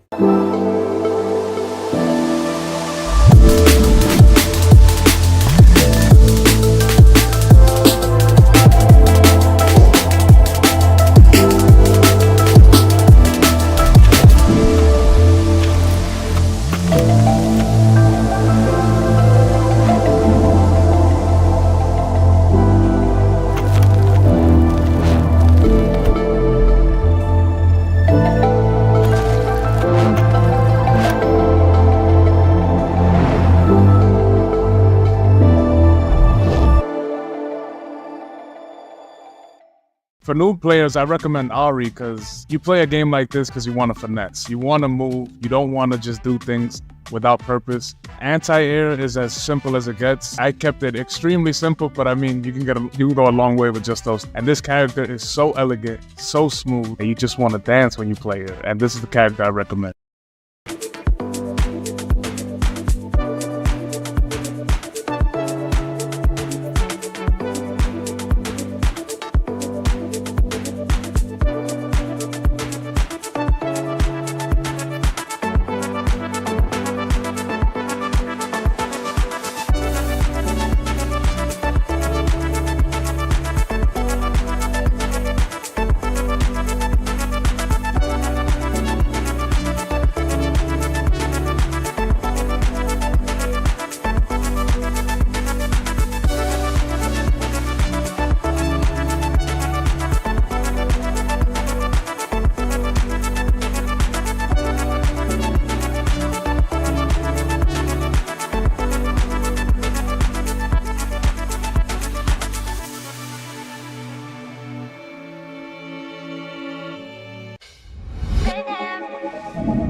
Look at that.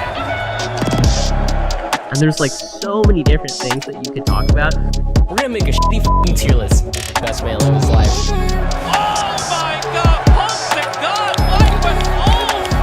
Champion! Let's go, Punk the God right there.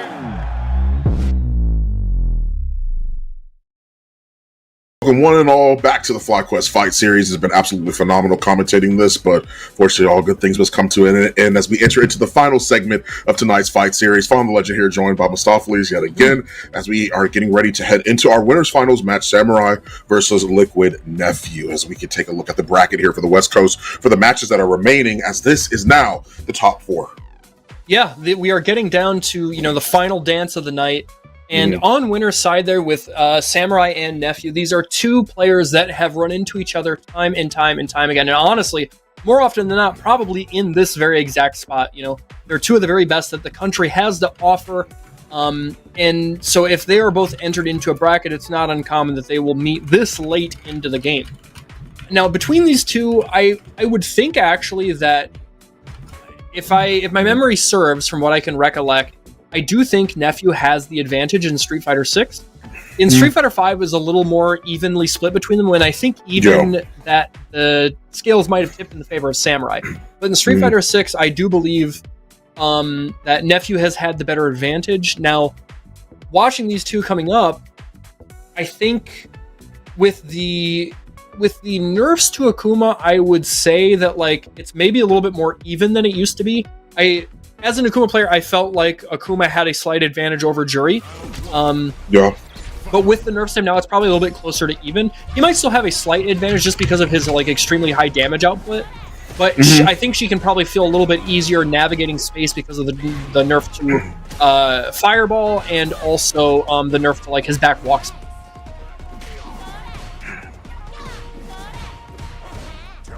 Sheesh. Really solid pressure so far from Nephew, to be honest with you. Just maintaining as much pressure and as strong of a positioning as they can have with Samurai's back to this quarter.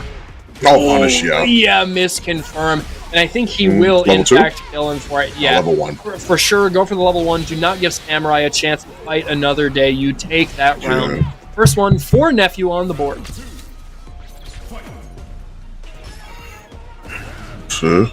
Oh, good block on the overhead. To a fireball. That much is for sure, but forward fierce is yet again tons of pressure that it's able to apply for sure. Fireball going right on out. Tried to go for EX Fireball as well. Wanted to be able to at least stall the drive rush they knew was coming. But the projectile hit him first. If anything, forward fierce from Samurai. Just trying to catch him. Okay, able to frame trap him there off of the drive rush. Crouch light. And now we're back to this fireball game. Just trying to bait out something. But that forward fierce does more than enough. Conversion into the level 3. And in quick fashion, maybe about a minute and 10 seconds. Nephew takes this first game. Yeah, not too bad, honestly. I mean, like, at the end of the day, it was a really hard-fought battle from Samurai. It's just, once again, like, Nephew knows how to turn the burners on so consistently and so well that it can really, like, that type of player, like, just in general, can be hard to try and find an adaptation for because they're not giving you a chance to guess about what they could do. They're instead just doing it, and you have to just be ready to deal with whatever onslaught's coming. But a really solid low forward whiff punish from Samurai at least allows him to have, at least for him to be the warden of the corner for this time. Okay, instilling that block string, but the immediate back throw, the punish counter too. He is going to wail on that drive gauge. Oh, we see a little bit of a cheeky option there from Samurai, trying to catch him off guard there with maybe the teleport into the command grab. But no such luck, and actually a misinput there with that Fuha allows Samurai to get himself out of the corner. Get a huge punish here. Go for the safe jump, yes sir. Okay. Still not out of dodge. Hey, Nephew doing what he can to stay alive, make sure his drive gauge. Damn, he's got 4 perfect pairs of fireballs in a row. He is locked in. Oh! Yeesh. Then off of the EX as well. But still, just perfect pairing them to maintain drive gauge. He's not really gaining any or losing any from that at all. It's able to, for at least to him to maintain that wall-like positioning he had. And even though his back was to the wall in that situation, he has more than enough time to be able to close this one out. Nephew going up around against Samurai again in Winners Finals. And honestly, I think the most important part of that was those perfect parries. Because he was doing his best, just like you said, to maintain his drive gauge, to, you know, keep himself disciplined while he was trying to figure out how to make that comeback. And over time, you could tell there's a little bit of anxiety and frustration on the side of Samurai. He overextended with that drive rush, and suddenly things turned in the blink of an eye, and he's able to actually land his mark with that forward pierce and get the comeback there with that level 3. But now he does find himself burned out here on the side of... Yeah, that's confirmed there from Samurai. A huge whiff, though. Very, very big whiff for sure. Depending on the hit that Nephew could get, he could even end up killing, even without it being necessary. Once again, a misinput pops the level 3. Just wants to be able to end this round for sure. And I think, honestly, if you're Nephew, you take this as a win. Because you forced him to use the level 3 to ensure that he would get that victory. And now you're coming into this last round here where so far you've been playing neutral basically like at your advantage. You haven't really been losing neutral at all, and you have the level 3 backup, you know, to ensure that you can either burn him out, seal the deal, or just get such a monumental life lead that the onus of making the comeback rests solely on Samurai's shoulders. Yeah. It seems like right now, yet again, looking like shades of the other matches it is that we've seen so far. Manages to get the jump back, but that forward fierce paying off a lot, just like the perfect pair already did. Gives him some drive gauge back and some time to be able to at least look for some sort of opportunity to look for a whip punish. Tried to stop it with the crouch strong, but it just wasn't enough. Oh, a huge jump in. It goes, for the sweep setup, and he actually baits a wake up. He's done. He can kill for sure. More than enough damage here. He's even got a little bit left over for the drive gauge. Yep. Seal the deal. Good optimization there from Samurai. Now we're tied up at 1 game apiece. I have to admit, I'm really impressed with his consternation there towards the end, where he was able to actually bait that reversal, because we hadn't seen one yet from Nephew, and he just understood, you know, how I'm going to approach this situation to mitigate any sort of overextension on my part and try and just force something out of Nephew, and it came. Nice. Forward throw, yet again. Samurai keeping the pressure on and an OD fireball to at least maintain the plus frames for where they can. Wanted to be able to punish with stand light kick. Didn't find it. Doesn't matter about a dive kick. You can't delay the inevitable. Manages to get the anti-air into the heavy Tatsu. That's going to be curtains. Yes, sir. More than enough damage. And when you get that, as Akuma, when you get that heavy Tatsu knockdown, the situation that you get afterwards on Oki is just so, like, brutal for the opponent. There's so many frame kills you can set up. Get, like, a real mix-up off of your command grab if you want to try and go for it. It's just really, really tough to guess right every which way under the sun.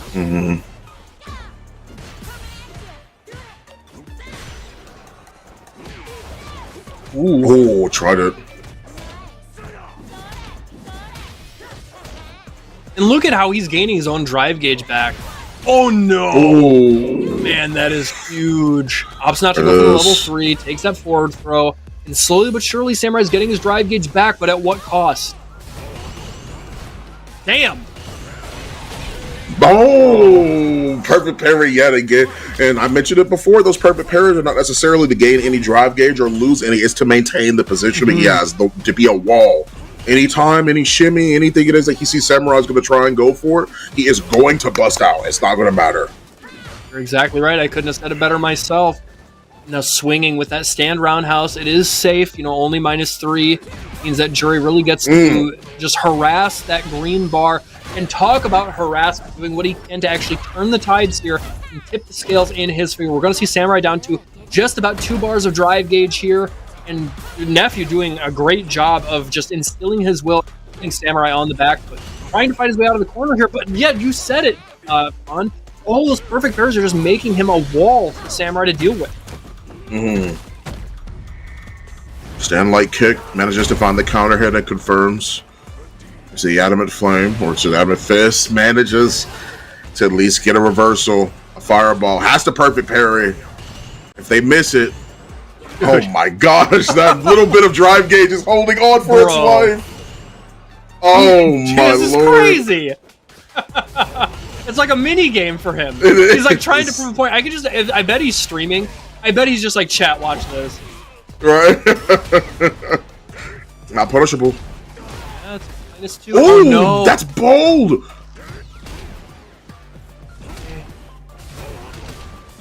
Yeah, he's got to worry about getting chipped. Oh, and now he's recovered. And look at how the grass is dead on the side. Oh, yeah, he thought for sure there was going to be maybe like a jab or a stand strong to try and like bait. And he just wanted to take his space back. But Samurai just sticking it out, you know, channeling his inner John Choi to just chuck fireballs until the end of time. Ooh, wow. Yeah, the low crush there. Timing that Fuha correctly to actually flip over the crouching forward and get a full punish counter conversion. That's one of the stocks for sure. Sand Fierce catches him low. Ooh, huge bait. Good shimmy. Drive gauge is low on Samurai's side. He's got to be careful to make sure he doesn't get burnt out here. And as you see, he's trying to stay out of range there of either that Torus Fierce or the stand roundhouse. Because we know that, yep, he's going to go for it to get either a big drive rush conversion or just hammer away at that green bar. So Will gets the forward medium punch as well to make sure they can catch anything that's coming their way, burn themselves out. Good block.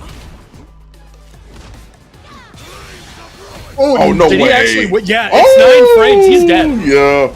Oh, no, not dead. He's got a... he didn't bite. And I don't think the last... Yeah. No, not at all. Yeah, he's good. Honestly, that was really incredible awareness there from Samurai. You know, his level 2 is incredibly fast. Starts up in 9 frames. Has, like, not good range, but when you're in a situation like that, like, where you're either reacting to, like, a slow button or a fireball, right?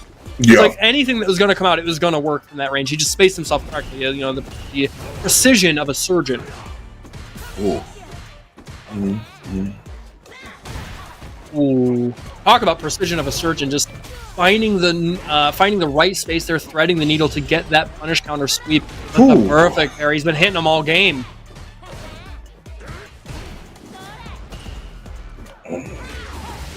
Oh my gosh, Stand Fierce. Just delayed that counter hit conversion a little bit too much. Wasn't able to actually get the pickup. Okay, double dash up, trying to bait something. A little bit of delay. This time he's able to actually get the throw on the perfect parry attempt. No such luck. And you see the buffers coming out from Nephew. No, I'm seeing it for sure. Went for the X Fireball. It didn't work. Keep saying EX. Play Street Fighter for too long. Go for the OD. There it is. And he manages to land it. To be honest, a bit of an overkill, but understandable, right?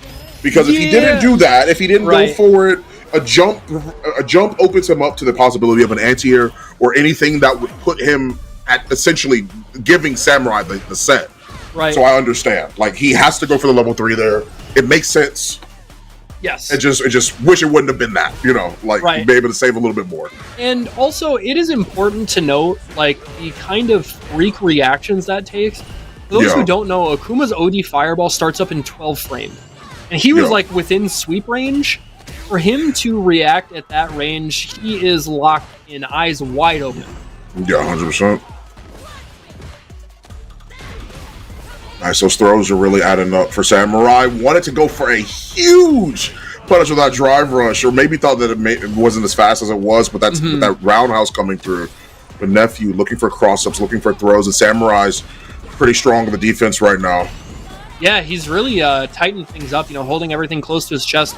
And just making sure that he's not going to give him an easy way to make this comeback. Because he does have a pretty significant life lead. And talk about significant. That huge conversion there off of the drive rush, Stand Fierce. Able to get the kill with this level 3, meaning he will secure his spot in winner's side grand finals. Yes, he will. Samurai turned things up in his own way, right? A really, really solid thing to be able to see him start so, not necessarily so far down, but like the matches being close, not being able to essentially like, not being able to sort of find that lead or that momentum that he wants. But at the end of the day, he was able to find it. It just took some time, right? It took a little bit of adaptation, a little bit, some more matches, and he was able to find what he needed. And I think that's a really good point to bring up, Fun. That's something I think about when I am kind of characterizing Samurai's strengths, you know, as a professional level player. Something that does come to mind is his stamina. And I think his ability to play a long set and adapt over time is among the very best. And so, you know, he might not always have, you know, he might not have like the Capcom Cup wins or the Evo wins or whatever, but he is definitely at that upper echelon when it comes to making adaptations over time. If you give him the opportunity throughout a set to actually learn your tendencies, pick up on your habits, he will show you these new tricks towards the end of the set that let you recognize, oh, he's been working on this download. He is figuring out, you know, how he can space things a bit better, how he can switch up his approach with these staggered buttons, how he might, you know, look for a whiff punish here or there. And I think that was displayed in spades in this set against Nephew. Yeah, agreed.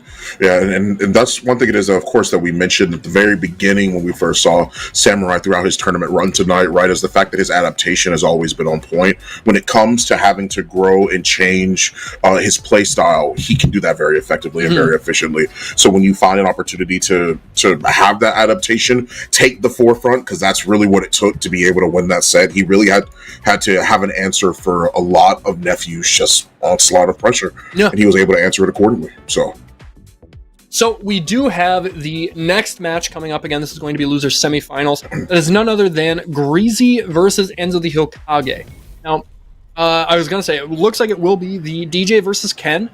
Now, traditionally between these two, I do think this is a matchup that Ken has the upper hand in, simply because, like, you know, his ability to set up a lot of these, like, jump traps with his fireball really helps him to slow down DJ's approach.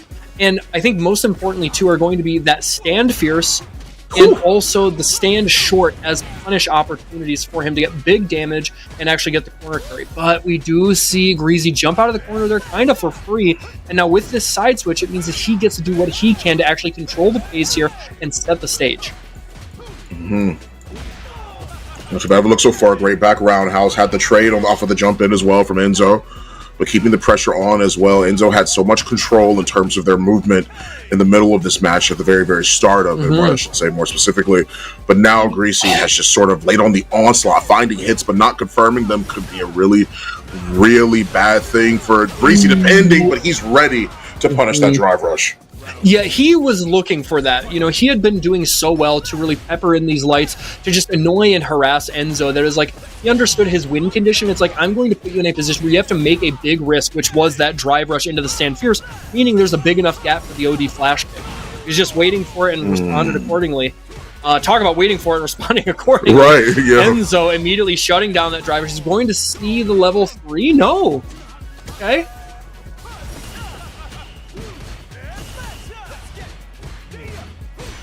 Yep, that Jinrai forcing the burnout there. What it does best. And honestly, that's fine. If you are Enzo, you take that. Like, he's going to put you back in the corner, but you still got a little bit of drive gauge here. And from that range, he actually can't. That was even a risk. It was, yeah. Forward throws. No shot. Oh my gosh, Wow. Greasy. Talk about cojones. Yeah, that's, you mentioned that. I was just about to say, like, one thing it is that I admire from Greasy is his ability to not back down when something's not going best. Because he didn't change his strategy. That was reminiscent of the Greasy that we saw with the higher life, right? That wasn't at risk to die from one wrong guess. Yeah, you're exactly right. And, you know, when you're playing at this level, that's something you have to have. You can't just be textbook. You can't just, you know, follow all the math. You have to be a little brazen sometimes. And I think, especially if you're playing a character like DJ, I think that works out in your favor. 100%. No with punish of the crouch medium kick. No punish of the low forward. Good block on the overhead. Hey, there's the Dragon Lash to make sure that he can get in and instill his will. That forward throw does not convert off that spin like kick. There's the DP. Yeah, really well-timed DP at that, too. Uses the jackknife to at least find their way right on out and away from the corner. The drive rush jabs, just to try to see if they can bait something out, and with punish accordingly, something that Greasy's been doing. That's a part of their core strategy for sure. It's something they've done against all of their opponents. That's just how last round, the last game of the very first round started. Except this time, the only difference is Enzo takes the round off of the back of that really well-timed shimmy. Yeah. He's recognizing, you know, kind of this habit of, you know, teching mid-screen. We've actually seen it come out a couple of times throughout the set. Even if he is down a game, I have to imagine it's going to be part of his long-term strategy, things going forward. But we do see Greasy's back to the wall here, able to get a little bit of space there with that drive rush. These perfectly timed jump-ins from Enzo, even though they aren't landing into hits, it's making Greasy have to defend in these awkward positions, meaning that he can't anti-air, you know, he can't perfect parry, whatever it might be. Oh, that's huge. Oh my goodness. Oh, no? Oh, wow, had time to be able to punish that anyway. Yes, sir, the level 1 to steal the deal. You do not mind spending that to ensure that you can take the round and potentially be looking to go up 2-0 here against somebody like Enzo. You know, one of the strongest Kens that the West Coast has to offer is playing really, really well here to shut down his approach. And I think really, like, control any part of the screen you're on, you know, whether it's like in the midpoint of the screen or whether you have him caged. It seems like Greasy hasn't really feared any position he's been in. Nice. Good throw tech. Oh, EX Fireball, or OD Fireball more specifically. Great. Perfect parry from Greasy. Wow, both of them tried the same strategy, and that time, I like the fact that Greasy pulled the trigger on the level 3 to keep the burnout. You know, honestly, if I'm Greasy, I go for the immediate DI to force out the level 3. Oh, he tried it, but that time it wasn't blocked. Wow, Enzo with the patience. Yep, that was so smart. And again, you know, we've talked about this idea of like risk assessment and understanding the importance of what resources you have, and one of those resources is the life. So if you have a significant enough life lead, and even if your opponent has the ability to do 45-50% damage on a level 3, if it's not going to kill you and you're basically still at a checkmate situation, spend that cash. Yeah, absolutely.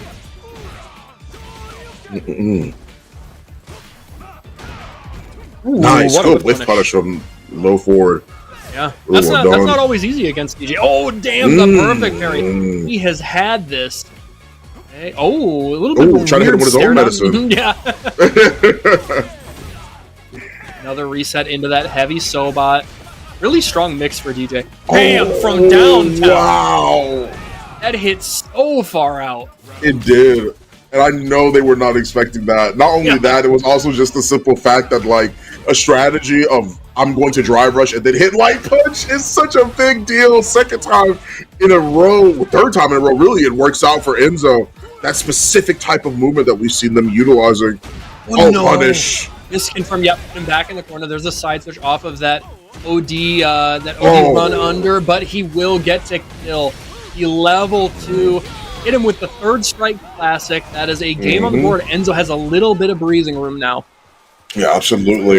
It just seemed like Enzo just that time, in order to call it, like they just had like that momentum the entire game. A lot of those small micro decisions just ended up working out for them. That paid off into a big win. A really solid throw tech. Damn. And there it is again. He's realized after that last match, he cannot whiff that stand light punch. It's not good enough. He's really found his mark with that crouching strong. It's I mean, look at this. Like, it means that he doesn't get to, you know, kind of skip neutral with a character like GG that does have like this exceptional drive rush. It means you really have to earn your way in, and so far things have shifted in the favor of Enzo, and he's actually been able to get Greasy into the corner. Things have changed in a big way. Damn. Okay. Oh, he had it too. Nice. That's true. Getting as much pressure as they possibly can. Right, again, he had to parry there, but he's still looking bleak. The grass is dying. He wants to kill the lawn. Hey. Oh, wow, just caught him. Actually, caught him low, too. He still gets a pick up there. Another perfect parry punish. And the meaty stand medium punch means that he is able to actually get that conversion. And just like that, looking down the barrel of maybe closing the set out, Enzo has to do something to turn this around. Greasy doing a phenomenal job as well of having not necessarily even that control chaos, just chaos, right? Just so much pressure, and Enzo guessing wrong a lot of the time when it came to what they were looking for in that corner. Still never giving up on the strategy they had overall, crouch strong trades, but Enzo was the one that lands the forward throw here. Both players have 3 bars available, so big damage is on the table depending on the hit. Okay, waiting for that jackknife. The anti-air on deck. Forward throw, drive rushing in, another throw, and now his back is to the wall. Enzo trying to fight out of this, doing what he can to not make a mistake. It's going to be tough. Patience. Oh, again! If time's the charm. He has been utilizing that like run, stop, shimmy into the crouch so incredibly well. It's like I don't even know, like, it kind of reminds me of like Punk with his shimmies, right? Like the way that he is able, you know, it's like, because it's like mid-screen, why would you throw tech? There's no reason to. You're not going to die from the throw, but there's just something about the way that he just entices you. He charms you with this movement. You can't help yourself. Right. Oh, wow, there it is again.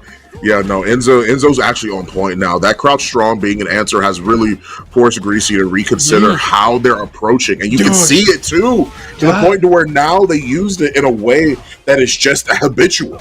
I think you're exactly right. You've hit the nail on the head, Fawn. Now, there is an opportunistic, perfect parry in the back throw. Overextends a little bit. We're going to see Enzo cash out here. Go for the level 1. I think this will actually be enough. No! Wow, just barely. And the no fear. I mean, you have the life lead to do what you want, I understand. Okay. Reset. Okay. Oh, no. Not done yet. And there's a lot of drive gauge recovery time on the side of Enzo. There is. Don't DI. Don't do it. Don't let the voice tell you, the jump back roundhouse is enough to catch the incoming for Greasy. Wanted to close that gap and just get stopped by the jump in, or the jump back, I should say, more specifically. Another forward throw, slowly but surely getting to the corner. The judo, time and time again. Oh, he baits out. He doesn't get caught this time. Yeah. And I do like the level 3 actually here, because by the end of the round, by this point, you'll either have already built up 2 bars, and you're evening the lead here as well. Does it again? But honestly, if you're Greasy, you take that. Right? Well, 100%. Oh, the jump. Man, I really have to. Oh, are we getting rage? I think that might be what's happening. Enzo will take it. Hey, listen, I get it. It is losers bracket. I don't have to stay here and watch this cinematic. I'm not interested. Right. I really have to commend just a couple of things that we talked about on the side of Enzo.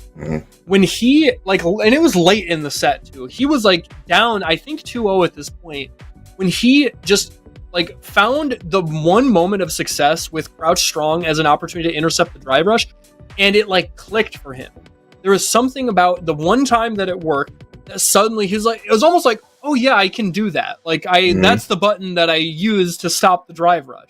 And he did it time and time again. And it was just putting such a hamper on the way that Greasy was approaching that suddenly it meant that it opened up other aspects of Enzo's game. But we're not going to get to that point just yet. We are still on the loser side, and Enzo is trying to fight his way into that grand finals. This means he is going to be coming up against Nephew with his Akuma.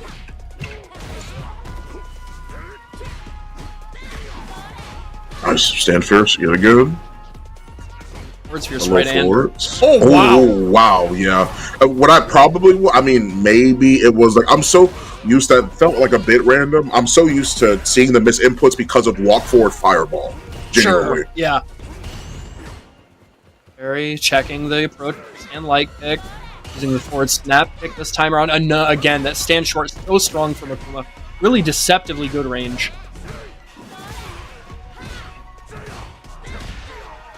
All these counter pokes back and forth, just trying to see who can actually get them to flinch at the wrong time so they can convert into something. Oh, nice. Caught him trying to, probably trying to caught him trying to up back or something or jump.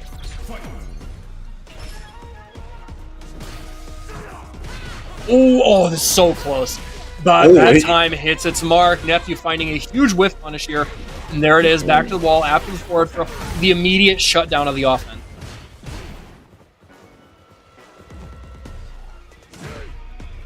It's the patience for both these players right now while still making sure that they want to be as aggressive as possible by staying in that up close and personal range. But that second hit caught him off guard.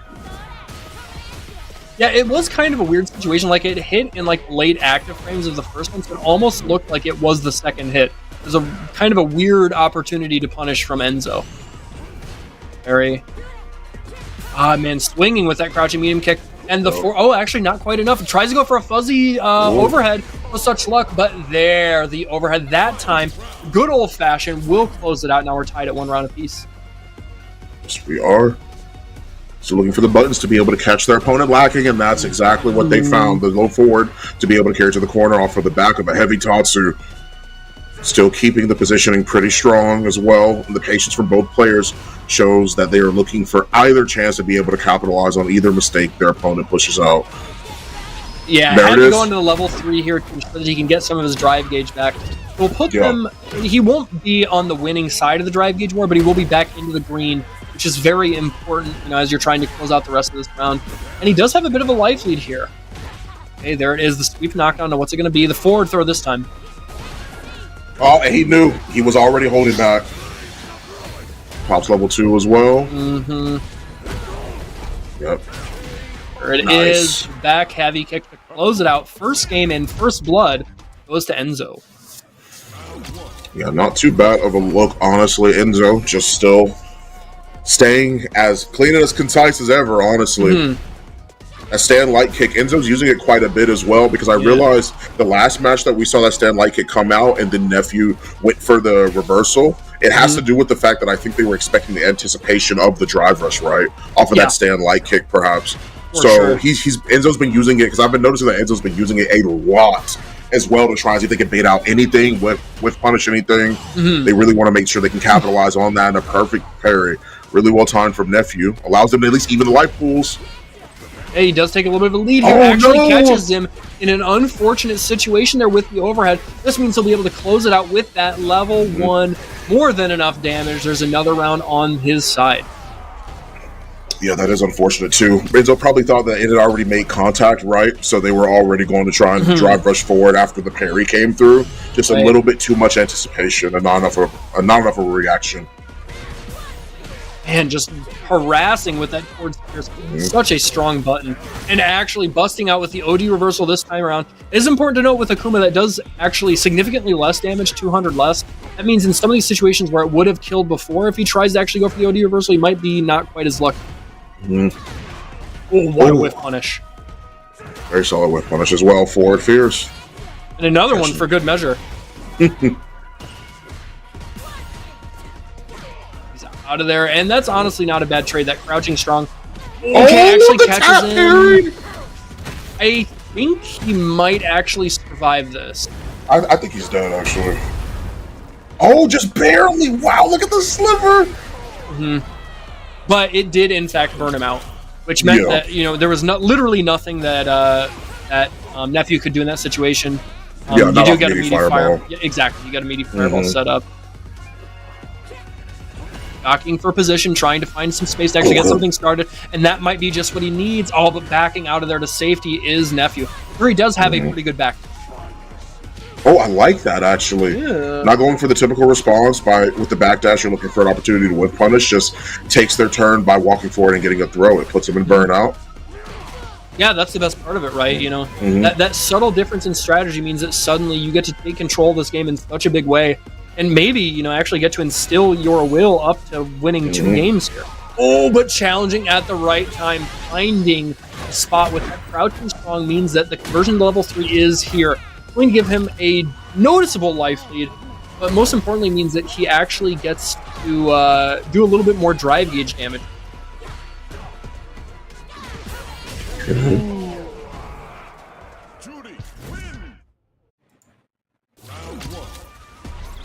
Nice.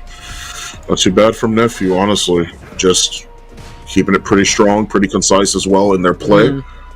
Because right now, once again, there's so much happening here, just where they're deciding to stay, honestly, with this movement. Very big deal. Stand medium punch off of the drive rush is enough to at least open them up for the time being. And super delayed. Looks like he drive rushed, you know, for... Oh, man, this is going to be so much damage. He actually might... Okay, I think he maybe could have killed if he would have completely cashed out, but he's still going to get the better exchange of it anyways. Baiting him into that perfect parry attempt, you could tell he was a little bit desperate, and Nephew sniffed it out. Oh, again, the tap parry on the attempt at the overhead. Oh, that's... yeah, that's going to be blocked. So much This is damage. huge. Yeah. Good chunk of damage. Nice. Oh, my goodness. Oh, dead. Yeah, wow, man. Nephew keeping it very quick, very concise in the second game there, or the third game there as we head into the fourth.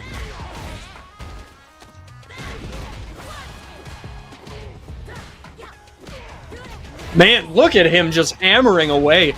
Just mashing these buttons, just knowing eventually he's going to get him to crack. He's going to get him to press a button at the wrong time. And look at the way it's paid off. He's working on a perfect. Jesus.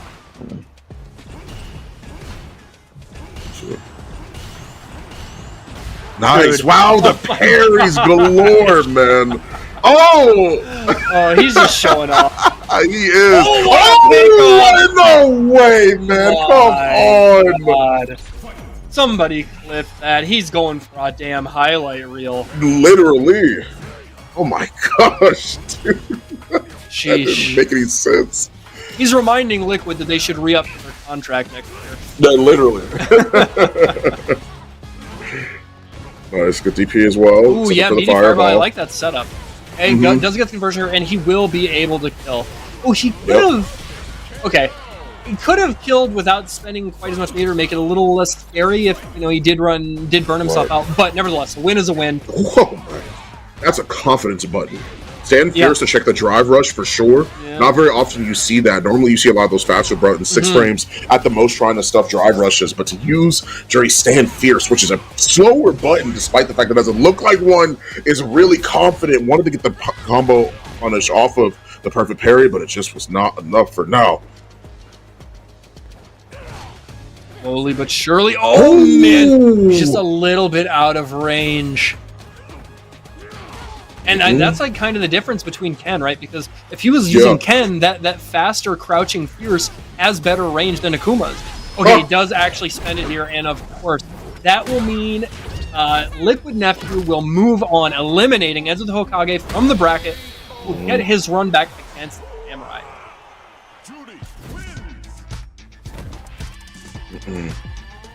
Man, that was an absolutely crazy match to be able to see and witness unfold, honestly.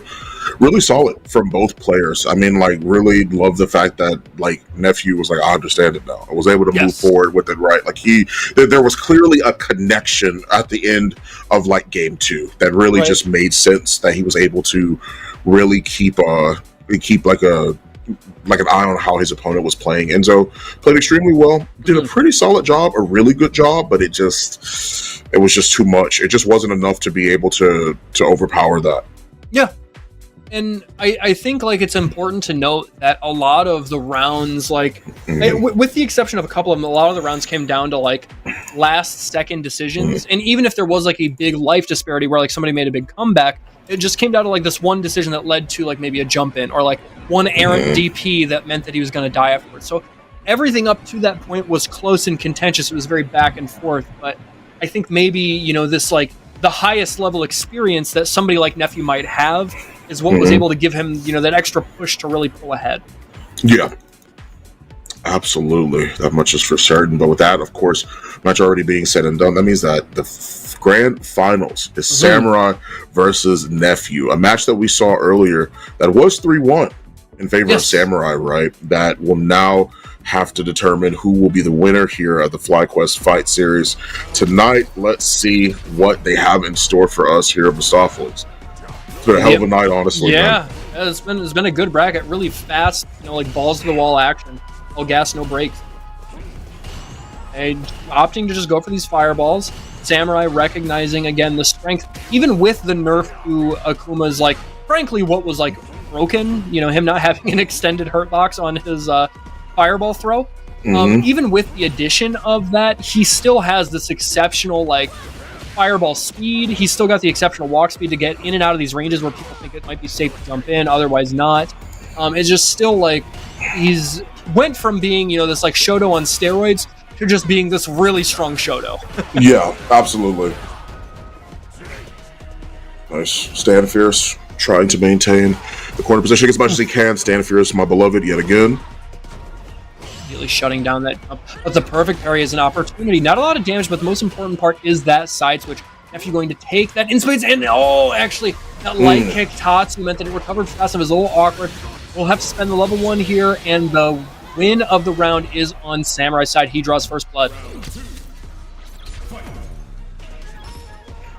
Yeah, not too bad. Stand Fierce yet again from Nephew in response, honestly. The battle of the Stand Fierces and the low forwards, right? Like, yeah. Definitely buttons that both of these characters love using in droves, just time and time again. Wanted to see if he could bait something. When they're cancelable and have good range, there's no reason not to spam them, right? Dude, facts. Yeah, you're right. And the delayed jab allowing Samurai to actually take his turn back, not, you know, fall for the shimmy. And we're back to this neutral game, and now we're actually seeing something we didn't see much of at all. And using a little bit more of these demon raids to actually get some block pressure, do a little bit of damage to the drive gauge. Man, look at the patience. Oh! This is going to do so much damage. Yes, it is. Absolutely. Oh my God. Akuma at least loses like 50 here, like over. Right. Yeah. Well, we're basically tied in life now. Yeah.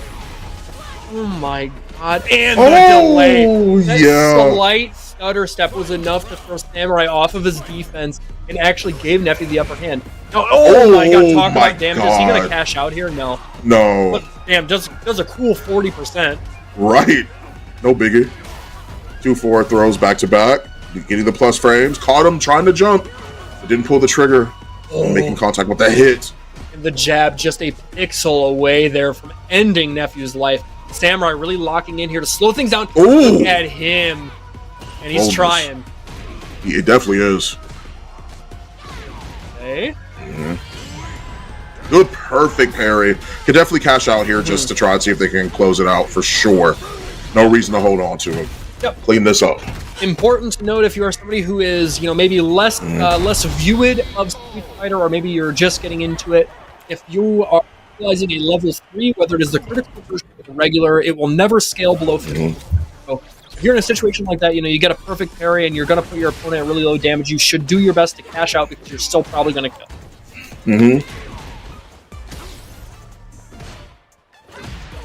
Okay, the trade. Oh, man, it actually catches him walking into it. A huge advantage there for Samurai to take advantage of. And now he gets to actually just push Nephew all the way to the other side of the corner and instill, some semblance of offense to actually gain control back. Nice, blocks the overhead. Aggroing that just a little bit. The frame trap catches. Now we're back to this fireball game. Both these guys standing outside of sweep range. So you can actually try and maybe force a jump, force some sort of, errant whiff, or, maybe trying to actually press a slow button at the wrong time. But no such luck yet. Nobody has bitten. They've both been defending really well. Oh, yeah, has to pop a little so smart. Very, very reminiscent of like EX like Makai with Jamie. Tried to see if he could get the anti-air, but it doesn't. Yet again, unfortunate. Too deep of a jump in. Yeah, it was a really awkward angle, and I think that's something Jury does really well because of that jump fierce, right? That, that will put you in like either blocks or actually hit you in such weird angles. You can really second guess yourself when you're trying to anti-air her. Catching him with a stand light punch for sure. Backing up, Nephew wants to be able to gain that space so he can play at his own pacing, but that low forward catches him lacking just for the time being. Not gonna go for the drive rush, but just wants to maintain the corner positioning. That's exactly right, Ron. He's boxing him in. Not quite able. He tried for the drive rush jab. It's barely not there in the nick of time. Oh, nice! He cancels it out this time. You do not get to do that for free. If I've got the bar, I'm going to spend it. Overhead. EP this time. Plus frames. Nice, and he knew. He knew. Samurai has been, on those interactions that I've been seeing him get those knockdowns, he really has been baiting for that for a while. Like, he is playing for the reversal. Yeah, and I think that comes from, like 1,000 matches against somebody like Nephew. He understands the finer points of these, like, nuanced interactions, and especially they're this deep into the bracket, he knows, like, okay, I can play my hand a little bit closer to my chest. But that time he overextends a little bit. Nephew's not going to keep drawing, or he's not going to be dissuaded from drawing to the well. I like this. He wants to maintain drive gauge deficit as well. Make sure that Nephew's more on the back foot and has to rely on those perfect parries quite often, which means that he can catch him lacking on the throw. And honestly, that is a win. He still does have to be careful. We have seen Nephew react in more dire situations. Samurai, surely he's going to be paying attention to not test his luck with the OG Fireball. Yeah, for sure. I like it. He wants to gain that distance. Well done with the teleport back, actually. He realized that being in that range was too risky to play a fireball war with him. And he knew that that's what Nephew was trying to do, was setting up for opportunities to be able to hit those normals, hit buttons that would otherwise catch him off guard if he did go for a fireball. And he's in buffer range for level 3, so teleport back when he goes for it, and then just plays the zoning game from there. Right? Version, a good chunk of damage. Already down into the critical range is Nephew. Another throw, he cannot survive it. And now you see Samurai locking in the overhead. Goes back to the well again. This back throw is big. Does he go for the DP? And he couldn't do it back. Better. Not enough life. Yep. Oh, damn. Another throw attack. Sheesh, yeah, that's tough to do. She does have great horizontal range on her heavy DP. A big ol' hitbox. Ooh. Nice. Ooh, okay. He gets a force burnout. Oh, actually, he's going to set up a safe jump. Oh, and he did get the perfect parry. He needed that. He just goes for it. Nice. Like it. Look how much space he has to give up to the OD Fireball. You have to respect it. Ooh, yeah. That low forward, it catches me all the time too. I'm not even mad at it, honestly. That her low forward specifically, it's always got such so good deceptive. Range. Yeah, you're used to playing for the low forwards of lesser characters, right? Like, You just get caught off guard. You think you're so out of positioning, so out of range of it, and it always catches you. Good, perfect parry from Samurai. Ooh, cheeky. We haven't seen him go for that, not following up with the second hit of Adamant Flame there, allowing him to take advantage of the +3. And now look at what it has led to. Yes, sir, more than enough. Level 3 to seal the deal. That means Samurai will be your winner of this week's FlyQuest Fight Series West Coast bracket, shutting things down with a 3-0 over Neptune. Yeah. Really impressive play there, honestly. I like a lot of the smaller decisions and trying to circumvent, not necessarily... No, adaptation is a part of any fighting game it is that we look at, of course, but the adaptation it was that I saw there, I don't even know if I would really phrase it as that. It was some of those micro decisions, like, for example, I'm still thinking about the fact where he teleports back away from the projectile, right? So he can play that fireball war, so he can do that. That's not necessarily adaptation, it's just quick thinking. You're thinking on your feet to be able to do that, and that's what it came down to more for that set for Samurai and that championship set than I saw at any other point in time, for sure. I think you're exactly right, and I do think it ties into something that I mentioned earlier on in the set, is when I think of Samurai and the hallmarks of him being a top player, part of it is his stamina. So if he is playing that long set, his mental capacity isn't going to be drained to the same level as other players, and that's going to allow him to make those quick snap decisions.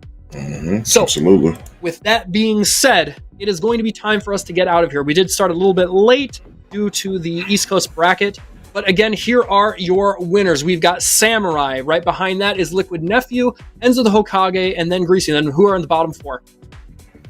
Absolutely. The bottom 4 being Doma, XD, Heretic, Magic Man, ISI, and of course Chris CCH, and bringing up that 8th spot for our top 8 on the West Coast bracket of the FlyQuest Fight Series. Yes, thank you guys so much for tuning in. Thank you so much for sticking it out with us. We appreciate it. Production appreciates it, and we hope that you will be back next week. Have a great rest of your night, guys. Who's your least favorite Swedish person? Oh man, y'all know Swedish people? I only know Laughing. I don't know any other person from Sweden. I guess I hate Lefted. This feels pretty specific. Yeah. It's very specific. Yeah. Which one do you work with?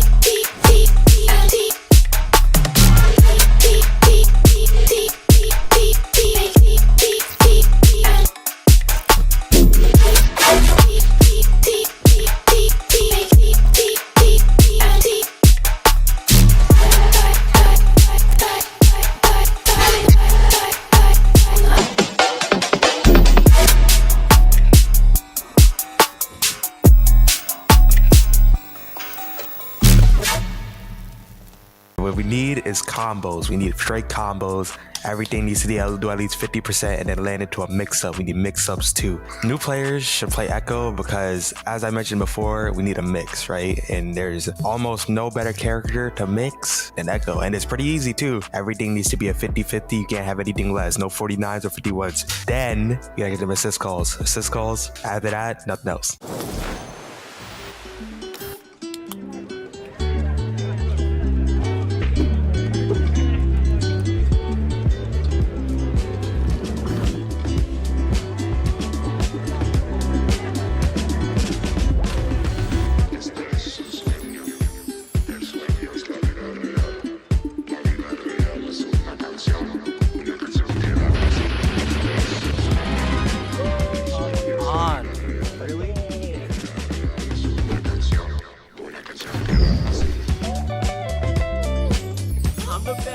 I'm the best of all time, baby. Let's hear it. You're so good.